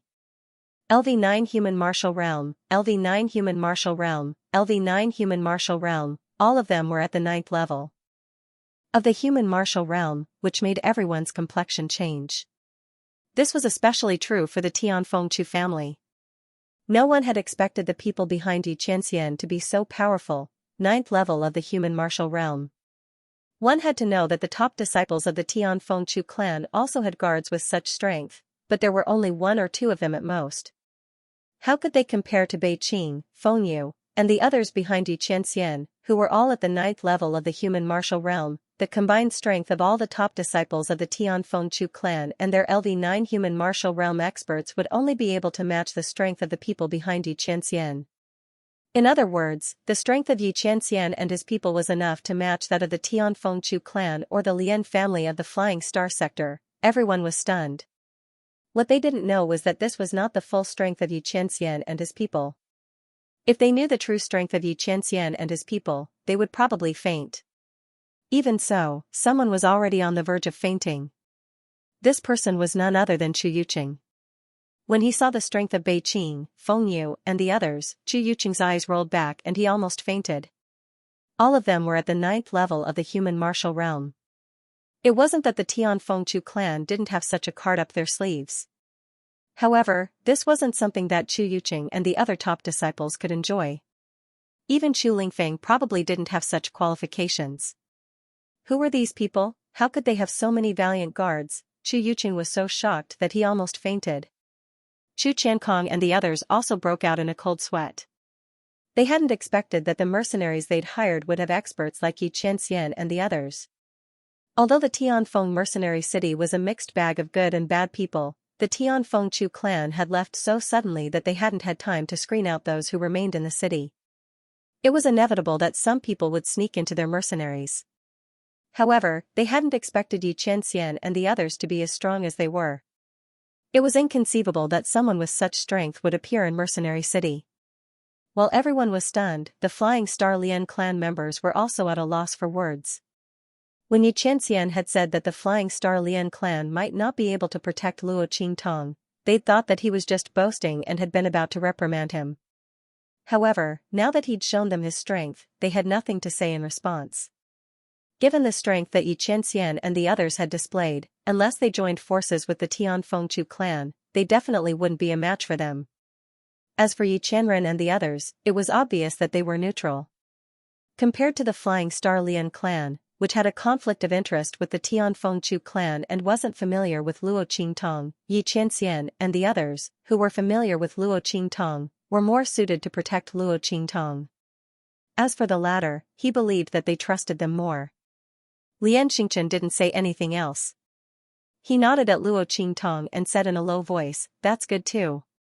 With someone protecting Little Seventh, we can be at ease." His expression was calm, and there was nothing wrong with it. In fact, what he said was exactly what he was thinking. The reason why he wanted to bring Luo Qingtong to the Lian family of the Flying Star sector was that he was worried that Xianxia and the others would be too exhausted to protect Luo Qingtong, which could lead to accidents in the upcoming danger. At that time, they would be in trouble. After all, Luo Qingtong's ability was indispensable to them. Now that Xianxia and the others had revealed their strength, it proved that they had the qualifications to protect Luo Qingtong. Moreover, they were clearly neutral between the two parties. To be honest, Lian Xingchen was happy to see this. After all, Chu Lingfeng had a conflict with the other party before. Wasn't that the case? As the head of the Flying Star Lian clan, Lian Xingchen didn't want to see Luo Qingtong side with the Chu clan. Chu Yuqing and the others were bent on courting death, which was a good thing, but the remaining Chu Lingfeng was stubborn and straightforward, and only cared about Luo Xiaoqi. That would be troublesome. Fortunately, he had offended the man with the white jade mask. Luo Xiaoqi was stuck in the middle and would probably choose not to side with either side. It seemed that the situation was in the Flying Star Lian clan's favor. With this thought in mind, Lian Xingchen smiled and did not say anything else. The group swept into the depths of the cave. The Tao spirits had already retreated to an unknown distance. They led the decaying spirit energy into the depths of the hole. None of the great Tao spirits that appeared before them could resist the invasion of the decaying spirit energy. If they couldn't escape into their vitality spirit energy, they would die.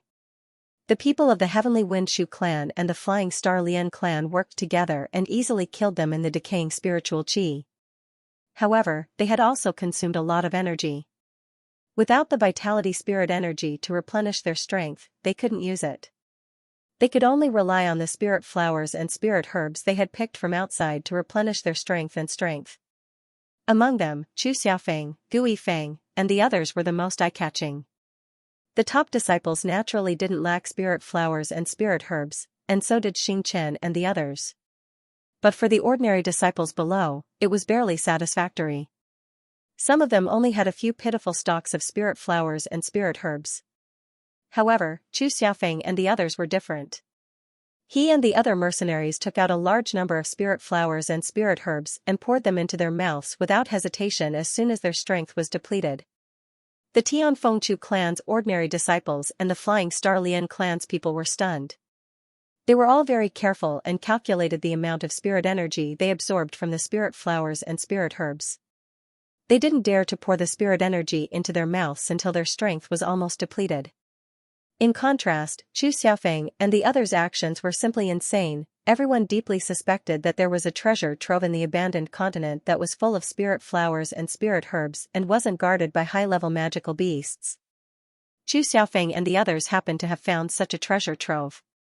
Otherwise, how could they explain their crazy behavior? They didn't treat the spirit flowers and spirit herbs as spirit flowers and spirit herbs at all. One had to know that if they consumed the spirit flowers and spirit herbs too quickly, Chu Xiaofeng and the others might not be able to fight by the time they reached the heart of the continent. There was no way they didn't know this, right? Everyone was dumbfounded. Chu Jingyi originally wanted to remind Chu Xiaofeng and the others. However, he had only taken a step forward and before he could speak, he heard Chu Xiaofeng say, "Oh, cousin, do you have a lot of spirit flowers and spirit herbs? I still have a lot here. Feel free to use them." As he spoke, he took out a bunch of spirit herbs and stuffed them into Chu Jingyi's hands. These spiritual grasses were naturally collected by Chu Xiaofeng and Luo Qingtong when they were setting up camp. They had stayed in the abandoned continent for so many days. In addition to the first few days, they needed to work on their cooperation. For the next few days, they cleared the spiritual flowers and spiritual herbs nearby at a terrifying speed. Their madness could almost be described as plucking feathers from wild geese. The group had accumulated a lot of spiritual flowers and spiritual herbs. If he didn't use it now, when would he use it? One had to know that once one's strength was depleted, it would be very easy for one to be attacked and in danger if one did not replenish it in time. Those great Tao spirits were not completely killed. Instead, they disappeared. Who knew if they would pounce on them and kill them? Therefore, even though Chu Xiaofeng cherished the spiritual flowers and spiritual herbs in his possession very much, he did not hesitate to use them. After all, his life was more important. As for Chu Jingyi, he had a very good relationship with him and the latter had always protected him. Chu Jingyi held the spiritual flowers and spiritual herbs with a dazed and complicated expression. Was he being taken care of by his little cousin who had been protecting him all this time? For some inexplicable reason, he felt as if his son had just grown up, didn't he? However, her little cousin had too many spiritual flowers and spiritual herbs. Chu Jingyi watched Xu Xiaofeng take out a large number of spiritual flowers and spiritual herbs from his storage ring and couldn't help but ask, "Little cousin, where did you get so many spiritual flowers and spiritual herbs?" Could it be that it was really as they thought? That they had found a treasured land with an abundance of spiritual flowers and spiritual grasses? However, just as he was thinking this, he heard Xu Xiaofeng say, "Of course it was Luo Shaoqi who helped us get it. Her observation skills are very good. Cousin, you don't know how great it was to deal with those magical beasts with her. Our spiritual flowers and spiritual herbs were so plentiful that my hands went numb." Xu Xiaofeng said with a proud face. He was secretly glad that he had chosen the Red Flame mercenary group. If not for this, Luo Qingtong wouldn't have been in his team. How could he have so many spiritual flowers and spiritual herbs for him to use? Looking at the envious and jealous gazes of the people around him, Xu Xiaofeng couldn't help but say his words loudly. Especially when facing Chu Yuqing and the others, he wanted them to hear him. So that they would know what they had missed. Since they dared to offend Luo Shaoqi, they deserved to be careful later. Chu Yuqing and the others' faces turned green when they heard this. Chu Ke, Chu Yufei, and the others were fine. They had gone to kill those 1,000 silkworms with Xu Xiaofeng and the others. Although they hadn't directly taken action, they had seen how Luo Qingtong dealt with those 1,000 silkworms. If Luo Qingtong always had such an ability, then it was no wonder she helped Xu Xiaofeng and the others get so many spiritual flowers and spiritual herbs. After all, the spiritual flowers and spiritual herbs they had snatched from Luo Qingtong and the others were obtained from the 1,000 silkworms' territory. Although those were beast-luring grass, it also proved that Luo Qingtong had the opportunity and ability to obtain the same amount of spiritual flowers and spiritual herbs. As for Chu Yuqing, Chu Hanyu, and the others, their hearts were in a strange state. When they saw Xu Xiaofeng and the others using the spirit flowers and spirit herbs with all their might, they were secretly mocking them for their unrestrained usage. Once they reached the heart of the continent, they would be in for a miserable time. However, who would have thought that Xu Xiaofeng and the others would have so many spiritual flowers and herbs on them? They might even have more than they had on them. This made them feel like they had been slapped in the face. After all, who were Xu Xiaofeng and the others? They were just ordinary disciples of the Tianfeng Chu clan, and even some mercenaries, but they had more spiritual flowers and spiritual herbs than the top disciples of the Tianfeng clan. Wouldn't they be suppressed by them? Chu Yuqing and the others had never felt so stifled before. They were proud of the fact that their cultivation resources were above everyone else's. At this moment, this capital was pressed down by Luo Qingtong. There was nothing more infuriating than this. However, because of Luo Qingtong's existence, they couldn't make Gu Yifeng and the others hand over their spiritual flowers and spiritual herbs.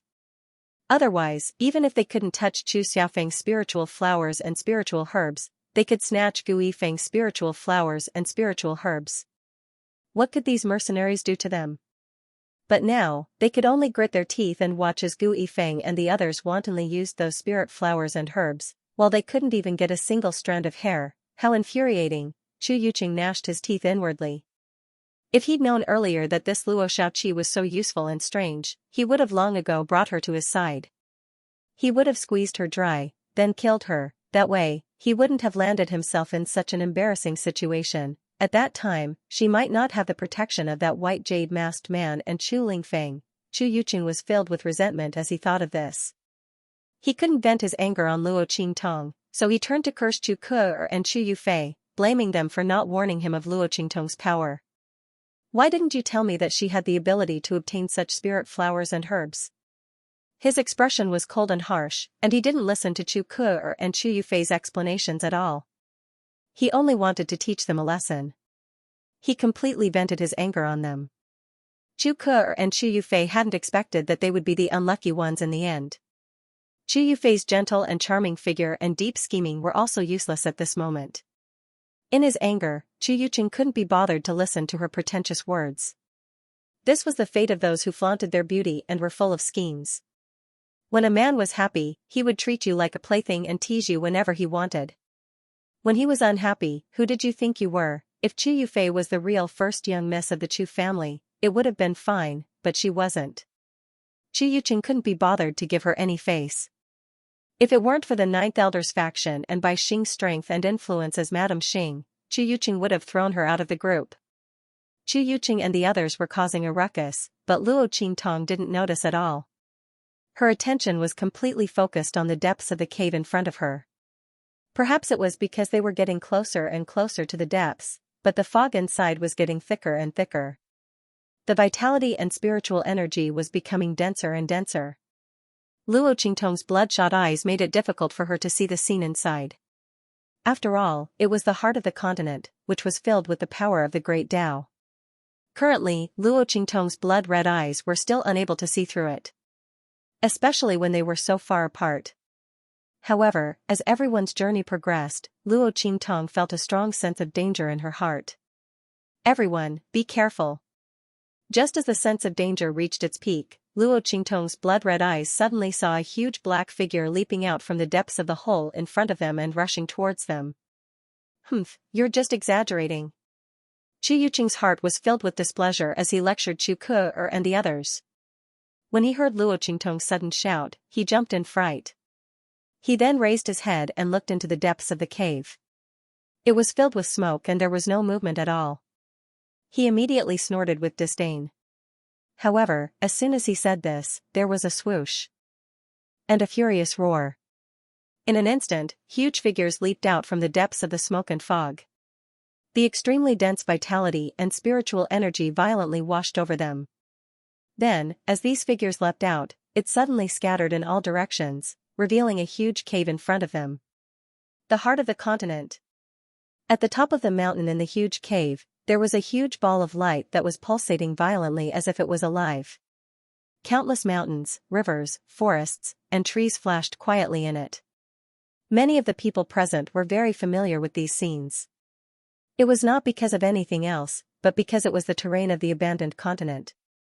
What was flashing in this ball of light was the scene of the abandoned continent.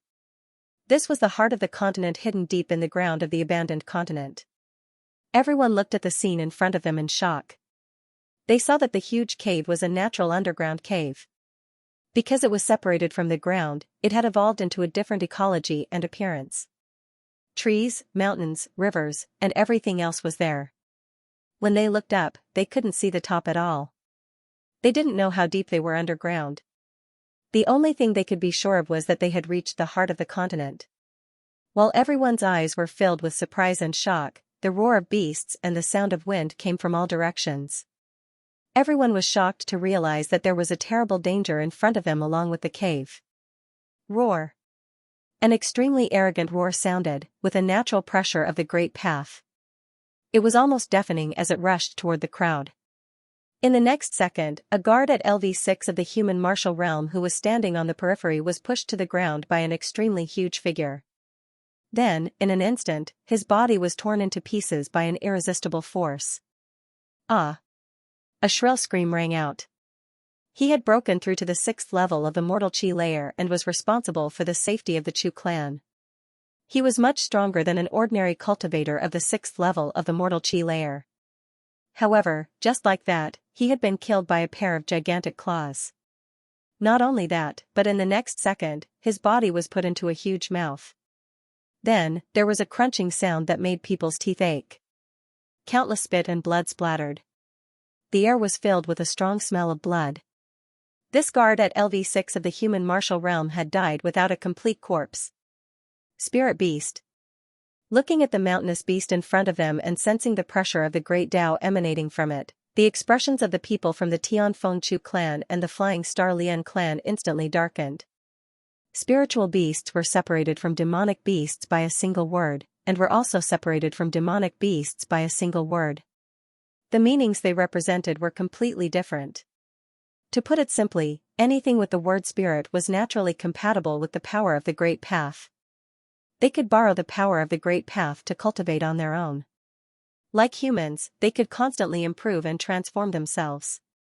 When a spirit beast cultivated to a high level, it could even possess the same power as a divine beast. However, spirit beasts were rare in this world. Not every demonic beast could comprehend the power of the Great Path and cultivate to transform themselves like humans. This required a certain amount of luck and comprehension of the Great Tao. However, at this moment, there were no less than 10 spiritual beasts in front of everyone. Furthermore, this was because this place was not spacious enough and could barely accommodate 10 spirit beasts. Otherwise, there would be more than 10 of them rushing in. Luo Qingtong could even hear the roars of beasts coming from the cave in front of them. Obviously, the number of spirit beasts here was no less than the Great Path spirits from before. Luo Qingtong's eyes were indescribably solemn as she watched the spirit beasts roaring and pouncing towards them. She shouted to everyone, "Quick, let's charge over." The cave here was narrow and wouldn't be of any benefit to them in dealing with those spirit beasts. On the contrary, they had a large number of people and would be easily injured in the process. Their hands and feet would be tied and they would be easily killed by these spirit beasts. Once the spirit beasts cut off their path of retreat, they would be trapped in the hole. In that case, they might as well charge towards the cave where the heart of the continent was located. At least, although there were many spirit beasts there, the place was spacious enough. They could gather together and hold them off for a while. After all, these spirit beasts were only at the human martial realm, just like the great Tao spirits from before. Otherwise, Luo Qingtong and the others wouldn't even have a chance to struggle. However, the appearance of these spirit beasts was just like the great Tao spirits from before. It was extremely inconceivable. Spirit beasts were very rare in this world, and it would be amazing if one could appear normally. However, there were so many of them here, although their strength wasn't very tyrannical, it showed that this place was different from the rest. Thinking about the difference in the energy tide that she saw previously and the various abnormalities in this cave, Luo Qingtong couldn't help but wonder if this had something to do with the strange treasure that she had previously suspected. Was it because of the existence of that strange treasure that these great Tao spirits and spirit beasts appeared in a group? While Luo Qingtong was thinking about this, everyone had already listened to her and rushed towards the cave ahead. Xianxia and the others were at the front. In fact, before she spoke, Xianxia saw the spirit beasts rushing into the cave and immediately led her, Beiqing, Fengyu, and the others to the entrance of the cave ahead. When he rose, Luo Qingtong's voice sounded, so the others were slower by a beat. Lian Xing and the others reacted quickly as well. Although the appearance of many spirit beasts surprised him, the appearance of the Great Path spirit had given him a base. Therefore, even though he was surprised, he didn't hesitate to deal with it. Almost at the same time as Luo Qingtong's voice rang out, he also ordered the people of the Lian clan of the Flying Star Realm to follow Luo Qingtong and the others into the cave ahead. Amongst them, the most chaotic were the people from the Heavenly Winchu clan. As soon as Luo Qingtong's voice rang out, Chu Yuqing and the others immediately began to shriek. How can this be? There are more spirit beasts there. Is Luo Xiaoqi trying to get us all killed by making such a decision? So she can monopolize the Tian Luo grass in the heart of the continent? Chu Ke's voice was extremely sharp. Among everyone's voices, her voice was the sharpest and most hysterical. She had just been taught a lesson by Chu Yuqing, so her entire body was brimming with the desire to find trouble with someone and vent her viciousness. However, as soon as she spoke, she was despised by Chu Jingyi and the others. If that's what you think, then don't follow us later. Once we're surrounded by them, we'll have no choice but to surrender. These spirit beasts can continuously surround and kill us. Do you have the energy and strength to fight them in a war of attrition? Chu Xiaofeng's voice sounded disdainfully. You're really stupid. No wonder you caused the death of all the people around you. His words instantly poked Chu Ke's sore spot. She immediately flew into a rage and shouted, "Shut up. You're just a dog under Luo Xiaoqi's feet. Chu Xiaofeng, you're a descendant of our Tian Fengchu family. You do whatever Luo Xiaoqi says. Don't you have any shame? Even if we'll be exhausted too. Death by these spirit beasts here, won't it be the same once we enter the cave? There are even more spirit beasts inside." Chu Ke screamed as if she had gone crazy. Chu Xiaofeng looked at her as if he was looking at a lunatic. I'm too lazy to talk to you. Follow me if you want to. Besides, what's wrong with being a dog? If you had the ability to save our lives with just a word like Luo Xiaoqi, I would also be a dog under your feet. Unfortunately, you don't. Chu Xiaofeng said mockingly. He wasn't like Chu Jingyi, who had to worry about his demeanor as a top descendant and couldn't say many things. He just had to say it. He wanted to anger Chu Ku'er to death. Oh, right, if you want to say that listening to Luo Xiaoqi is like being a dog under her feet, it seems like you guys are too. After all, you listened to her and walked forward, didn't you? As Chu Xiaofeng said this, he immediately sneered and rushed forward with Chu Jingyi and the others.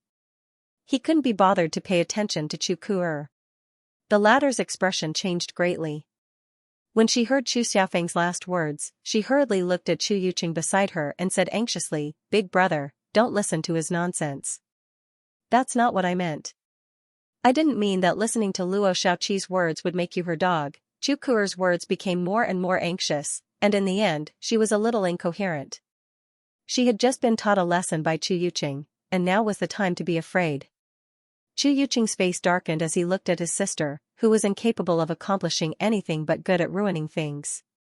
He couldn't help but slap her across the face. "Then what do you mean? Idiot." With just one sentence, he scolded everyone present. Did she have a pig brain? Of all the things she could use to attack Luo Xiaoqi, she had to use the fact that Chu Xiaofeng listened to her, stupid beyond compare. Chu Qiankong and the others also looked at Chu Ku'er with ice-cold gazes. No one would be happy to be called a dog under Luo Qingtong's feet. To a certain extent, they had listened to Luo Qingtong's words. If you don't have the ability, don't blame others for being stupid. Chu Ku'er, although there are more spirit beasts in that cave, there are also more places for us to hide and use. Moreover, the heart of the continent is there. Perhaps we can use the heart of the continent to avoid and eliminate these spirit beasts. It's better than being surrounded and killed by these spirit beasts. If you want to throw away your life here, we won't stop you. If you want to be stupid here, we won't stop you either. But don't take us with you." After Chu Qiankong said this, he leaped up with Chu Yuanhong and the others towards the entrance of the cave. Hearing his words, Chu Ku'er's face was filled with unspeakable shame and anger. She was originally very unconvinced, thinking that she had been framed by Chu Xiaofeng and that no one knew her painstaking efforts.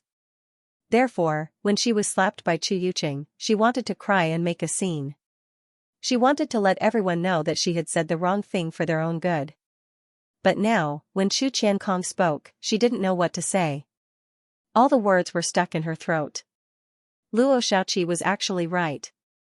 Then why had she caused such a ruckus for so long? Wasn't that just a clown? Not only had she been beaten by Chu Yuqing, but she had also offended Chu Qiankong and the others. When Chu Ku'er thought of this, her face turned pale and red. It was extremely unsightly. Chu Tianming and the others also had the same expression. They had just been hooting, saying that Luo Qingtong wanted to kill them. But now, they didn't even dare to fart. As for Chu Yuqing, Chu Hanyu, and the others, their faces were gloomy as they led their own people to follow Chu Qiankong and the others. They had made them lose face this time, but they couldn't blame anyone else for this. They hadn't seen through Luo Xiaoqi's intentions. If they really stayed here and didn't leave, then what awaited them was certain death. They couldn't even escape. Under the pursuit of those spirit beasts, without the help of Luo Qingtong, Chu Qiankong, and the Flying Star Lian family, they wouldn't be able to run far before those spirit beasts caught up to them. How could they dare to stay here any longer? The group rushed towards the entrance of the cave. The 10 spirit beasts that had rushed into the cave saw Luo Qingtong and the others rushed towards the cave and immediately rushed to intercept them. If not for this, Chu Yuqing and the others would have been torn to shreds by those spirit beasts countless times over. Boom! Bei Qing, Feng Yu, and the others worked together to blast away a spirit beast. Because they had already revealed the strength of the 9th level of the mortal martial realm, and they were fighting together, no one doubted that there was anything wrong with them being able to expel a spirit beast so quickly. On the Lian family's side, Lian Xingchen and the other top disciples of the Flying Star Lian family gathered together and used the Lian family's secret amplification technique. Together with the human martial realm experts around them, they also blasted a spirit beast away. Chu Lingfeng's side was the most shocking. His body was surrounded by an extremely powerful and terrifying force. The veins on his body were bulging as if they were about to explode. He hugged a spirit beast that was about to bite them and threw it away with a wave of his hand. Roar! As for the little snowball, it had been obediently staying by his side all this time. But this time it let out a roar and charged out. With a flick of its fluffy tail, it tangled with another spirit beast that was charging at it. Then, under the other people's attacks, it fiercely bit off the head of the spirit beast. Since then, all 4 spirit beasts had fallen at the hands of Luo Qingtong and the others. With this, the passage leading to the cave was opened. End of chapter 2669. Don't forget to subscribe, like, and share the video to support the channel.